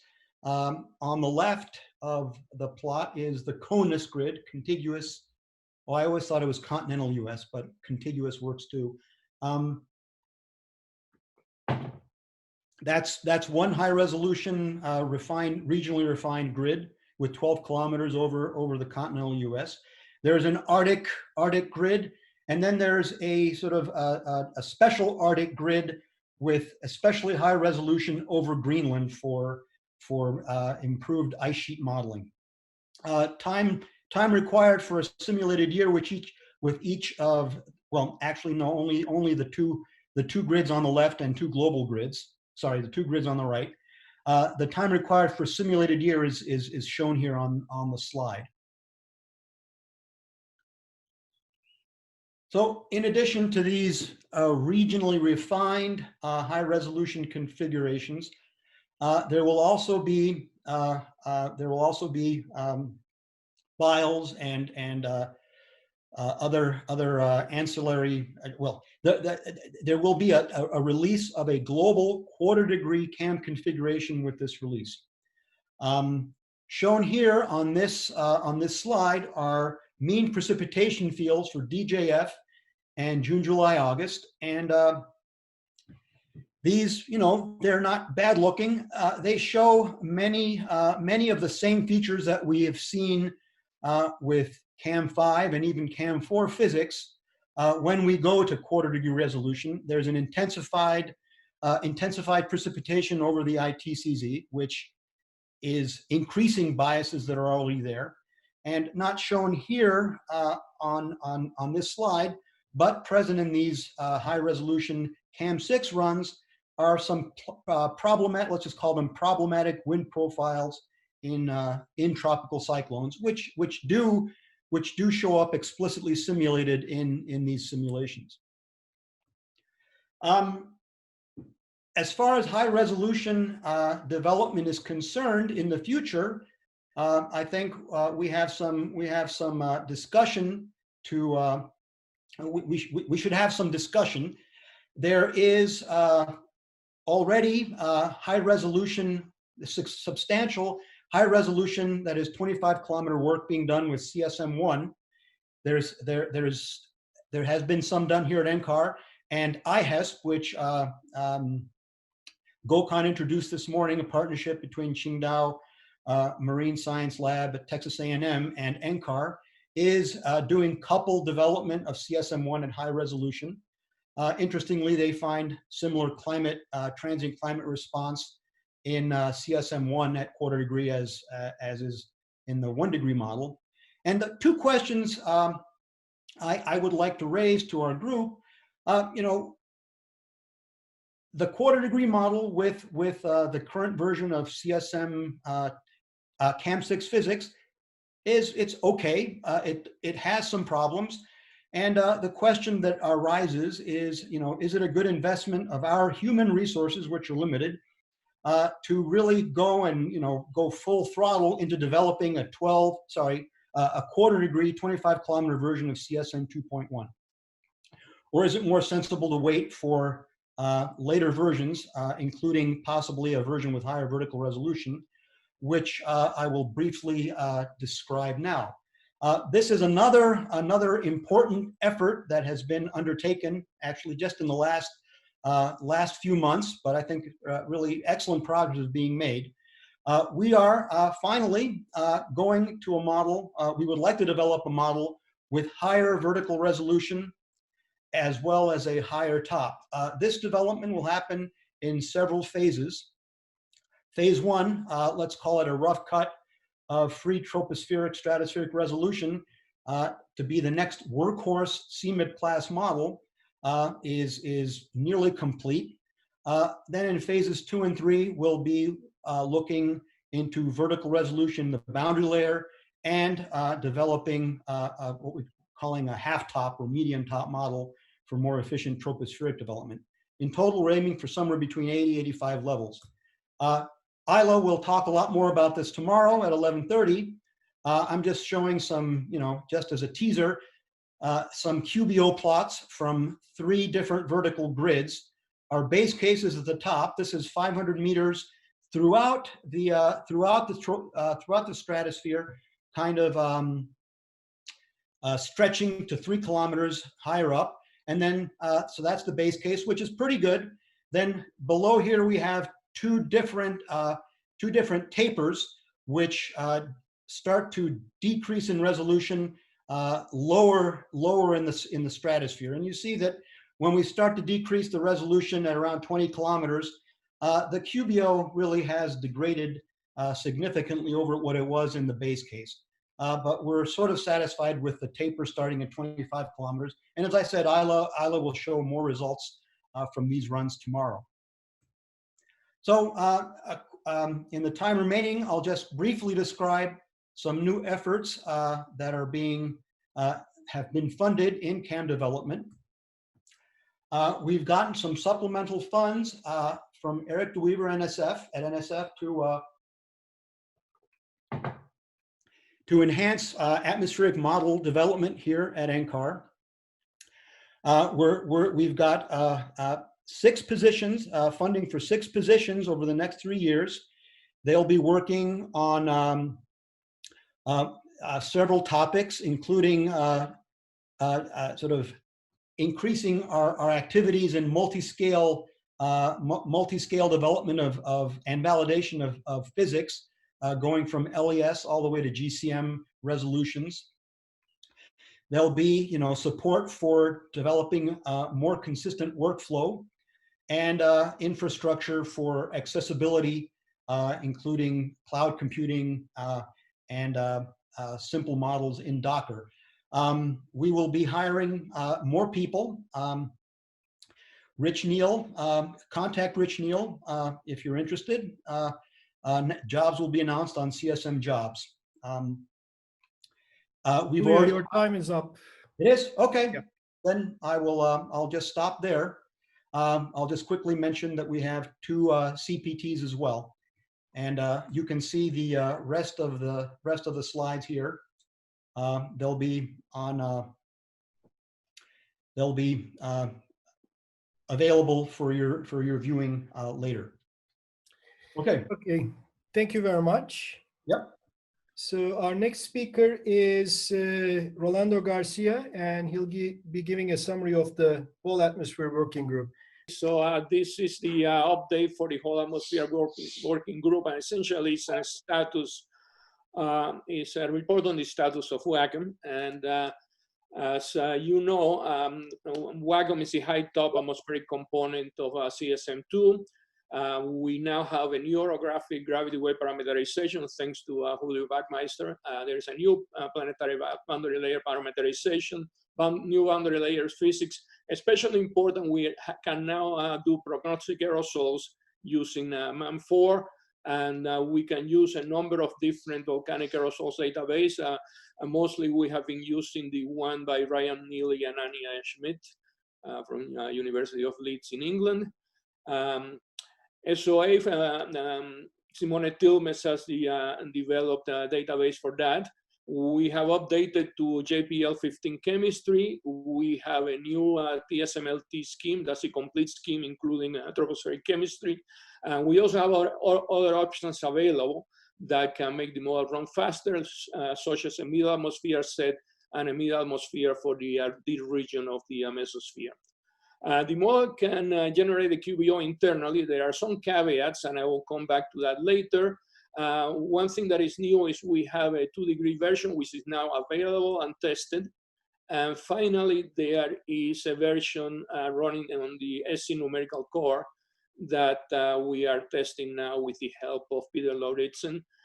Details for some of these, the results that have been published so far are in a paper by Andrew Gettelman et al. From last year. This is whoever came to the working groups meeting in March has seen some of these slides. This is just the bona fides for the model. On the left, you see the zonal mean climatology for the 2 solstices, and both the temperature and the zonal wind look quite realistic. And on the right, you see our southern warming climatology. We are getting about the right number of southern warmings. We still are not completely happy with the seasonal distribution, so that's something to work on. But in general, the dynamics of the model are working as expected. And a little bit on the chemistry. Again, I showed some of these slides at the winter working group meetings, but just to remind you, on the left is the simulation of the Antarctic ozone hole, one of the most important hallmarks for a model that includes chemistry. And what you see is that whichever version of WAGM you run, fully coupled with the ocean, the AMIP version with a specified ocean sea surface temperature and ice, or one where we essentially drive the model with the mirror to climatology, the evolution of the ozone hole that we get agrees quite well with the observations, which are in the black curves. On the right, you see another important marker of how transport is working in the model, and this is the tropical tape recorder for water vapor. And again, compared to MLS, we agree pretty well, both as regards the maximum and minimum values and the displacement velocity with altitude.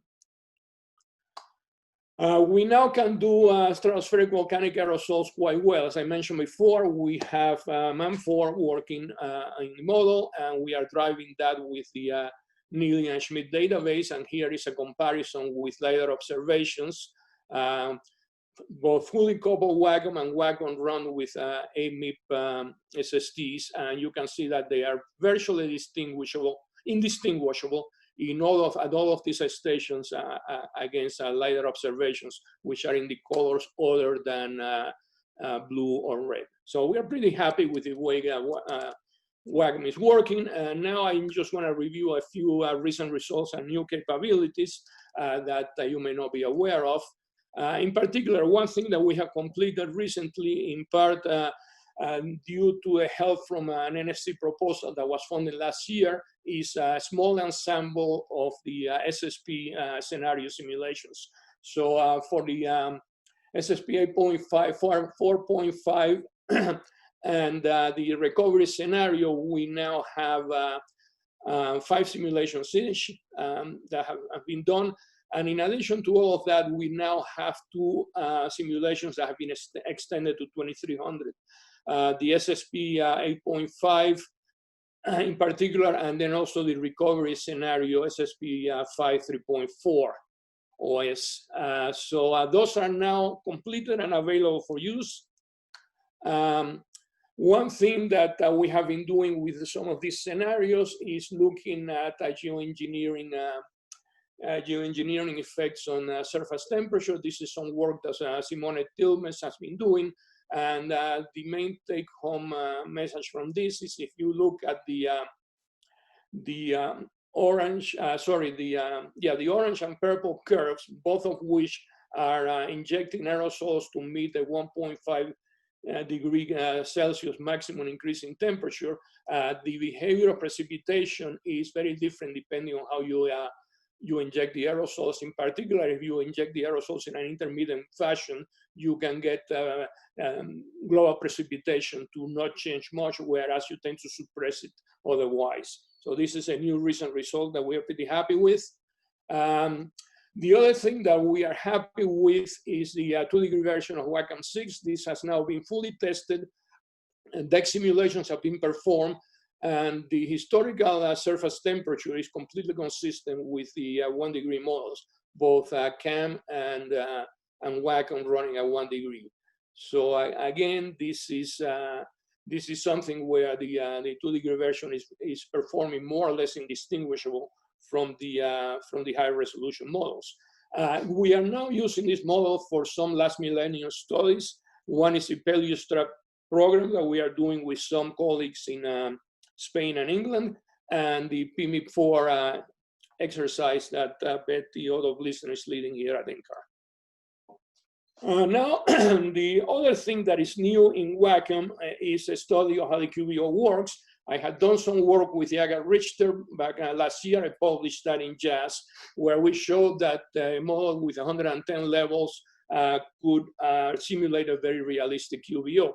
That was done within the context of WACM 5.4, a model that was never made officially available to the community. And what I would like to report here is that we can now get essentially the same results as were published in our paper with the WACM 6 model when run at 110 levels. That model has 500-meter resolution through about 10 hectopascals. And as you can see on the bottom right, it reproduces a QBO that is quite consistent with the observations from ERA interim shown in the upper right.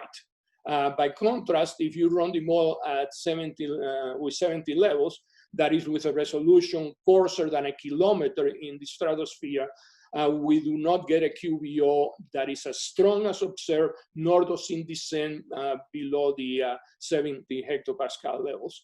So it's beginning to look more and more that you need resolution of about 500 meters, free troposphere, lower stratosphere, to simulate a realistic QBO. I mentioned before that we are now testing a version of WACM running on the SE core, and this is one example of what we are getting. This is a plot that I have from Peter Lauritsen, and what it shows is the QBO in WACM 6 SE with 110 levels, so essentially the same grid as shown in the previous slide with the successful QBO.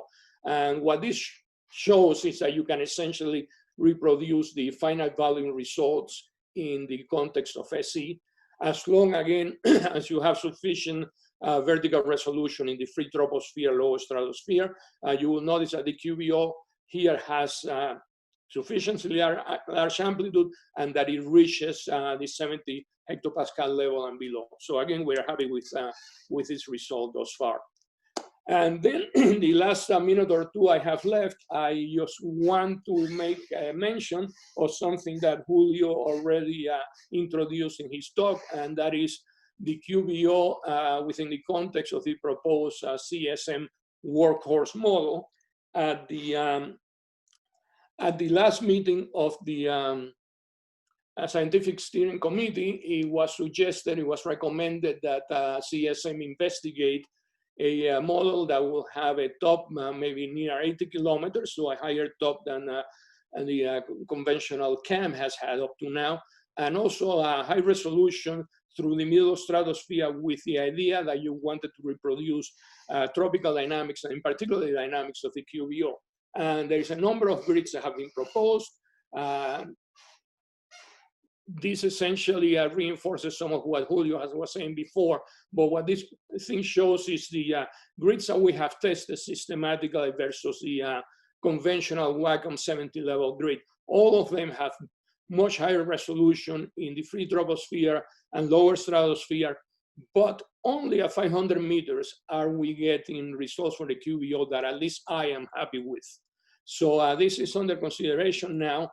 And we will have more discussion on this at the joint meeting of the whole atmosphere group and the climate chemistry group tomorrow afternoon. The only things I want to point out here is that once this model comes to fruition, there are implications for the future of Wacom, and I list this in on the future directions. I think high vertical resolution is the next scientific frontier for the study, not just of the middle atmosphere, but also the troposphere. I think it's somewhat costly, but not as costly as increasing horizontal resolution, because the increasing cost is only linear with the number of levels. As I mentioned before, SSC recommended the investigation of such a workhorse model. We are looking at 80 to 90 levels total, including an increase of resolution in both the lower stratosphere and the boundary layer. Top not higher 80 kilometers, and the option to run various suites of coupled chemistry, as I noted before. Now, one thing that is important from the point of view of Wacom is that, yes, we do get a QBO, but a model that stops at 80 kilometers is not suitable for many studies of middle atmosphere dynamics and chemistry. So I think we need to look at this workhorse model as something that Wacom will have to be built on top of. So we will take the nice high resolution through the lower stratosphere, but we will need a higher model top, and we will need probably increased vertical resolution even beyond 10 hectopascals.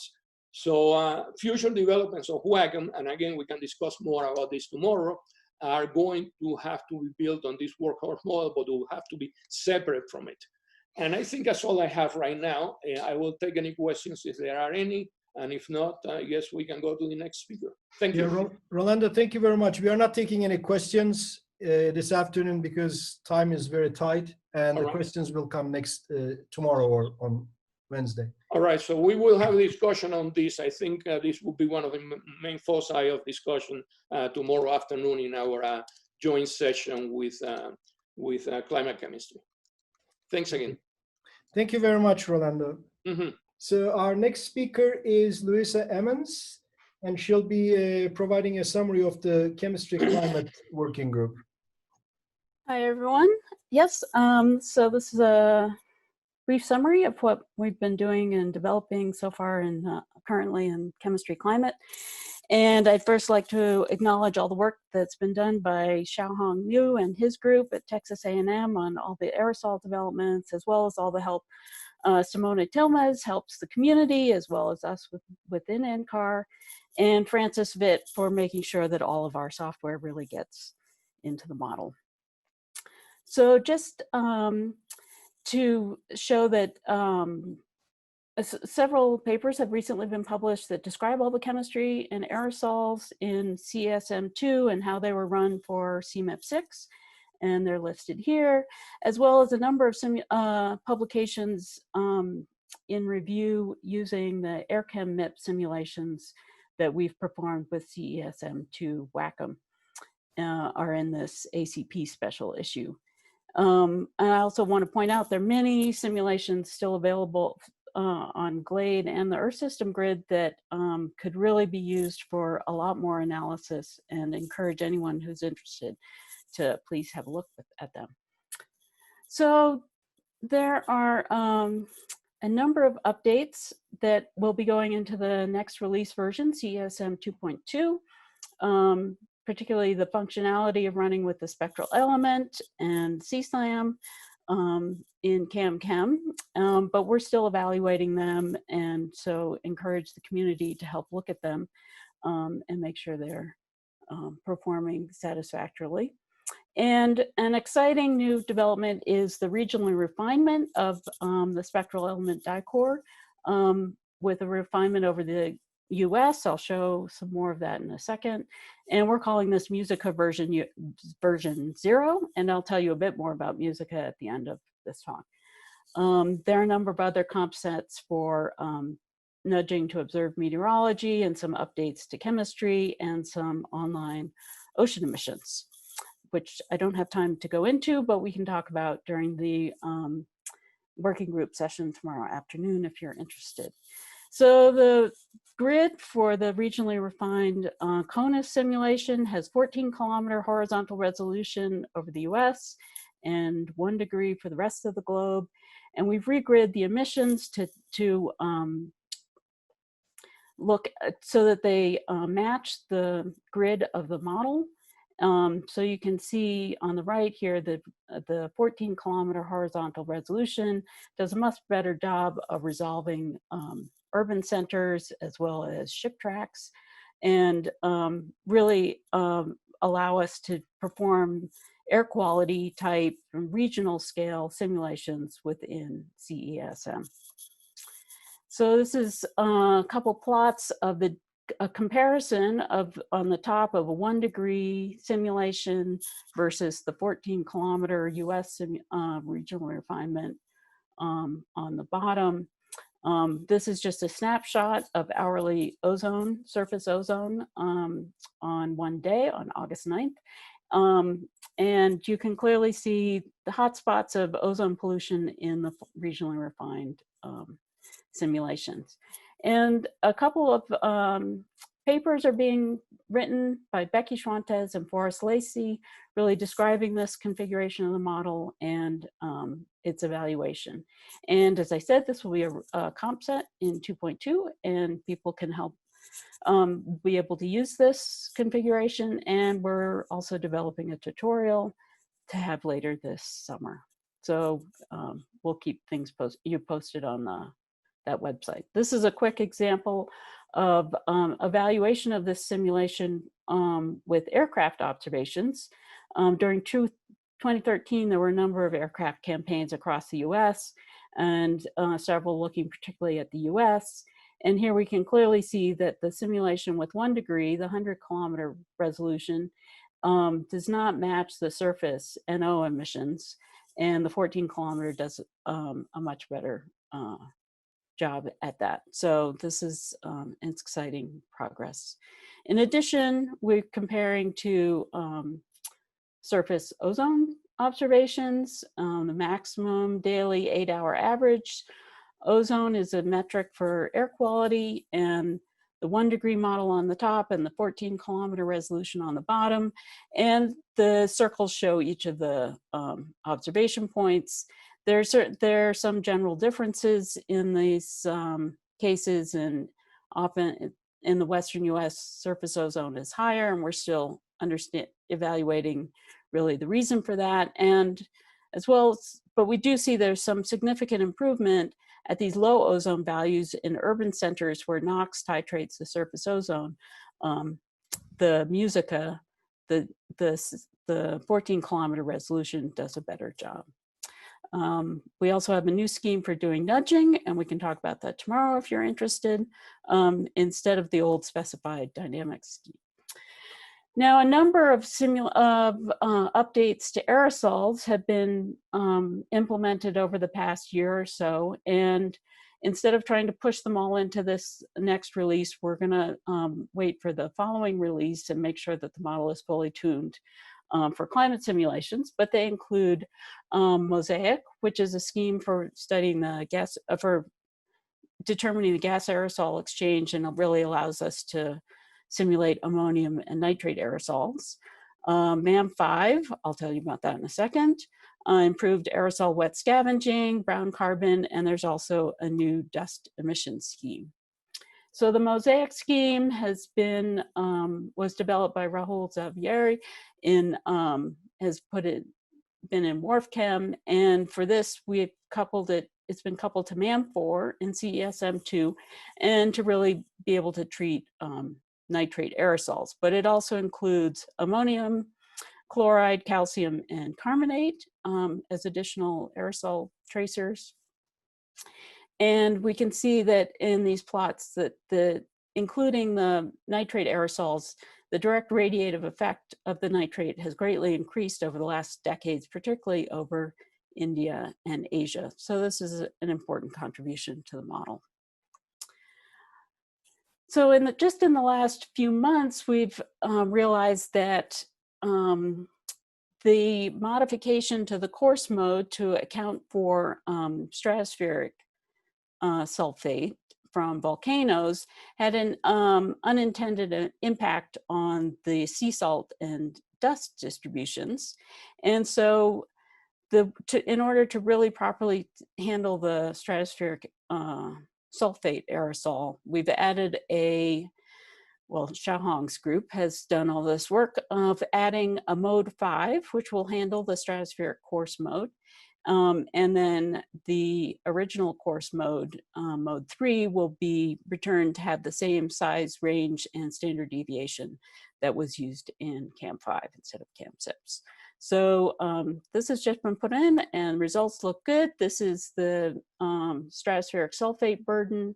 The red and blue lines from MAM4 and MAM5 are right on top of each other, and they match the observations well. And we can see that this stratospheric burden with MAM4 and with MAM5 agrees quite well.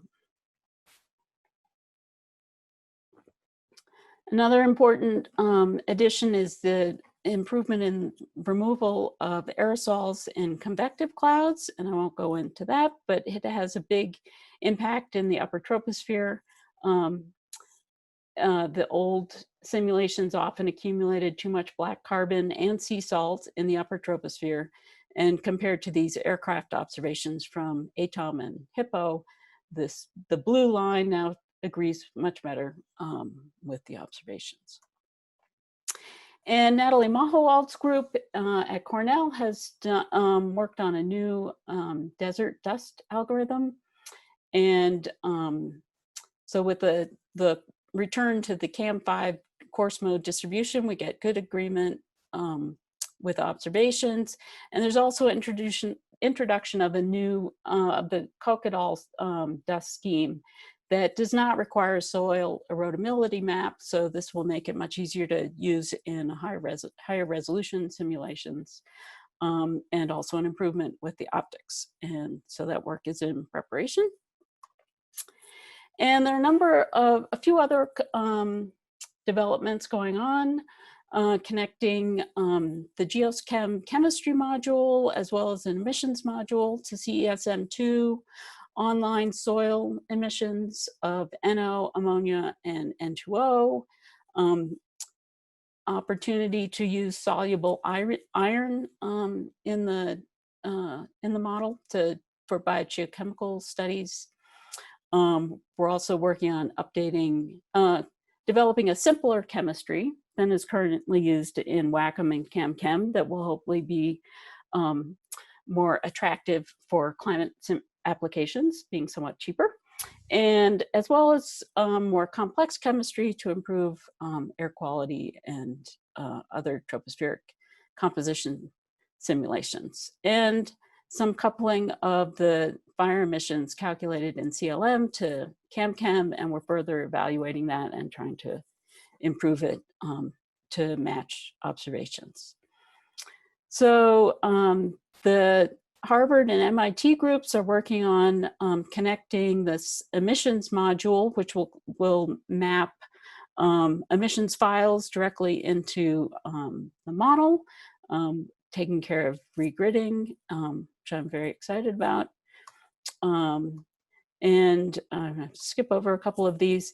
And I just want to finish and talk about Musica, which is multi-scale infrastructure for chemistry and aerosols. And it's our, it's a plan to develop a model independent infrastructure for the development and simulation of chemistry and aerosols, so they can be put into models at multiple scales, different resolutions in a coherent fashion. So it's largely comes out of trying to merge our WRF-Chem and CAM-Chem activities within ACOM, but hope that it will really connect across the community to other models using variable resolution grids such as MPAS and FP3. And we've written a vision paper describing Musica that's been accepted by BAMT, led by Gabby Pfister, and that should be available very soon. And we're developing the implementation plan for all of this development as part of Musica. And the community is really invited to help to participate in that. And we have a web page that lists the various working groups that we've identified to start the development and research activities. And we encourage you to go to this webpage, and you can sign up for as many working groups as you'd like to be a part of, and we'll start communicating with the community about how to be involved and work together in developing these schemes. I did skip this diagram. This is really, this will be connected to CIMA, which is a more modular way of incorporating all of our models components, so that there'll be a suite of chemistry and aerosol processes that will be coupled to the atmosphere model through a standard interface. And so this Musica will be part of the CESM workshop in a couple of weeks. And as I said, Musica version 0 is going to be released. So please join us tomorrow afternoon at the working group session to talk about any more of this and ask us questions. Thanks. Thank you very much, Louisa. Okay, our next speaker is Frank Bryan, and he'll be summarizing the Ocean Model Working Group activities. We're a few minutes ahead, but let's go ahead. Go ahead, Frank. Okay, are you seeing full screen? Yes. Okay.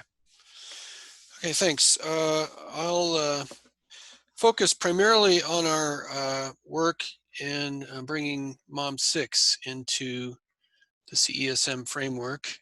Much of the science being done with the current version of the ocean model POP is being done in collaboration with other working groups, biogeochemistry, Earth system prediction, et cetera. And I assume you'll hear about, excuse me, hear about much of that work in the other talks and the sessions this week. So we've been working on this now for a couple of years. It's been a challenge, but MOM6 is a very different formulation of the equations of motion in the ocean than POP. And we've been working to understand that difference, understand those differences and how they impact our choices in model physics. We're currently have been focused on a model in the eddy parameterized regime where the mesoscale is completely unresolved. This is the case with our current by one version of POP. So we would think of this version, this prototype version we're working with, as nominally a replacement for the 1 degree POP model. It does have somewhat higher resolution. We're working with what we're calling a 2/3 degree grid, but that increase in resolution is really almost exclusively in the zonal direction. The current by one POP has a very anisotropic grid with much higher meridional resolution than zonal. And we've brought those closer to one another so that the grid aspect ratio is closer to 1, which is preferable from a numerical analysis point of view. The number of vertical degrees of freedom is roughly equivalent, but we're using what is referred to as a Z star, which is a somewhat adaptive vertical coordinate relative to the sea surface. And the formulation in MOM6 allows much higher resolution near the sea surface, which is one of the limitations in POP that we were trying to get past in our choice of a new ocean model. So now we have a resolution around 2 meters at the surface versus 10 meters in POP. The expectation is that this will allow us to represent mixed layer physics and features like a diurnal cycle of SST much more realistically. Currently, we're using a vertical mixing package, which is configured to be as close as possible as we could to POP, and we're currently exploring its behavior in the context of the MOM6 dynamics, treatment of topography, etc., and revisiting some of the ad hoc assumptions and tweaks that were put in POP to accommodate peculiarities of that model. We are going with a more modern implementation of our lateral closures that is sort of the basis or sort of an entree into the ocean climate process team. In this case, we're using a scheme which diagnoses the expected mesoscale eddy kinetic energy, MEKI, based on the large-scale environment, and then uses that estimated EKE to scale the horizontal closure parameters. That is currently done with this geometric scheme. We're using the same submesoscale closure, the Fox-Kemper et al. Scheme. With the differences in the solver and these choices in numerics, the cost on a per grid point basis is about 4 times the current version of POP. We have about twice as many grid points, resulting in an 8 to 9 times cost increase over POP.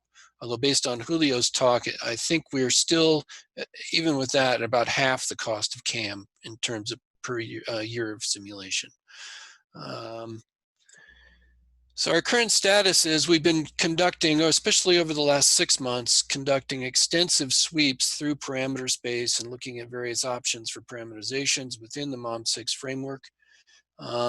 Primarily in forced ocean ice simulations, with occasionally testing sort of a baseline from those experiments in a fully coupled context, developing our intuition for the sensitivity of these various parameterizations and understanding the differences in the way they behave relative to their behavior in POP. At this point in time, the SST biases in MOM6 and POP are structurally very similar. You can see that with the MOM6 SST bias relative to observed climatology on the left and POP on the right, indicating that, and these are both in the forced case with the OMIP protocol forcing data sets, indicating the dominance, at least in these structures, of the forcing data, the common forcing data set in combination with sort of the intrinsic limitations of trying to simulate ocean dynamics at this resolution. The RMS differences are really quite similar. The mean bias in MOM6 is now a bit warmer than that in POP. Gokhan showed a couple of, or maybe just one figure from the current simulations of the AMOC. In the subtropical latitudes, MOM6 and POP are very close to one another. In the subpolar latitudes, the MOM6 solution has a rather weak overturning relative to POP, although it's fairly close to the OMIP multi-model ensemble mean. One of the challenges we're looking at right now and trying to come up with a path forward is a rather poor representation of water masses that are the product of overflow waters. That, for example, the Denmark Strait area, Faro Bank Channel, etc. We do not have the type of overflow parameterization that's currently implemented in POP in MOM6, and it's not clear that the Price and Yang stream tube model as it's implemented in POP is really can be ported in the current way into MOM6. There's just too many fundamental differences in the solvers. On the right, you can see a comparison of the Mediterranean outflow water. This is just off of Gibraltar in the Eastern Atlantic. And you can see that MOM6 actually has an overexpression of Mediterranean waters in the open Atlantic, whereas POP had almost completely lost its expression of med waters. So it's not the case that we're always, that POP was doing everything right, and we're actually finding, revisiting some of the things that we had sort of brushed under the rug for many years in our comparisons between MOM6 and POP. So near-term development, I would say this is sort of mostly over the rest of this summer and into the fall. As has been mentioned a couple of times already, MOM6 will be available in the CESM 2.2 release in sort of a functional version. We're not at the point where we're going to call this a scientifically vetted solution that can just be a one-to-one swap for POP. We're still in the development process at that level. We've been trying to build up our documentation and training opportunities. We've been having bi-weekly seminars. Those will continue through the summer in each week or every 2 weeks. We have 3 talks, one on sort of basic algorithmic issues in the formulation of MOM6, one is sort of a practical how-to talk, and then a third talk on a use case, not just in CESM, but these are coming from across the MOM6 user community. That includes GFDL, the operational centers, EMC. MOM6 is being considered as the ocean component in the US Navy prediction system. So we have participants from the Navy oceanographic labs, as well as our university partners. We'll be continuing to continue trying to mitigate biases in this eddy parameterized prototype. We're in the very near future try to begin exploiting the very flexible vertical representation in MOM6 through its AIL coordinate system. We want to begin bringing in more of the wave-driven planetary boundary layer mixing, which we have not begun testing yet with MOM6. That's currently being actively developed in POP, and we want to bring that work into the MOM6 framework. The biogeochemistry, marine biogeochemistry model port is underway, and we may hear about that in the BGC update next. And we'll also, in the short term, be putting together, we're already putting together grids for higher resolution versions in the eddy permitting in sort of 25-kilometer resolution regime, and eddy resolving in the 8 to 10-kilometer resolution regime. We know that there's strong interest in the community for a lower resolution, or at least less expensive version. We would like to begin working on that, but we would like to get some assistance from those who are interested in using that configuration in their science, so that we have some guidance on what to be looking at and have some help in assessing those solutions. In the more intermediate term, I'd say, late fall into next winter, we will be putting together additional configurations, that is non-global or not, at least non-Earth configurations, along with primarily through the just wonderful work of Jianing Wu from Stony Brook University. We have put together fully coupled idealized configurations in two different kinds of planets, one a full aquaplanet with no continental barriers, and another a ridge planet with sort of a minimal continent, 1 grid point wide, that can support a zonal pressure gradient in the ocean and gyre-like circulation. And Jianing is using those in her thesis work. As Gokhan mentioned in the talk this morning, we have work underway to harden those configurations and provide a tool set for users to use those as templates for their own research in fundamental climate dynamics.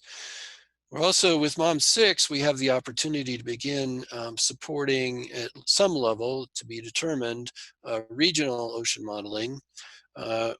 Scott Bachman and Gustavo Marquez are currently developed and are beginning to run a tropical Eastern Pacific basin example.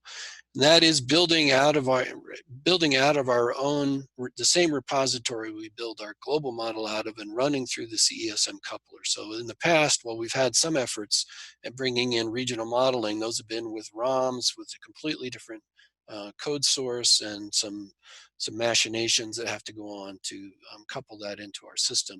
In this case, it'll be using the same coupling technology and same code we use in our global modeling.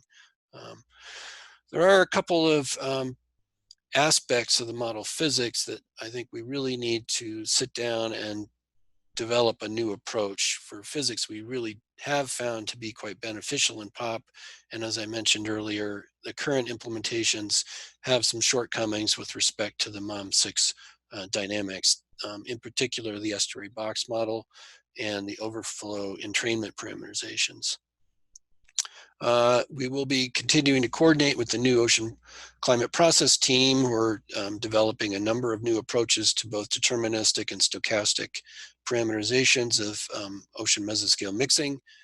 There's also a pretty active group within the working group working on wind waves and their impact on ocean near surface mixing. We wish to bring that work into the MOM6 realm, and continuing to build up our analysis and workflow capabilities using more modern and easily adapted tools for workflow and post-processing. So we will have a discussion-only session tomorrow. The Ocean Working Group meeting was delayed and only happened 8 weeks ago, so we decided not to try to solicit talks again. So if you have questions, please come tomorrow at 1. Also, Alper Altuntis, our software liaison, will be giving a talk on the MOM6 technical aspects during the software engineering working group meeting on Wednesday. And if you wish to revisit our webinars, they've all been recorded, so you can watch the talks as well as view the slides on the CESM events webpage. And our next event will be next Monday, and next week will be Regional Modeling Day, so you'll be able to hear more about that new capability in CESM. So with that, I'll stop. Thank you very much, Frank. Okay, so our next speaker is Keith Lindsay, and he'll be summarizing the Biogeochemistry Working Group activities. This is a brief update of highlights from the Biogeochemistry Working Group. The flagship product for the Biogeochemistry Working Group is the coupled carbon climate model variation of CESM, where atmospheric CO2 is being prognostically predicted by the carbon cycle being fed into the radiation scheme, and as opposed to using prescribed atmospheric CO2 concentrations. And so I'll mostly focus on some of the results of CESM2 in that configuration and comparing back to CESM1. I'll point out the working group co-chairs are Gretchen Keppel-Alex, myself, and Abby Swan. One of the key aspects of the coupled carbon cycle climate experiments is evaluating the carbon cycle in the atmosphere, where we can compare to measured values. And in this plot, I'm showing the globally average surface CO2 concentration in the ESM HIST experiments of CMIP. In the top panel, there's model and observations. The solid black line is the observations that are being used in the coupled model, in the model itself when we're using a prescribed CO2. The solid lines are from the CESM2, a couple of ensemble members where we have prognostic carbon cycle. And in the bottom panel, in the dashed line is the CESM1 BGC variant of this. And then in the bottom panel is the bias from observations, model minus observations. There's a few key things coming that are evident in these plots. In our CESM2 integrations, there was a larger drift in the PI control than we had in CESM1. And so we're starting off at 1850 with a bias in atmospheric CO2 because it just happened to be that there was drift in atmospheric CO2 that led to CO2 being, in our PI control, that led to CO2 being elevated compared to the 1850 values. That's sort of the first feature that comes out of this plot, is that CO2 in CESM2 starts off a bit too high, and it tracks, that bias stays constant up into the middle part of the 20th century. And then both versions of the model, the observations are rather flat in atmospheric CO2 in the middle part of the 20th century, and the models do not capture that, and they show a growth of atmospheric CO2. This is a feature that almost no CMIP ESM models have captured, this flattening of atmospheric CO2. Intercomparison analysis, almost all models show a divergence of atmospheric CO2 from observations in this part. And it's an active area of research to understand why this is so. Understanding if it's forcing or something inherent that all the models are missing. Then another key feature, another aspect of this graph is that in the latter part of the 20th century, the growth rate of atmospheric CO2 in CESM2 is very close to observations. So we have a bias in the latter part of the 20th century of around 15 ppm, but in CESM2 that is constant in time, and the growth rate of atmospheric CO2 matches closely observations. And this is in contrast to CESM1, where we had a greater growth rate in atmospheric CO2 than was observed. And then that excessive growth rate carried on to future projection runs. I'm not showing results from the future projection runs because there was recently a bug discovered with the projection runs that were the CAM configuration, and we have not yet redone the prognostic CO2 experiments for the projection runs with prognostic CO2. So this presentation is focusing just on brief results from the PI control runs with prognostic CO2 and the historical runs, the ESM HIST. So it's a significant improvement in the model that we're getting the growth rate much better in the latter part of the 20th century in CESM2 compared to CESM1. Another aspect of the model that is improved, and that is, I'll mention that is primarily from improvements to the land model that Dave Lawrence spoke about this morning in his talk where he received the Distinguished Achievement Award. Another area of the model where we have had a significant improvement compared to CESM1 is the Northern Hemisphere seasonal cycle of surface CO2. And here we're comparing at Point Barrow, Alaska. Again, the black line is the observed atmospheric CO2, and in the top panel, it's a climatology of 1981 to 2004. And again, the solid colored lines are CESM2, and the dashed line is CESM1. CESM1, the magnitude of the seasonal cycle was much smaller than it was observed. And in CESM2, we are much closer to observations in terms of this metric. Our phasing is a little bit off. It looks like the growing season is beginning a little bit too early and having a reasonable length. I'm referring to this as growing season because this seasonal cycle is primarily due to northern hemisphere terrestrial carbon cycle growth and respiration. That is, the top panel is the climatology from 1981 to 2004, whereas in the bottom panel, we're looking at the time series of the amplitude of the seasonal cycle from the early 20th century out to the early 21st century. You can see the black line in the bottom panel in the right half of that, the observations is showing an increase in the magnitude of the seasonal cycle, and that is getting well captured by CESM2, whereas in CESM1, the dashed line, the model started off with a similar amplitude of seasonal cycle early in the 20th century.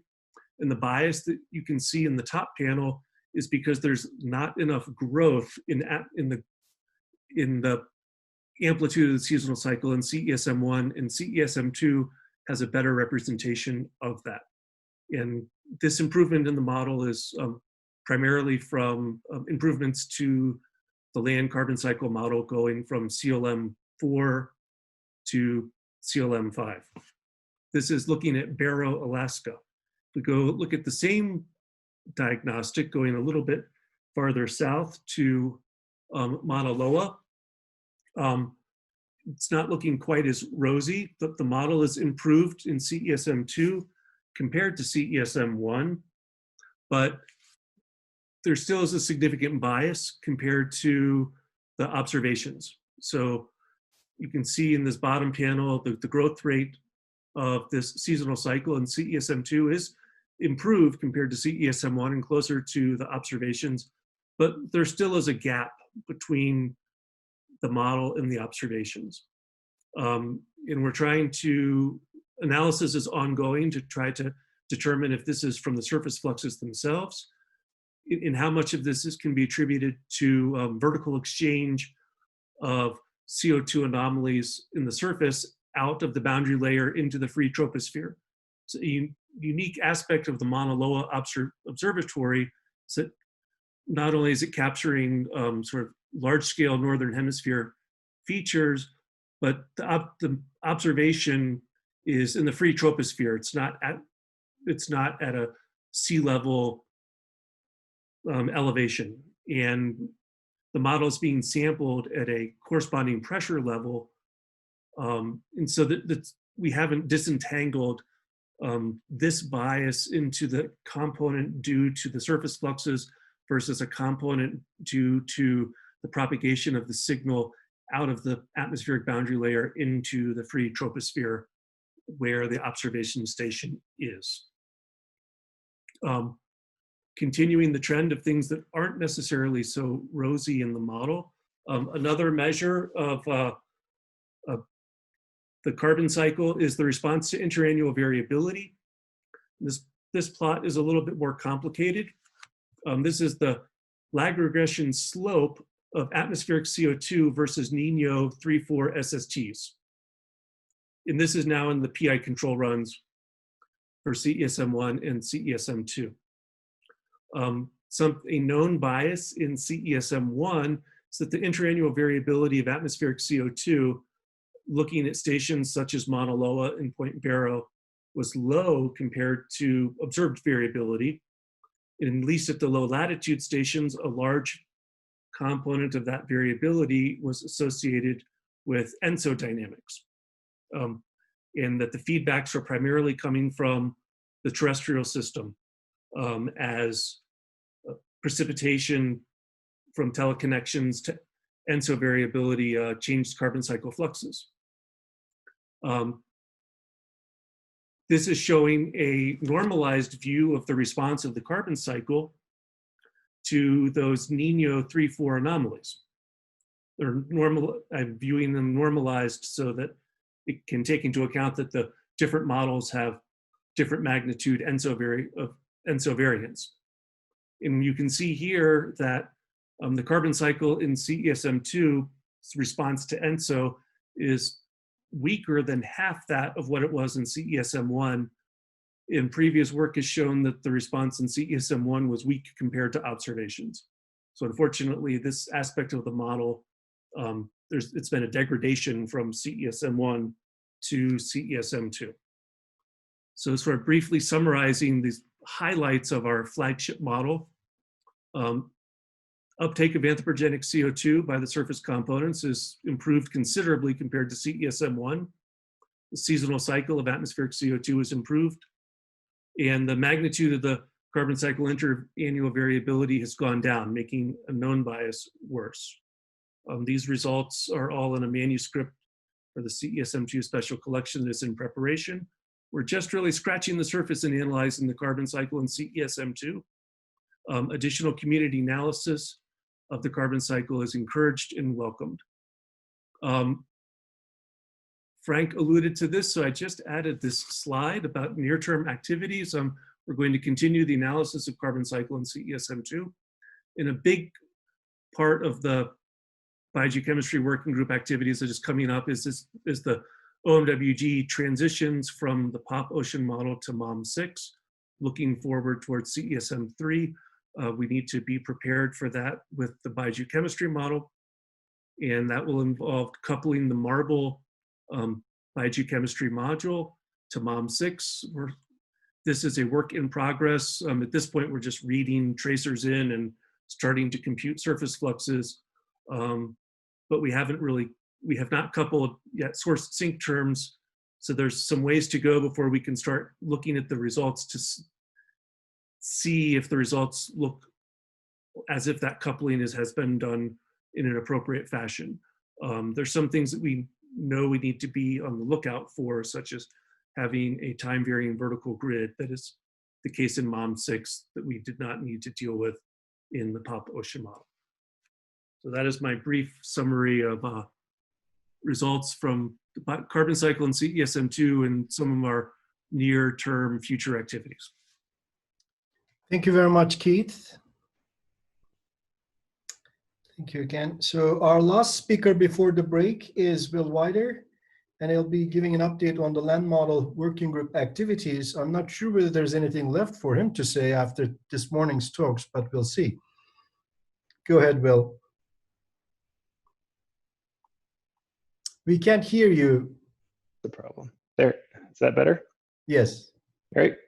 Yeah, I've had quite an introduction getting to hear both from Daniel and Dave today. So the land model working group update hopefully has some new things though. And so with Charlie Coven, I'm co-chair of the land model working group. And to start, I'll see if I can advance my slides. So I wanted to go over some research highlights that the working group has over the last 12 months or so, kind of briefly touch on some ongoing community projects, and then spend a little bit more time talking about some of the future directions that we have for CTSM 5.1 and CESM 3. And so as Dave alluded to today, the land model has really expanded to fill multiple roles in the CESM. So not only does the land model serve as the lower boundary condition for the atmosphere, but it also serves all of these many other scientific communities and scientific disciplines. And by bringing in perspectives from the crop model and hydrology, ecology, biogeochemistry, and land use change, we're really able to start including multiple components and look at the interactions between those kind of smaller component systems in the broader Earth system. And so in the last year, there's been a number of publications documenting CLM5.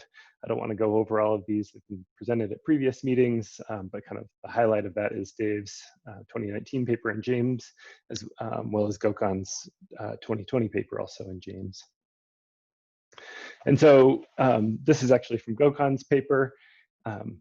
We saw the figure from all of CESM that CESM seems to represent a pretty good climate model. And this is a similar type figure just for land. And so in this metric, you can see how we stack up for things like metrics for ecosystems, hydrology, radiation, and climate. And so what's on the left of these figures here, if you can see my cursor, is results from CESM1 and the lens, and then an ensemble of CESM2 simulations over the historical period. And so more green arrows, green boxes out of island mean a better model. So we've made a lot of progress, as Keith said, on the land side, especially in terms of ecosystem and carbon cycle dynamics, making things look better in CLM NCLM5. And then I think Gokhan showed a variant of this slide maybe earlier, but or Dave showed it in his talk, but another important feature of CESM2 is that we're able to capture the end of the 20th century and serve 21st century land sink, which is shown here, estimated by the Global Carbon Project, or GCP, with the black line, and the uncertainty around it. And both CESM2 with CAM6 and CESM2 with WACM generally follow the magnitude of that slope, whereas CESM1 in the lens was a net carbon source to the atmosphere throughout the 20th century. So rectifying that kind of known bias in CESM2 is one of the major goals, and I would say accomplishments of the Land Model Working Group. But you can stack this up. Dave definitely showed this earlier, and I think we'll probably keep showing it until we have another figure to compare it to. But this is, another one of these stoplight diagrams looking at a number of metrics, and the details really don't matter here, but kind of one feature of this plot shows that, not surprisingly, the intermodal mean, shown highlighted here in red for both CMIP5 and CMIP6 models, are better than any single component model. But we can also see that again, CESM1, which has a lot of red, especially for ecosystem carbon cycle, has been improved a lot in CESM2, which shows a lot of green here, and at least to my eye, quite a bit of green compared to many of the other models in CMIP6. And so another way of looking at this is over the historical period, you can kind of see the effect of land use change causing a net carbon source to the atmosphere, and then over the end of the 20th century and beginning of the 21st century, this net carbon sink, or an ecosystem service that terrestrial ecosystems have provided, for roughly the last 70 years. And we can run those forward like we have in scenario MIP. So these are just two SSPs, so SSP 585 and SSP 534 overshoot. You can see that the magnitude of the land carbon sink is different in those two scenarios, not surprisingly. But then the question was, does that strong land sink persist? Like, when does it turn over? It persists throughout the 21st century, but when does it turn over?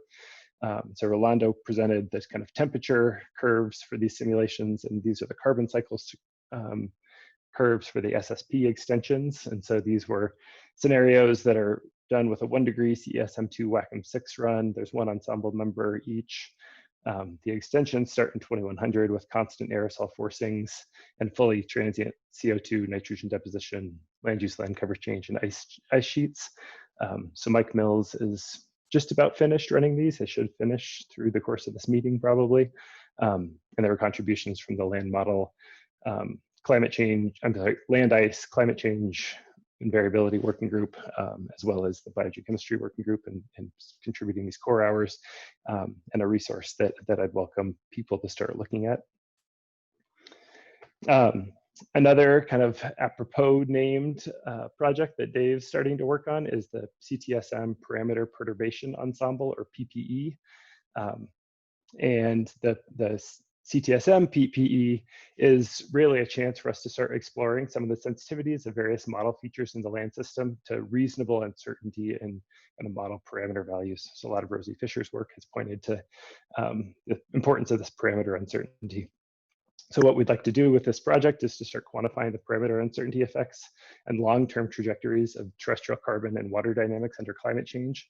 And our hope is to present, kind of come up with a generalizable enough framework for other working groups and other CESM components to start thinking about how to do it.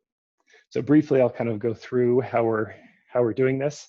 And a huge part of it is having an updated code base. So this is kind of going to be a CTSM 5.1 beta tag, and Eric is, as one of the land model software engineers, is critical at kind of pulling this together.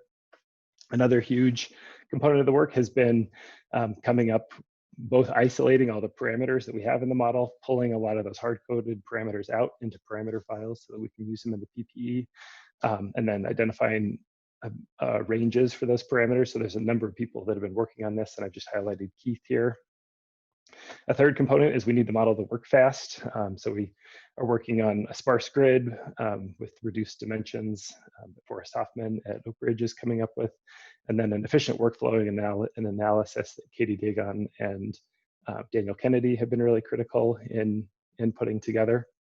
And then lastly, some sort of selection criteria. So after we have this huge parameter ensemble put together, how do we start to evaluate it and select the kind of nonsensical parameters and parameter combinations that we have versus ones that are maybe plausible? So Dave's kind of leading the charge on putting that together. And so I wanted to include this because in the last couple of months, we had a presentation from Gretchen Keppel-Alex and her student, Matt Wozniak, at the University of Michigan, showing this kind of persistent bias in the model. And so what's shown here is half-hourly GPP from CLM on the left and observations from the UMBS observational tower in Michigan on the right. And kind of what you can see is there's this hard cap of GPP around 22 micromoles of CO2 per meter squared per second. And so what Daniel did was with kind of a subset of parameters that we've identified for this perturbed parameter ensemble, shown that he can raise the cap, not quite as high as the observations, but to more reasonable levels. And the exciting thing here is just kind of proof of concept that we can get this PPE to work in a reasonable way. So as I said, there's a number of features that are going to be going into CTSM 5.1. I'm not going to go over all of these here. We'll talk about them a little bit in the land model working group tomorrow, and this will be up online. But I'd refer people to the CTSM GitHub page. There's a lot of information there and discussion about these new features, bug fixes, developments, and other improvements that are going in the model. Some other future directions that, again, I'm just going to really touch on now is this NCAR Neon Cyber Infrastructure and Forecasting project, which really seeks to advance both the atmospheric sciences and macrosystem ecology by these synergies between the modeling communities and observational communities at both institutions, with this emphasis on supporting university research. So Gordon Bonin and Mike Clements at NCAR and Neon respectively have been really leading up this charge. Danica Lamberdazzi and David Durden, also at NCAR and Neon, have been really important. And then recently Brian Dobbins has joined our team as a software engineer. So we'll hopefully be hearing more about this in the future. So the last couple of things I wanted to touch on were some of the priorities that we've identified for CESM 3. And one of those is asking the question, how do ecosystem function and vulnerabilities transform under climate change? And there's two components that are really important to addressing that. One of those is the hill slope hydrology model that Sean Swenson is working on, and the other is an ecosystem assembly model, or FATES, that's being spearheaded by Rosie Fisher, Jackie Schumann, and Charlie Coven. Another question that we're thinking of is how do we maintain food and water security in a changing world? And really, we're aiming to improve the representation of land management with increased flexibility and representation of crop modeling, including pastures and rangeland, water resources, water management, including integrated lakes, rivers, reservoirs, and reservoir management. And this work is really pushing the boundaries of thinking about how management can allow for more realistic responses to climate extremes.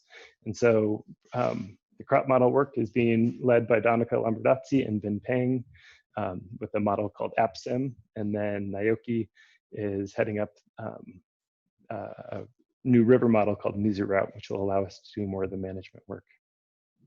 So all of those, AppSim, the hill slope model, Mizu Route, and FATES all are kind of individually are working together, and really over the next year or two, one of our challenges will be to figure out how to get those to work together, especially, thinking about land use change, and the hill slope hydrology model is one challenge. Thinking about how FATES and the hill slope model might work together is something that we're going to be working on in the future. And with that, I'll kind of leave this up as a closing slide, kind of highlighting some of the big priorities that we have for CESM 3. And I welcome you to, actually, maybe I'll finish on this slide. If you have questions, my email is down at the bottom, or please join us at the Land Model Working Group tomorrow at 8:30, where we'll be talking more in quite a bit more detail about FATES in particular and how to integrate FATES in CTSM. Thank you very much, Will. If you can stop sharing your screen, I guess great. Yep. I think Ryan is controlling this Ryan kicked me from off. here, Good. so that's All right. good. Okay, so we are 5 minutes ahead of schedule, which is fine. We'll have a longer break. We'll come back and start at 2:50 Boulder time, 2:50 Boulder Mountain Daylight Time. Thank you very much. And yeah. Okay, welcome back everybody. So we'll go ahead and start our last session of the day. And we have 6 more working groups. They are going to provide their summaries. And we'll start with the Polar Climate Working Group. And Hansi Singh will be providing the summary. Please go ahead. Thanks, Gokhan. So I'm going to be providing the summary on what the Polar Climate Working Group has been up to over the past year and some of our future plans. I'm going to be giving this talk on behalf of my fellow co-chair, Marika Holland, as well as our CEIS consortium liaisons, David Bailey and Alice Duvivier, as well as the remainder of our wonderful working group members. And before I start, I'd like to say that Black Lives Matter and Happy Pride Month. And I hope that all of us have a chance to think about what we ourselves can do to promote greater equity in the sciences, equity and inclusion. Okay, so I'd like to begin by talking about some science highlights, particularly from the many Polar Climate Working Group CESM2 special issue contributions. I'll be going over those. I'll also be talking a little bit about CEIS-6, the next generation sea ice model, which is not yet in the CESM2, but will be soon. I'm going to talk about some community simulations that will be available through the Polar Climate Working Group, as well as of interest to folks that enjoy polar climate. I will be giving an overview over the last year of Polar Climate Working Group workshops. And finally, I'll be saying something about our future science priorities. So to begin, there's a lot of Polar Climate Working Group papers. So there are, if you can see my cursor, there are 6 of them here online that you will find if you go to the official CESM2 special issue site. And then just recently we had a 7th submitted, and it is likely that we are going to have a couple more to come. And so I invite you to take a look at them. Some highlights from these papers. So first of all, this is a figure from D. Ripintigny et al. 2020. Patricia, I'm sorry if I butchered your last name, I'm sorry. So basically in this paper, they explore differences in Arctic sea ice evolution in the CESM2 CAM6, the CESM2 WACM6, and the CESM1 large ensemble. So on the top here is the September sea ice area. On the bottom is the March sea ice area. The CESM1 large ensemble is this kind of dark gray shadow shading here. And you can see that the CESM2 is generally lower, has less sea ice than the CESM1. And then the WACM is kind of in between the CESM1 and the CESM2 CAM6. And so in this paper, which you should read, they go over reasons for these differences. And what they find is that some of this is due to differences in climate sensitivity. Some of this is due to differences in forcing in between the CESM1 simulation and the CESM2 simulations. And in particular, in the far future, where you see sort of this drop off, even in the March sea ice maximum in the CESM2, it appears that there are definitely some ocean processes going on as well, as including the efficiency of ocean mixed layer heat loss. So here we've highlighted that CESM2 CAM6, CESM2 WACM6 have significantly different Arctic sea ice area. So now the question is, why are these two CESM2 models so distinct? Alice Duvivier, in her contribution to the CESM2 special issue, has found that these differences are actually due to aerosol treatments. So differences in aerosol treatments between the CESM2 WACM, or CESM2 CAM6 versus CESM2 WACM6 mean that in CESM2 WACM6, we have more aerosols over the Arctic. These aerosols provide cloud cloud condensation nuclei, and therefore increase the cloud liquid water path, particularly in the summertime, which shields the sea ice from shortwave melt. On the other hand, the CESM2 CAM6 has fewer of these aerosols and therefore less liquid clouds. And so differences between the CESM2 CAM6 versus WACM6 can be attributed to differences in the chemistry and therefore aerosol treatments and therefore clouds. And so please check out her paper for more details about this. We have some more papers on clouds and precipitation as well. Please look at Mikkel-Hatton et al. 2020 as well, also available on the CSM2 special issue site for further information on Arctic clouds and precipitation. In particular, she does a detailed microphysics analysis on why, for example, CSM2 has some perpetual drizzle that happens in the Arctic, for example. And if you're interested in snow on sea ice and how the community models compare to observations, please check out Melinda Webster's contribution, Webster et al. 2020, where she compares observations CSM1, CSM2 CAM6, and CSM2 WACM6 to observations and analyzes differences in snow over sea ice in the Arctic. And so finally, one very important advance in the CSM2 has been in CEIS-5, which now, thanks to work by Adrian Turner and Elizabeth Hunke at LANL, includes mushy layer thermodynamics. So mushy layer thermodynamics is such that salinity is now prognostic, and so within the sea ice. And what this does is it significantly changes a lot of the melt and growth terms. So this is a figure from Bailey et al. 2020, where the differences between the mushy and the previous thermodynamic scheme are analyzed. And so what you see is that these growth and melt terms are significantly different. And actually one of the things that this means, one consequence, is that the CSM2, amazingly, even though it's the same resolution as the CSM1, actually has polynyas. So on the left side here is shown the frazzle ice growth in the CSM2 compared to the CSM1 during the growth season in the Antarctic. There's polynyas. So Duvivier and colleagues are actually working on a further paper looking at these polynyas in much greater detail in the CSM2. So now I'd like to go over CEIS-6, which is not yet in the CSM2, but will be in a future version. The CEIS-6 has many new exciting developments and has been developed within the CEIS consortium, to which Dave Bailey and Alice Duvivier are the liaisons from the Polar Climate Working Group.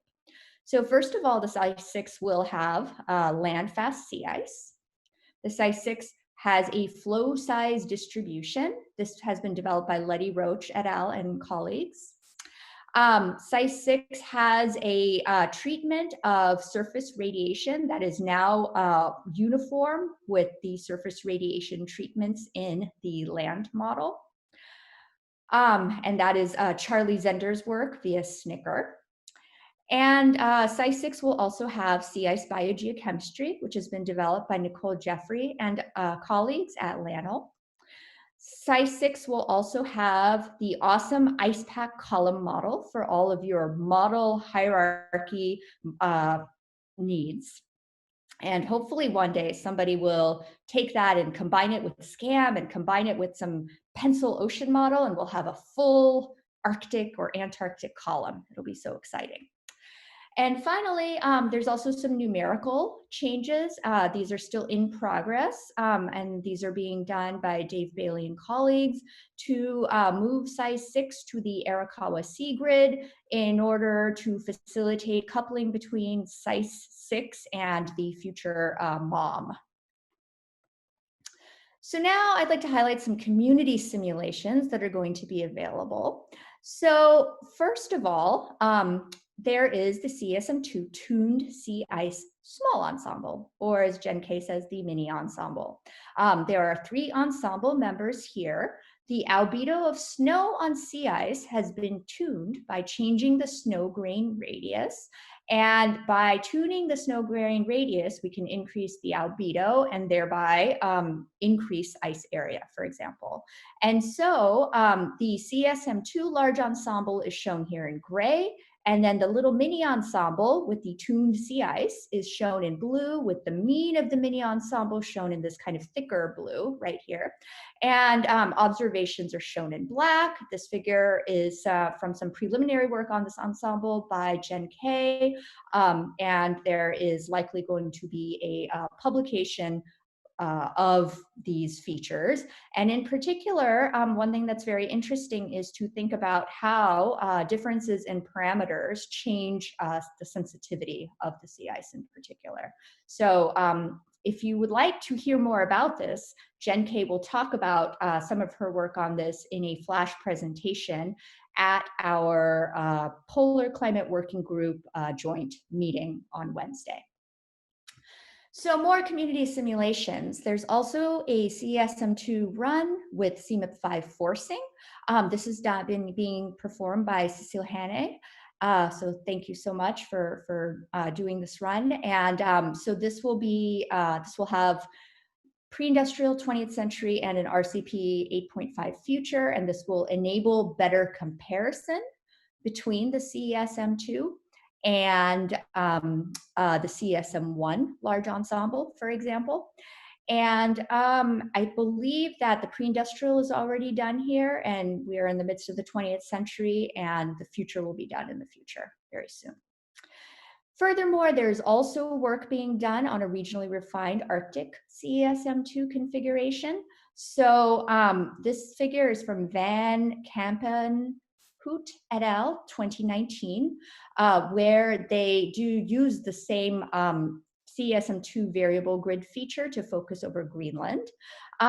We invite you to come to Adam Harrington's talk also at the Polar Climate Working Group joint meeting on Wednesday, where he will talk about his work on a whole Arctic regionally refined CAM6 configuration that he's set up, and future work that he will be doing in using this regionally refined version of CAM6 in a fully coupled configuration.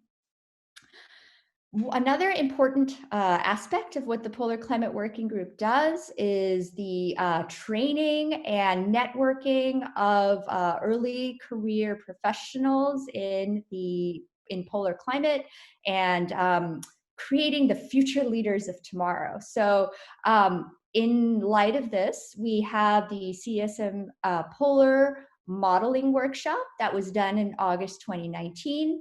We also had the CEIS and IcePack community workshop and tutorial done in February 2020. You can probably guess which one is which.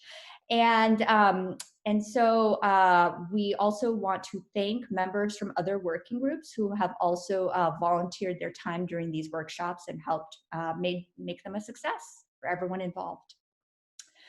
And now I'd like to highlight some future science and some priorities that we have. And I have like 2 minutes, so I will hurry up. Yeah, you have about a minute or two.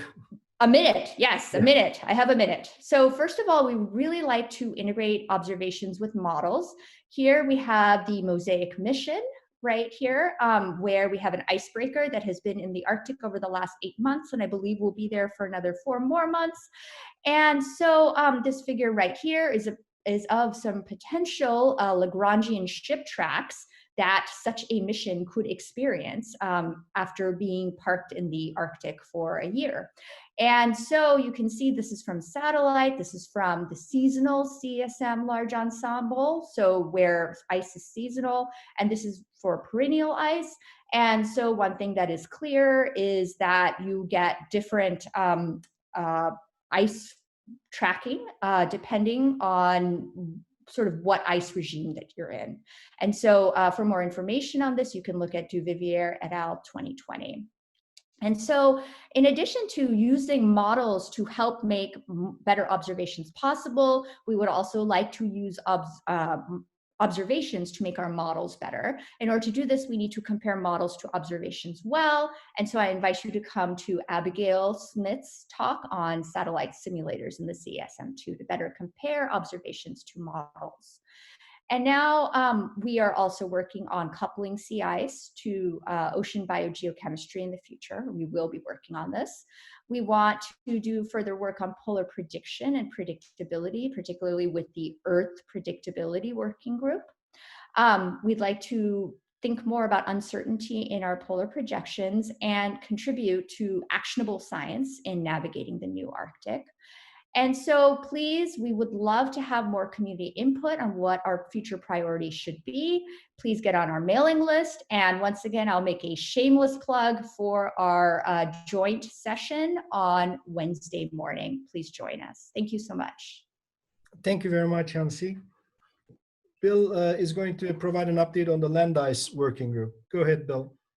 Okay, can you see and hear all right? Yes, yep. Okay. On behalf of Jan Lennertz and myself and the Land Ice Working Group Memories, I'd like to talk about some of what we've been up to for the last year or so. In particular, we have a number of papers submitted to the special issue and other CMIP6 contributions showing an improved ice sheet climate for both Greenland and Antarctica in CESM2. And also we've made a number of contributions to the ice sheet model and comparison project for CMIP6, which I'll talk about. And then toward the end, I'll mention some current work we're doing and future work we hope to do toward CESM3. I'll start with this paper that Hansi also mentioned by Leo van Kamenhout et al., which appeared last year. This is the surface mass balance of the Greenland ice sheet in CESM in comparison to the RACMO2 regional model. Surface mass balance is just the difference between accumulation and ablation. So in this plot, the blue areas, for example, in South Greenland, are places where you have net accumulation, and the red areas here in the west and north are places where you have net ablation. And comparing a CESM2 historical run on the left to RACMO in the middle, you can see that CESM2 does a good job, reproduces a lot of the spatial patterns that you see in the higher resolution regional model. We do have some biases, in particular, because we have topographic smoothing at the coarser resolution in CESM. We have too much interior precipitation and not enough coastal precipitation in the south. And that's a bias I'll come back to later. So Leo and colleagues showed that we have a very good simulation, even in comparison to a regional model. He found that the melt, runoff, and refreezing values in CSM actually fall in between the values that RACMO simulates at two different resolutions, 11 and 1 kilometer. So we're even within the variability that RACMO suggests. And also, there is a breakpoint or a change from no trend to a significant upward trend in melt and runoff that occurs around the mid-1990s, and consistent with RACMO and consistent with what we've seen in observations. So we're very happy with the general climate of Greenland and CESM2. This improvement is due to a number of changes in different model components. Significantly, between CAM5 and CAM6, there were a lot of improvements in the CAM cloud scheme that led to benefits for polar climate. This paper by Jan Lennertz et al., which appeared this year, shows on the right-hand panel liquid cloud frequency in a section across Greenland at 72.5 degrees north with the interior of the ice sheet here. And you can see in observations, you have a pretty high liquid cloud frequency. In CAM5, you had almost no liquid clouds, and that was leading to significant biases in the radiation budgets. In CAM6, we still have a low bias, but we're much closer to observations than we were in CAM5. And the result is that our shortwave and longwave radiative components are now much closer to observations. And that's led to an improved simulation of the surface climate. For example, the plot in the lower left shows summer 2-meter temperatures in CAM5 and in CAM6. We had a cold bias in summer temperatures in CAM5, which is now much reduced, in part due to the improved representation of clouds. Brice Noel, who works with the RACMO2 regional model, RACMO is forced at its lateral boundaries typically by atmospheric reanalysis. But what Brice has done in this new publication is forced RACMO at its lateral boundaries with output from CESM2. And what he's found is that the climate state that the regional model produces with CESM2 boundary forcing is very similar to what you get if you were forcing the model with real atmospheric reanalysis. And not only is the mean climate a good climate, but we capture with CESM2 forcing the recent increase in summertime melting and runoff. And this is the first time that a global ESM like CESM has been used without any corrections to force a regional model of Greenland and yield a realistic surface mass balance. And this opens the way toward future simulations where, for example, if you're interested in time periods where you don't have a reanalysis available, you have some confidence that you could use forcing from a ESM at CESM at the same period to deduce what Greenland surface mass balance may have been like at that time. I don't have any slides on Antarctica, but I'll just mention that Jan and others have shown that our CESM Antarctic surface climate is also in good agreement with regional models and with observations. Now turning to ISMIP-6. ISMIP-6 is the first CMIP endorsed project or MIP that has a focus on ice sheets and sea level in particular. The primary goal of ISMIP-6 was to estimate past and future sea level contributions from the two large ice sheets of Greenland and Antarctica with uncertainties. And those experiments were done primarily using ice sheet models forced by output derived from CMIP global models. And then a second goal of ISMIP-6 was to investigate feedbacks due to coupling between ice sheets and climate models and ice sheet impacts on the broader Earth system. And these experiments are done, of course, with Earth system models that are coupled to evolving ice sheets. The community ice sheet model, CESM community, and the CESM community made substantial contributions to both of these aspects of ISMIP-6. For the sea level projections, we did a large number, over 100, of standalone ice sheet model configurations for both ice sheets that contributed to this much larger ensemble that ISMIP-6 is using to do sea level projections that will contribute to the next IPCC assessment. Also, CESM is one of a very small number of global Earth system models that can run with an interactive Greenland ice sheet and was able to submit results to the coupled component of ISMIP-6 for Greenland, not yet for Antarctica. And on the CESM coupled side of things, we were able to do, by asynchronous coupling of the ice sheet with the climate, we're able to run about 9,000 ice sheet years while running a much shorter number of CAM and POP years, and thus spin up the ice sheet to steady state with the climate. We then did a pre-industrial run and some climate change simulations. We did basically the standard DEC historical and 1% per year transient CO2 simulation. And the paper describing that simulation is now in review. And also we did a SSP 585 simulation to 2100. That paper was recently published in GRL. So I want to say a little bit about both aspects, the standalone ice sheet modeling and the couple modeling for ISMIP-6. Now, this slide shows in broad summary the overall results of the ISMIP-6 Greenland Antarctic projections, Greenland on the left, Antarctica for the right. For Greenland, there were submissions from 13 international modeling groups, and the model results were fairly consistent across ice sheet models. You had a sea level rise of 90 plus or minus 50 or so millimeters by 2100 from Greenland mass loss, and the majority of that mass loss came from increased summertime melting and runoff. And that's something that the ice sheet models generally agree in their response to increased summer melting. Antarctica, the results were much more widely scattered. We had generally mass gain in East Antarctica, which is dry and doesn't have any melting, but sees increased snowfall in a warmer climate. We also had in West Antarctica, which is warmer and more vulnerable to warming oceans, we had generally mass loss and resulting sea level rise with a very large variations among models, among ice sheet models, depending on how they were forced and how the model parameterizations deal with that forcing. To look at that variability in a little more detail, Gunter Legee and I and some other colleagues have a paper submitted to the cryosphere where we looked at sensitivity of the Antarctic ice sheet to details of the ocean forcing and the melt parameterizations. And on the left, we see Antarctic surface speed, which is in good agreement with observations, just showing the model is spun up reasonably well. And on the right, we see thickness differences in a 500-year simulation where we start off with 100 years of SSP-based ocean forcing, and then we take the last 20 years of ocean forcing, we just continue that for the next 400 years. And red indicates thinning, so you can see large retreat of grounding lines and thinning of ice across much of West Antarctica in one of our simulations, which has relatively high sensitivity to ocean forcing.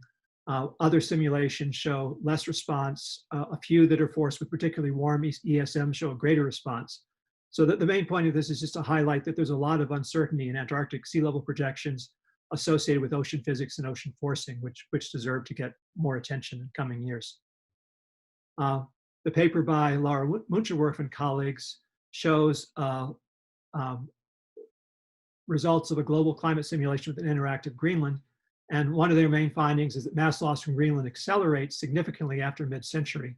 So you have a sea level rise contribution of only about 23 millimeters by mid-century, but more than 100 millimeters by the end of the century, with a significant contribution not just from southern Greenland, but northern Greenland by the time you get later in the century.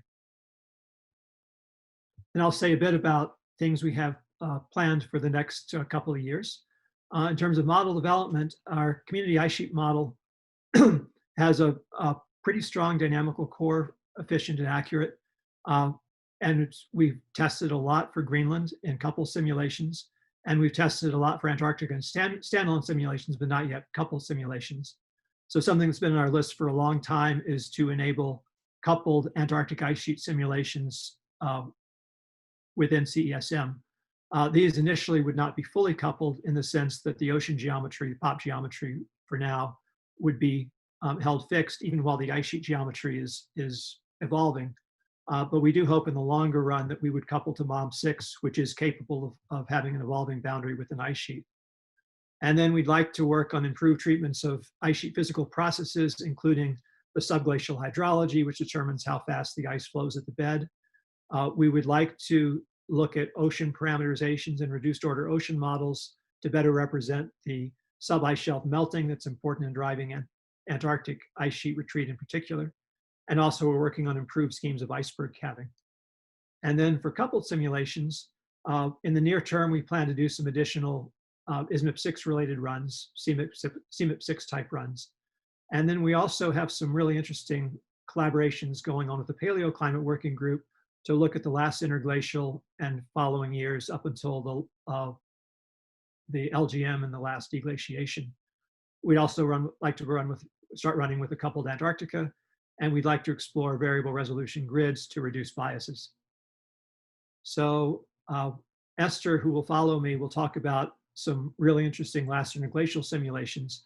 A related set of simulations by Marcus Löfström is simulating glacier inception in the Northern Hemisphere at about 116,000 years ago, when there was low summer insolation in the Northern Hemisphere that led to regrowth of ice sheets. In the plotted left, gray is where Greenland starts at the beginning of the simulation, and then red is where ice accumulates over the next 650 years in the cooling climate. And the great thing about this is that where ice is accumulating is almost exactly where the paleo record suggests that ice did accumulate. We do have probably too much ice in East Siberia, which is a common bias, but generally we're growing ice sheets where we think ice sheets really grew. Another simulation led by Sarah Bradley and Michaela Petrini is to simulate the last glacial maximum climate when Northern Hemisphere ice sheets were all over Eurasia and North America. And they'd like to go from there to the last deglaciation. They're still in the middle of things, but they've been able to generate vegetation, spin up the snowpack, and now they're working on the ocean model. And then once they have an ocean simulation they're happy with, then they'll move forward and simulate the response of Northern Hemisphere ice sheets. And finally, Adam Harrington and others have been working on variable resolution grids as a way of improving our simulations of Greenland, among other places. I mentioned we have a bias where we have too much interior precipitation and not enough orographic precipitation on the southwest part of Greenland. And it turns out that if you run on Arctic grid with refinement down to 1/8 of a degree, you can better capture the ablation accumulation zones as shown in this animation. And then a project that we're just beginning is using a variable resolution grid over high mountain Asia. Up until now, we haven't been able to generate an accurate surface mass balance for Himalayan and other Asian glaciers, partly because our model resolution is not good enough. But now we're looking at whether your time we is can, up almost. Okay, anyway, we're looking at whether we can do better on a fine grid. So thank you for listening. Please feel free to contact me or my co-chair or liaison colleagues if you have any questions or interest in this work. Thank you. Thank you very much, Bill. So our next speaker, we are going to now move to Paleoclimate, and Esther Brady will provide a summary. Go ahead, Esther. Thank you, Gokhan. I also want to acknowledge my external co-chair to the working group, Arnie Winguth from the University of Texas in Arlington, for his service. And I would especially like to acknowledge the outgoing NCAR working group co-chair, Betty Otto-Bleesner, for her great leadership and many significant contributions to the working group over her long tenure. We're a very large user community interested in modeling and understanding past Earth climate, taking a very long-term perspective on Earth system feedbacks with interests ranging from the early Earth to recent millennium.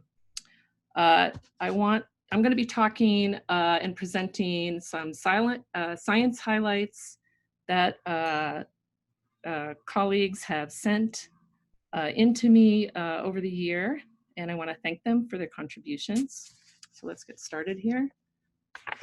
Okay, so paleoclimate simulations have been used to understand past environmental change and serve as out-of-sample tests of models used in future projections. This year, we completed 3 of 5 CMIP6 Tier 1 simulations, and the other 2 are in progress.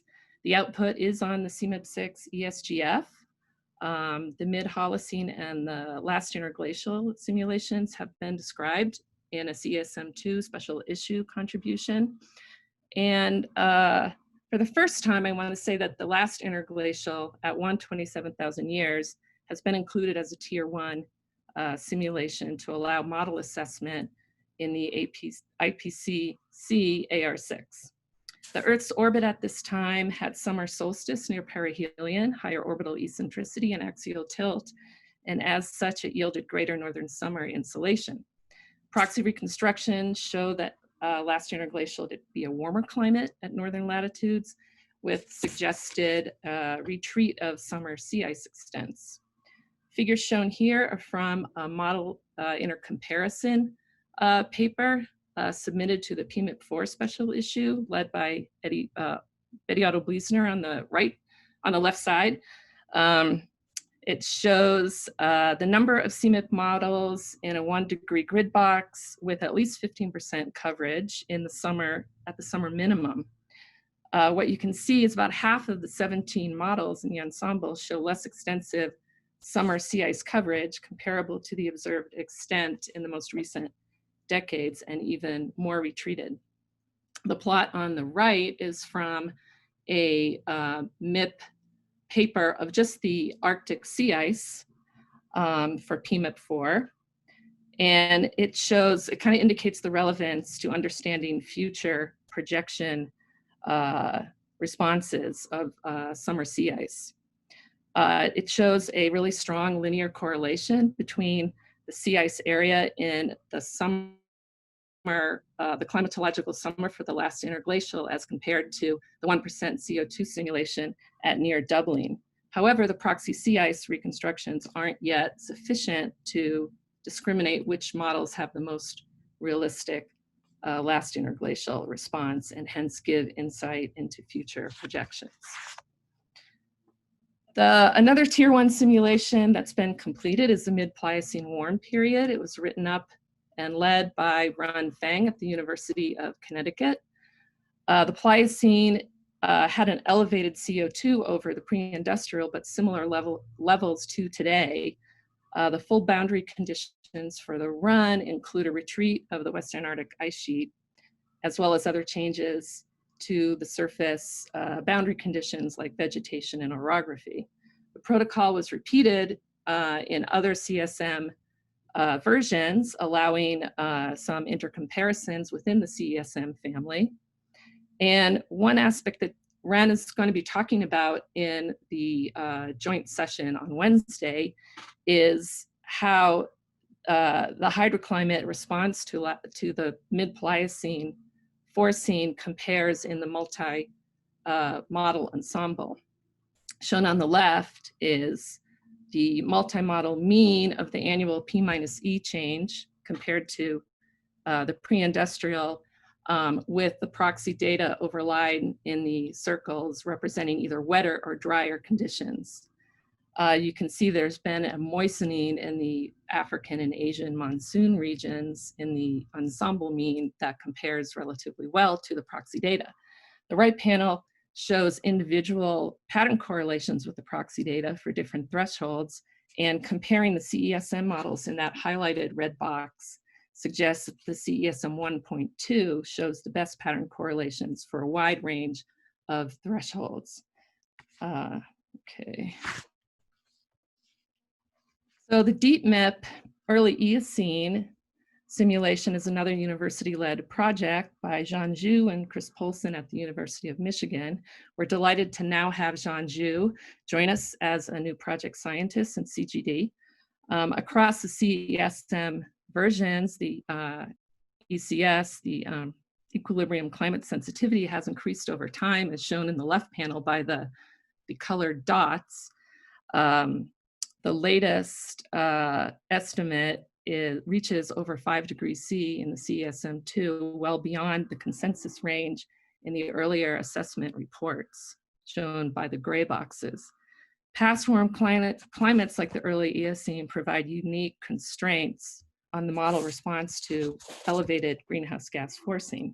Evidence from proxy reconstructions, shown on the right in the gray box, suggests warmer global mean temperatures and higher CO2 levels, but the uncertainty is fairly large, as noted by the box in the right plot. Although reconstructions, although the uncertainties are large, the evidence can still be used to constrain the model because of the much larger intermodel differences within the CESM under high CO2 levels in the Eocene. The best model data match is found using the CESM 1.2 model, as shown by these dots in the right-hand panel. This suggests the ECS in the CESM2 is likely too high.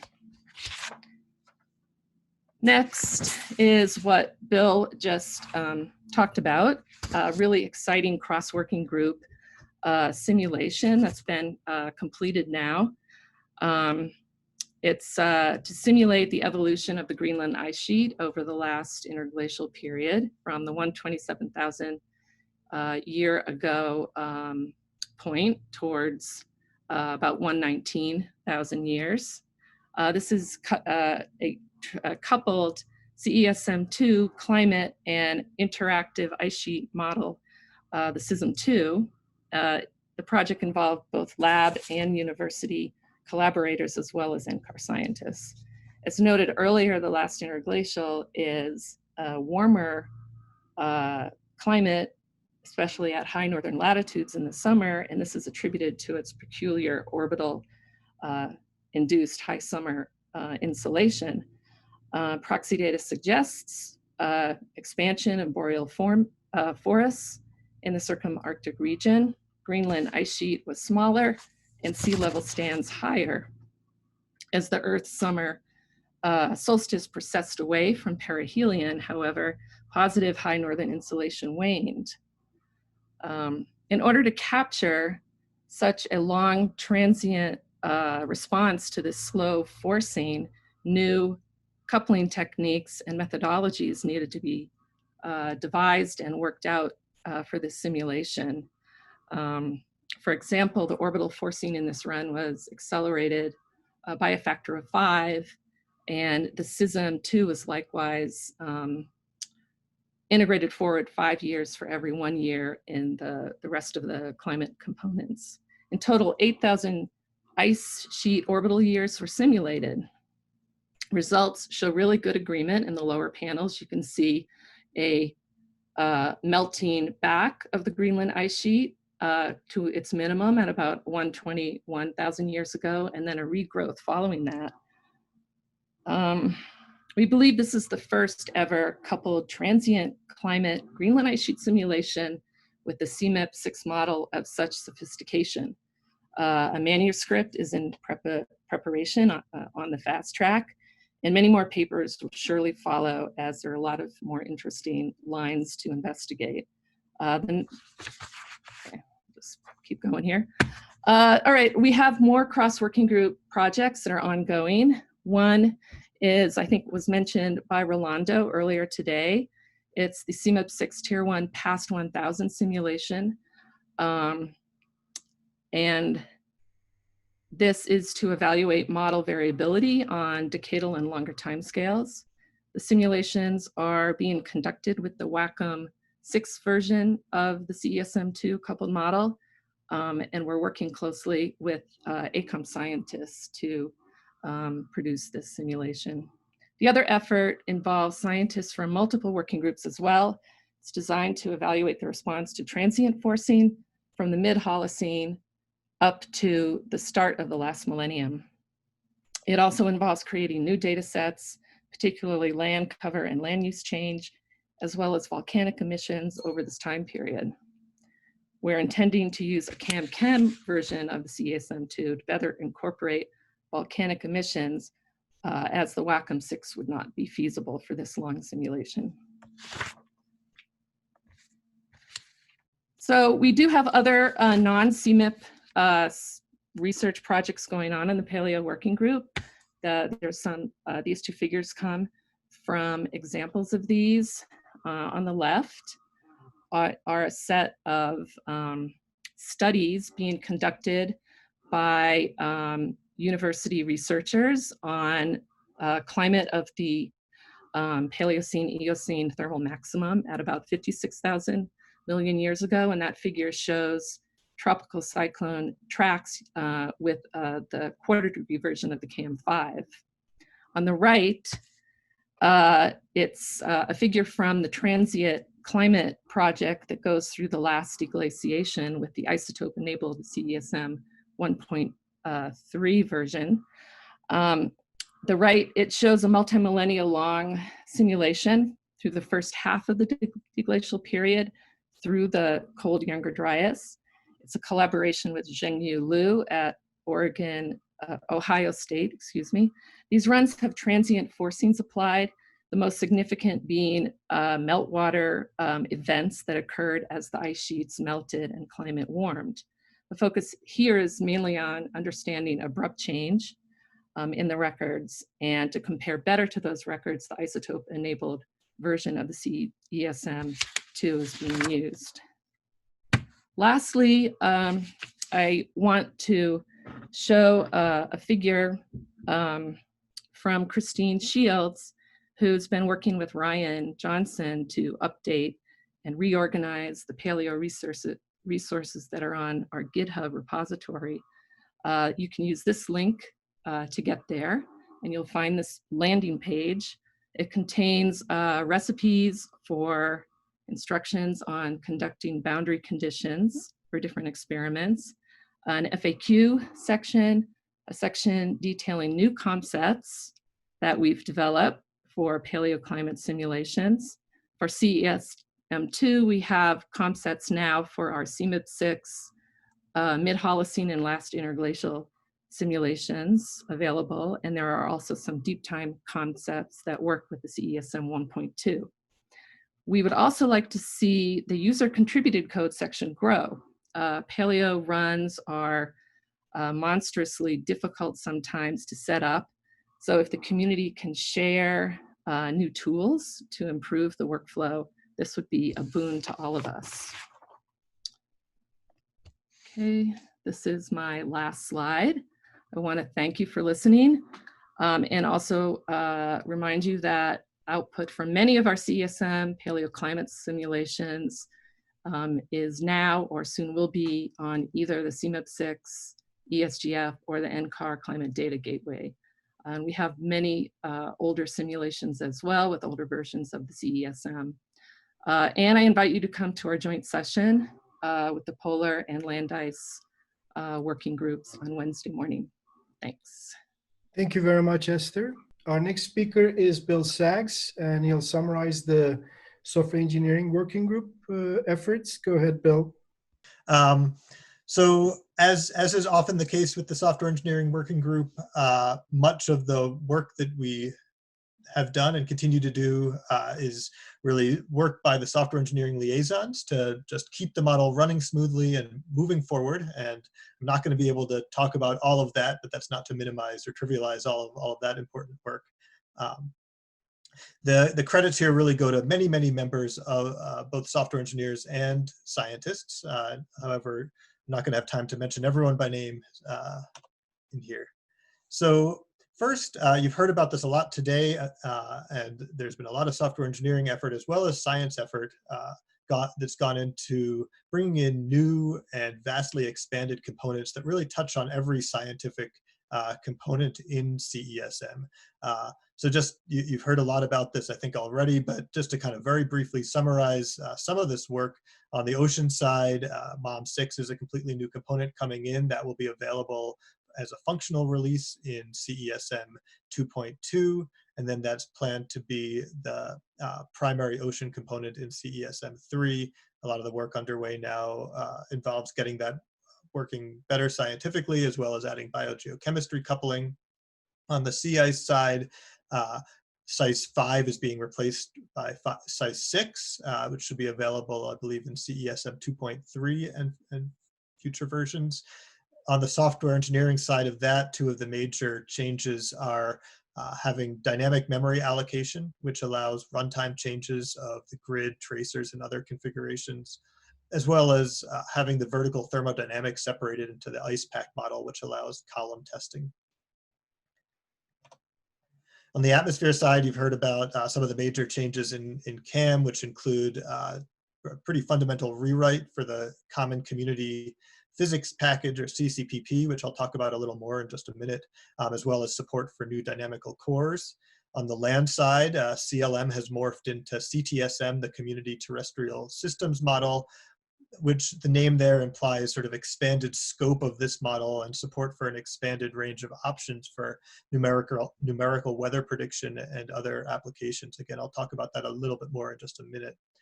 As well, on the land side is a move towards incorporating the functionally assembled terrestrial ecosystem simulator, or FATES, as a default capability. And this is going to bring in a whole new range of options and suite of realism and more physically based and ecologically based modeling to CTSM.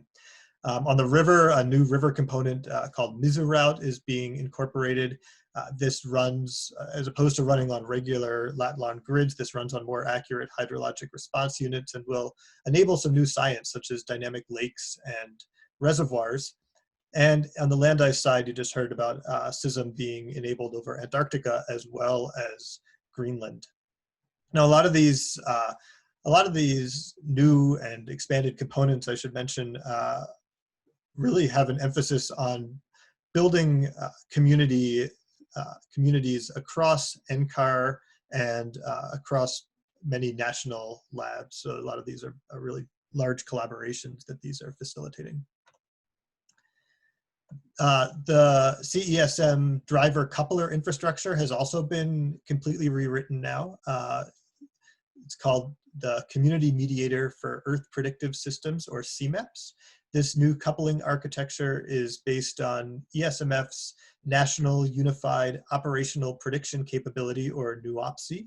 There will be more details of this in a talk at 1:05 on Wednesday in the Software Engineering Working Group session. This brings many benefits to CESM. First and foremost is that it brings online a new online regridding capability. So up until now, if you want to introduce a new grid into CESM, you have had to run a tool chain to produce mapping files ahead of time. This new online regridding will make it much easier to introduce new refined grids by allowing the model at runtime, at initialization, to generate the mapping between different component grids. In addition, this facilitates, or this brings in a new runtime sequencing via a simple text file. So the driver sequence, the sequence in which the different component models are called, is now specified in a simple text file that's easy to read. This makes it much easier to change the run sequence for development or scientific simulations. This also brings in place a number of other new coupling capabilities. A key one will be an upcoming implementation of an exchange grid. So this allows the coupling between components to happen on a grid that is the intersection of the two component grids, rather than arbitrarily occurring on one or the other of the components grids. In addition, the data models, such as the data atmosphere, data ocean, et cetera, have now been rewritten to be based on the Earth System Modeling Framework, or ESMF. These new ESMF-based data models will provide a number of new capabilities to the community, such as online 3D regridding. Now, the last point here in terms of benefits is really, I think, in many ways the most important, which is that this CMEPS infrastructure is shared now between multiple modeling systems with different components and different coupling strategies. And this sharing is really facilitating collaboration as well as model interoperability with other agencies and other modeling systems. And bringing in additional people into this development is really leading to a more robust system. One example of this collaboration is that NOAA will also be using CMEPS for its operational subseasonal to seasonal applications. So right now within CESM, all of the CESM components have NUOPSI, what's known as CAPS. That is a small software layer that sits in between the science and the coupler. And CMEPS is planned as the default architecture for CESM 2.3 and beyond.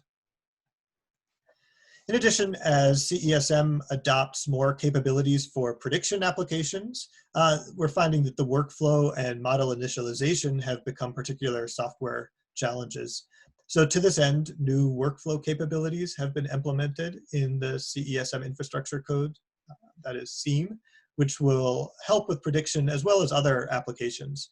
And so this just shows schematically what this looks like now. On the left is what you may know of as the pretty typical CESM workflow of creating a case to define your experiment, then setting up your case, building the model, possibly customizing the case for your particular experiment. But then this last step has now gotten expanded. Rather than just running the model, you can now specify an entire workflow. And that workflow can consist of, for example, of pre-processing steps to create the required input data for the model, actually running the model, and then performing post-processing. And this can all be done very simply now in a user configurable way. On the atmosphere side, there's been major software infrastructure work to really rewrite much of CAM to leverage the Common Community Physics Package Framework, or CCPP. The CCPP has been jointly developed by NCAR and NOAA and is a key part of the CEMA atmospheric infrastructure. The problem that this addresses is that up until now, atmospheric physics schemes and suites have not been interoperable. They haven't been able to exchange them between models because they contain code and data structures that are specific to the host atmosphere. So the CCPP framework auto-generates interfaces from metadata, thus removing this obstacle to interoperability. So as this schematic shows, there are still some handwritten pieces of the model, the core host model, as well as the lower level actual physics schemes are handwritten code. But then this framework auto-generates these caps that sit in between the two and act as interfaces between the host model and the physics suites and schemes. So key benefits of this are that it supports portable atmospheric physics that can be shared between models. And it's bringing in online a new physics testbed, which is enabling functional development and testing of new or existing physics schemes.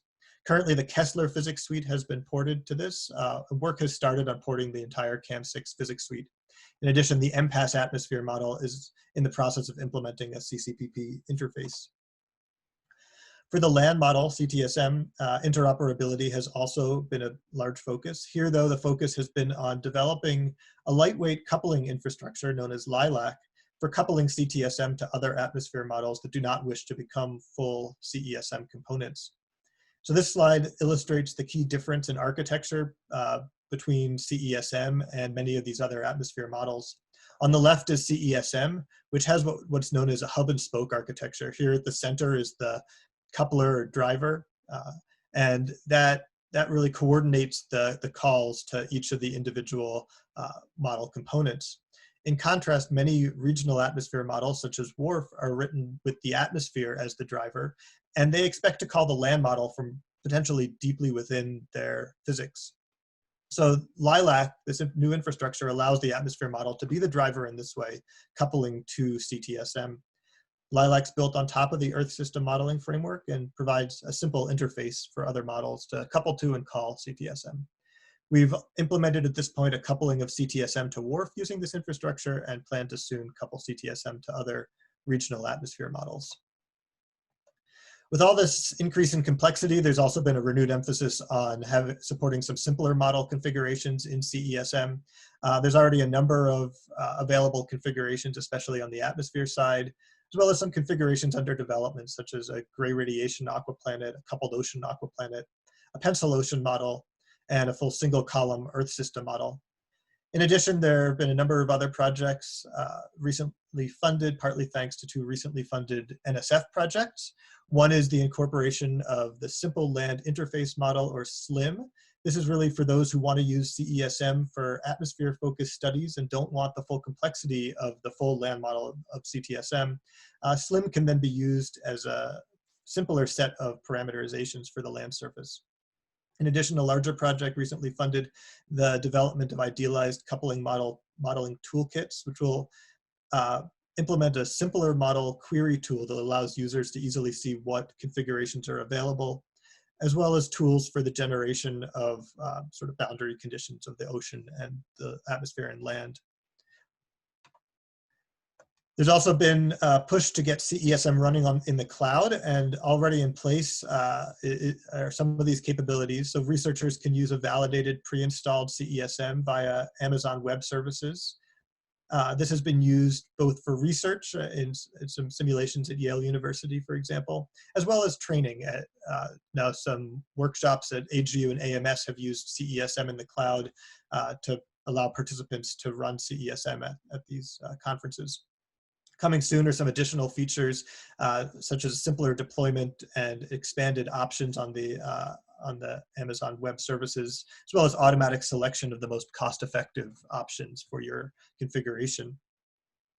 The big benefit to this is that it provides a standard platform that gives easier problem solving, since all of these runs are done on identical systems, as well as the infrastructure is fully configurable, so we can manage dependencies, libraries, tools, etc., much easier than we can on a diverse array of supercomputing systems. We've also, over the last year, migrated our community forums to a new web platform. This new forum software is easier to use and to support.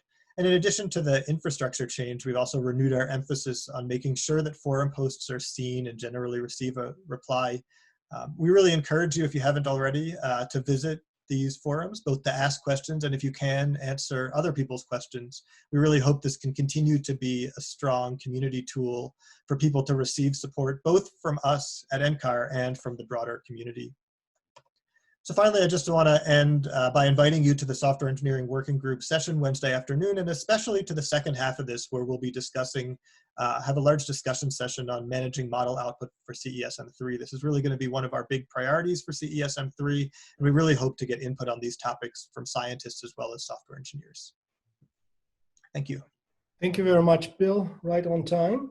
Our next speaker is Isla Simpson, and she'll be providing a summary for Climate Variability and Change Working Group. Okay, thanks. You can see my slides? Yes. Okay, thanks. So I'll give a summary of the activities of the Climate Variability and Change Working Group on behalf of all of the co-chairs and the liaisons listed here. And so I just became a co-chair in March of this year when Clara's term ended. So obviously much of what I'm going to talk about has been under Clara's leadership.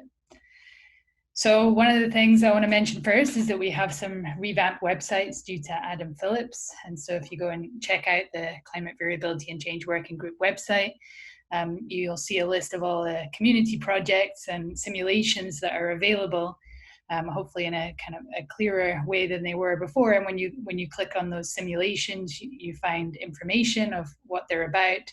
And then perhaps most importantly, some clear instructions of how to actually get at the data, which is not always straightforward through the Climate Data Gateway itself, but hopefully you can follow these instructions pretty easily. So before I talk about new simulations that have been done, for anyone who's new or not aware, I just want to go through the older simulations that are still available and still useful with CESM1. So there's the CESM1 large ensemble, which is widely used, a 40-member ensemble of simulations out to 2100. And then accompanying that, there's a long coupled pre-industrial control simulation that's 2,200 years long with CESM1.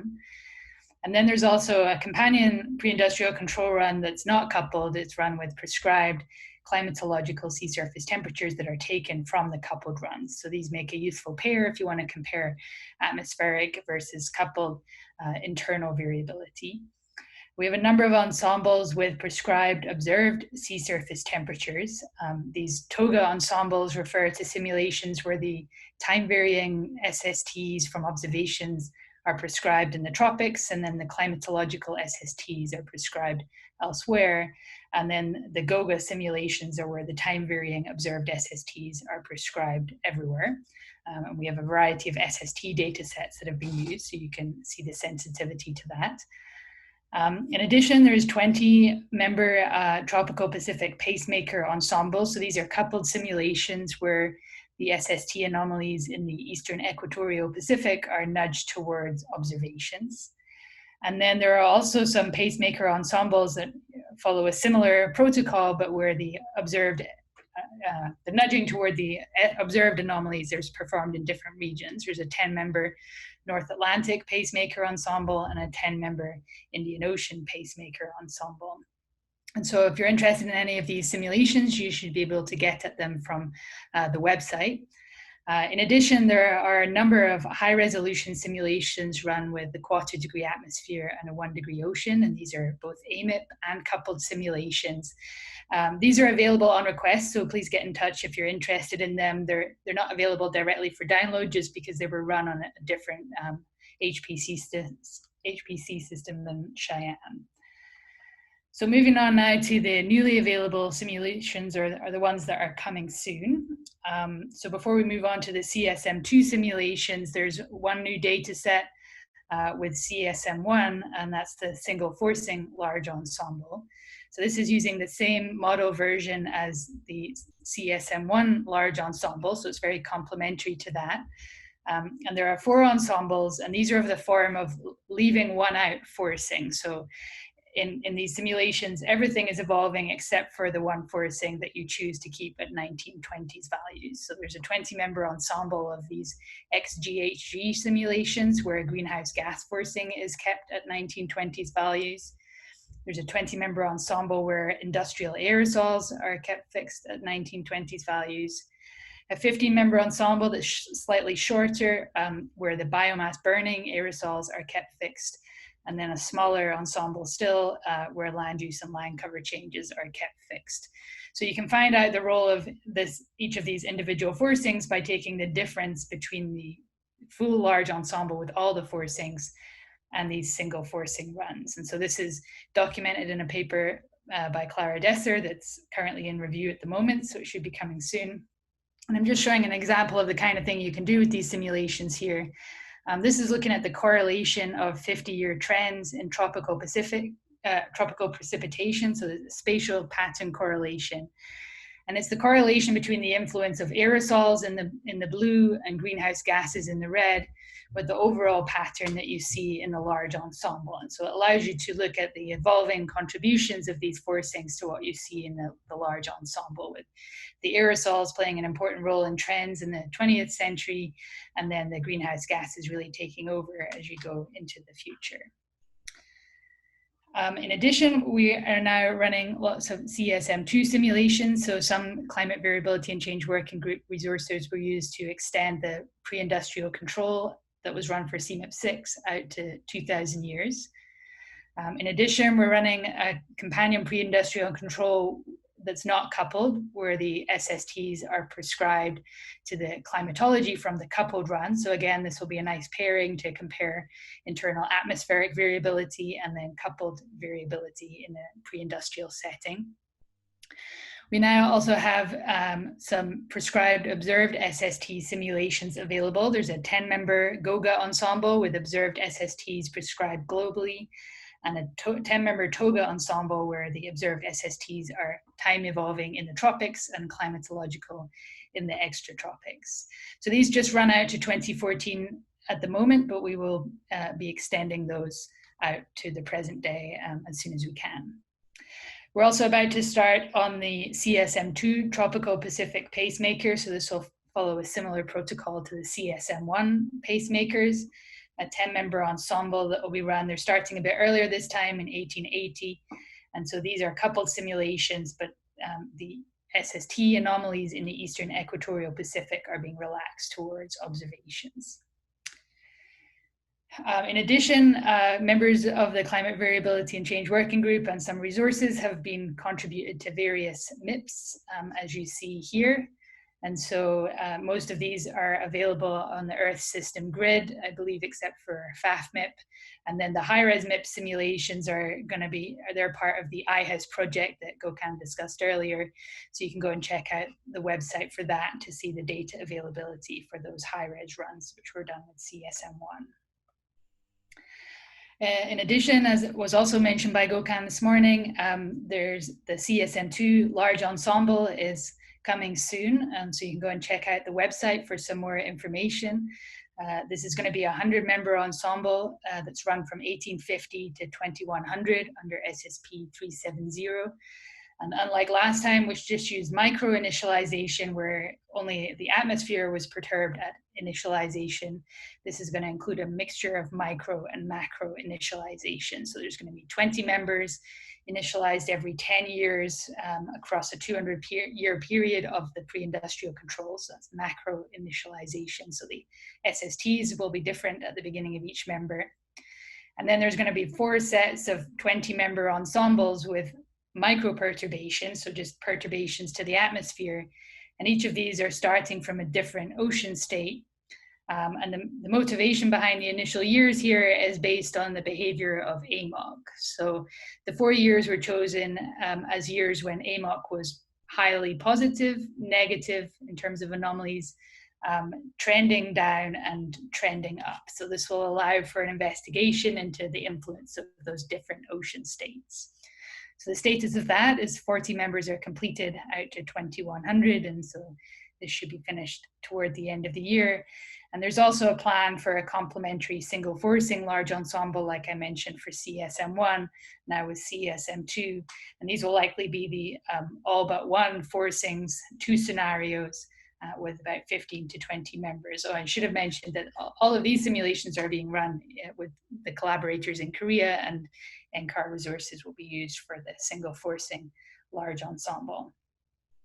So just a quick word on other projects by people in the Climate Variability and Change Working Group. So Flavio Lehner and Clara Desser have compiled the multi-model large ensemble archive. So this is an activity through the US CLIVAR Working Group on large ensembles. And it's basically a centralized archive where you can get certain variables for 7 CMIP5 class models that produced large ensembles. And I believe this is going to be expanded to some of the CMIP6 models as well. So this is an easy way to get at the data from those large ensembles. It resides on GLADE if you have access to Cheyenne. And it's also publicly accessible through the Climate Data Gateway. So you can find some more information on the website there. Adam Phillips and Clara Desser are developing a new climate variability diagnostics package that's geared toward large ensembles. So this kind of is in the spirit of the original CVDP, but now expanded to look at large ensembles. And I'm just showing the kind of thing you can expect to see from this package. So this is showing pattern correlations of the NAO structure between those 7 CMIP models that are part of the multimodal large ensemble archive, correlated with observations. And so now you can start to look at how the individual members behave and really place the intermodal differences within the context of the internal variability. So expect this to be released sometime toward the end of the summer. In addition, members of the working group have participated in this ARTMIP project, the Atmospheric River Tracking Method Intercomparison Project. In particular, Christine Shields has been playing a leading role in this. And so this is an effort to intercompare different atmospheric river tracking algorithms. And I think that one of the products of this will be a catalog of atmospheric rivers and reanalysis and CMIP models. So if you're interested in that, please check out the website or get in touch with Christine Shields. There have been a number of papers in the CSM2 special issue that have been led by climate variability and change participants. So Antonietta Capitondi has led one about ENSO and the PDO as represented in CSM2, and I think she'll be giving a talk on that on Wednesday. And then Jerry has led a couple of papers, one on the future warm states in CSM2 and one on the representation of the monsoons. And then I have led one on an evaluation of the large scale circulation and its variability. So you can go and check out those and other CSM2 papers on the website here. So just to conclude, I forgot to advertise our session here, but the Climate Variability and Change Working Group is meeting on Wednesday afternoon. So come and join us there. Check out the website for information on all the simulations I mentioned, and join our mailing list if you would like updates. And we'd also like to get your input for the next CSL proposal. So the proposal to get the computing time to run the simulations like I described. So if you have simulations you'd like to see performed by the working group, please either enter your thoughts on this Google Doc or feel free to email me directly about that. Thanks a lot. Thank you very much, Ayla. Our final speaker of the afternoon is Steve Yeager, and as I introduced in my in the talk that I gave in the morning, we have a new working group, Earth System Prediction Working Group, and Steve will be introducing that working group. Go ahead, Steve. Yeah, hi everybody. I'm Steve Yeager, and I'm presenting on behalf of my fellow co-chairs, Kathy Pejan from George Mason University and Yaga Richter, who is also at NCAR. This will be a very brief presentation because we are a new working group and we don't have any progress to report at this point, but I thought I would just maybe flesh out a bit more the role of the ESP working group a little bit more than what Gokhan already presented in his overview talk. So as he mentioned, the idea is that this working group will serve the CESM and broader geoscience community by facilitating and coordinating research focused on initialized Earth system prediction on timescales from subseasonal to decadal. So clearly there's a lot of work on Earth system prediction going on in CESM, but this working group will really be focused on merging the observational data sets with the CESM model to look at initialized prediction skill. And the idea is that we'll collect community input on priority experiments, infrastructure needs, and model system developments needed to advance ESP research, plan and execute large ensemble, initialized hindcast and forecast simulations that are too computationally burdensome for individual researchers to undertake, orchestrate the development of tools and frameworks to enable a broader community to explore predictability mechanisms and sensitivities to prediction system design, promote collaborative multidisciplinary research and serve as a hub for coordination of effort, and finally provide a reliable and catalyzing forum for sharing the latest ESP science results. And so ESP working group did not emerge from a vacuum. We've been doing this kind of research for many years, both at NCAR and in the broader community. But I would say the impetus for this working group grew out of the formation of CGD's interdisciplinary Earth System Prediction Group in the late 2018, where it was recognized that it would benefit from greater coordination amongst the different groups during initialized prediction for various components of the Earth system at different time scales. And we'll certainly leverage past and ongoing data assimilation research in CISL and CGD. And it's worth pointing out that we have considerable experience with initialized prediction, in particular using the CESM1 model. So for example, on the S2S timescale, we've got a collection of hindcasts documented in a paper that Yaga has coming out, and with data available from the SubX website here. And I'm showing a plot from that.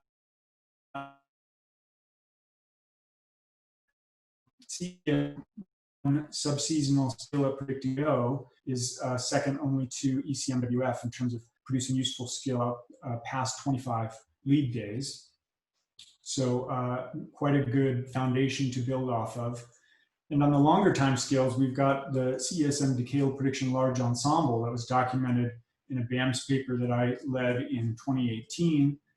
That data set has been submitted as the CESM contribution to CMIP6, and the data are available. You can go to our community project website to get more information. And here's a nice result that's just come out in a paper this year showing that from the Decadal Prediction Large Ensemble, we're achieving correlation skills with historical NAO over the 1960 to present time period of over 0.6 when we look at a lead year range of 2 to 8. And clearly that skill is associated with the large ensemble size that we used in DPLE. We can get skill scores exceeding 0.8 if we do additional temporal smoothing. You can look up this paper for more information about that result. So we're building on quite a strong foundation. And as far as the working group itself, we have limited updates. Our main accomplishment has been coming into existence, which occurred in April of 2020, so a couple months ago. We sent out a request for members to join our mailing list, and we're pleased to report that we've got, as of this morning, 150 members signed up to take part in this effort. We'll soon have an ESP working group website under the main CESM webpage. And as we'll discuss in our session on Wednesday morning, we've got plans for new initialized timecast sets using the new CESM2 model. So both S2S hindcasts spanning the historical range from 1999 through 2019, as well as a new effort to do multi-year prediction, and those would span 1970 to 2019. So please attend the session if you'd like to hear more about those plans. And finally, I'm just going to advertise our session agenda for Wednesday morning. We're pleased to have a diverse group of scientists who are experts in data assimilation, initialized prediction on timescales from subseasonal to decadal. We've got atmospheric scientists, oceanographers, land scientists, and we've got at least one talk on a diagnostic package that's specifically geared for initialized prediction. And as I mentioned, we'll have a general discussion about upcoming experiments and future plans. So please join us. Thank you very much, Steve. So that essentially concludes our session for this afternoon. And I have just a few points to cover. I wanted to thank everybody for attending this virtual or digital 25th CESM Annual Workshop. And I'm actually, early numbers, I'm quite pleased. In the morning, including YouTube and CGD streams plus Zoom attendance in the morning session, we sort of averaged around 400 participants. And in the afternoon sessions, again, including the streaming, we were slightly less than 300. Again, these numbers are sort of at this point just preliminary. We will essentially look at these numbers more carefully. And I want to also make sure that please check your emails this evening. We are trying to figure out if Everett Joseph, he's the NCAR director, can join us tomorrow or on Wednesday morning. If we can schedule him again, it'll be probably around 8:15. So it'll be like a 10 to 15 minute sort of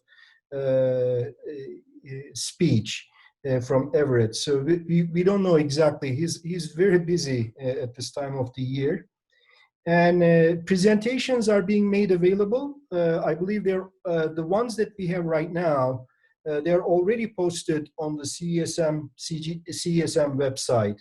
And I would like to request that for those of from the co-chairs, if you have not sent your presentations yet, please do so. Please send them to Elizabeth so that they can be posted as soon as possible.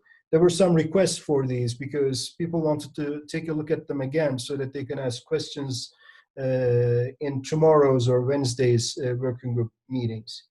And I would like to also remind people that all of the agendas for the working groups are available online. They have been available for a while, but you can check them out. And tomorrow morning, again, depending upon what we hear from Everett, we'll start either at 8:15 for his talk, or we'll start at 8:30 and we'll have atmospheric model working group and land model working group sessions. Land model working group is discussion only. And with that, I would like to thank everybody again for their participation. And hopefully this was useful. It wasn't too boring for you. And I'm going to stop there, I guess. And we'll see you tomorrow. Thank you.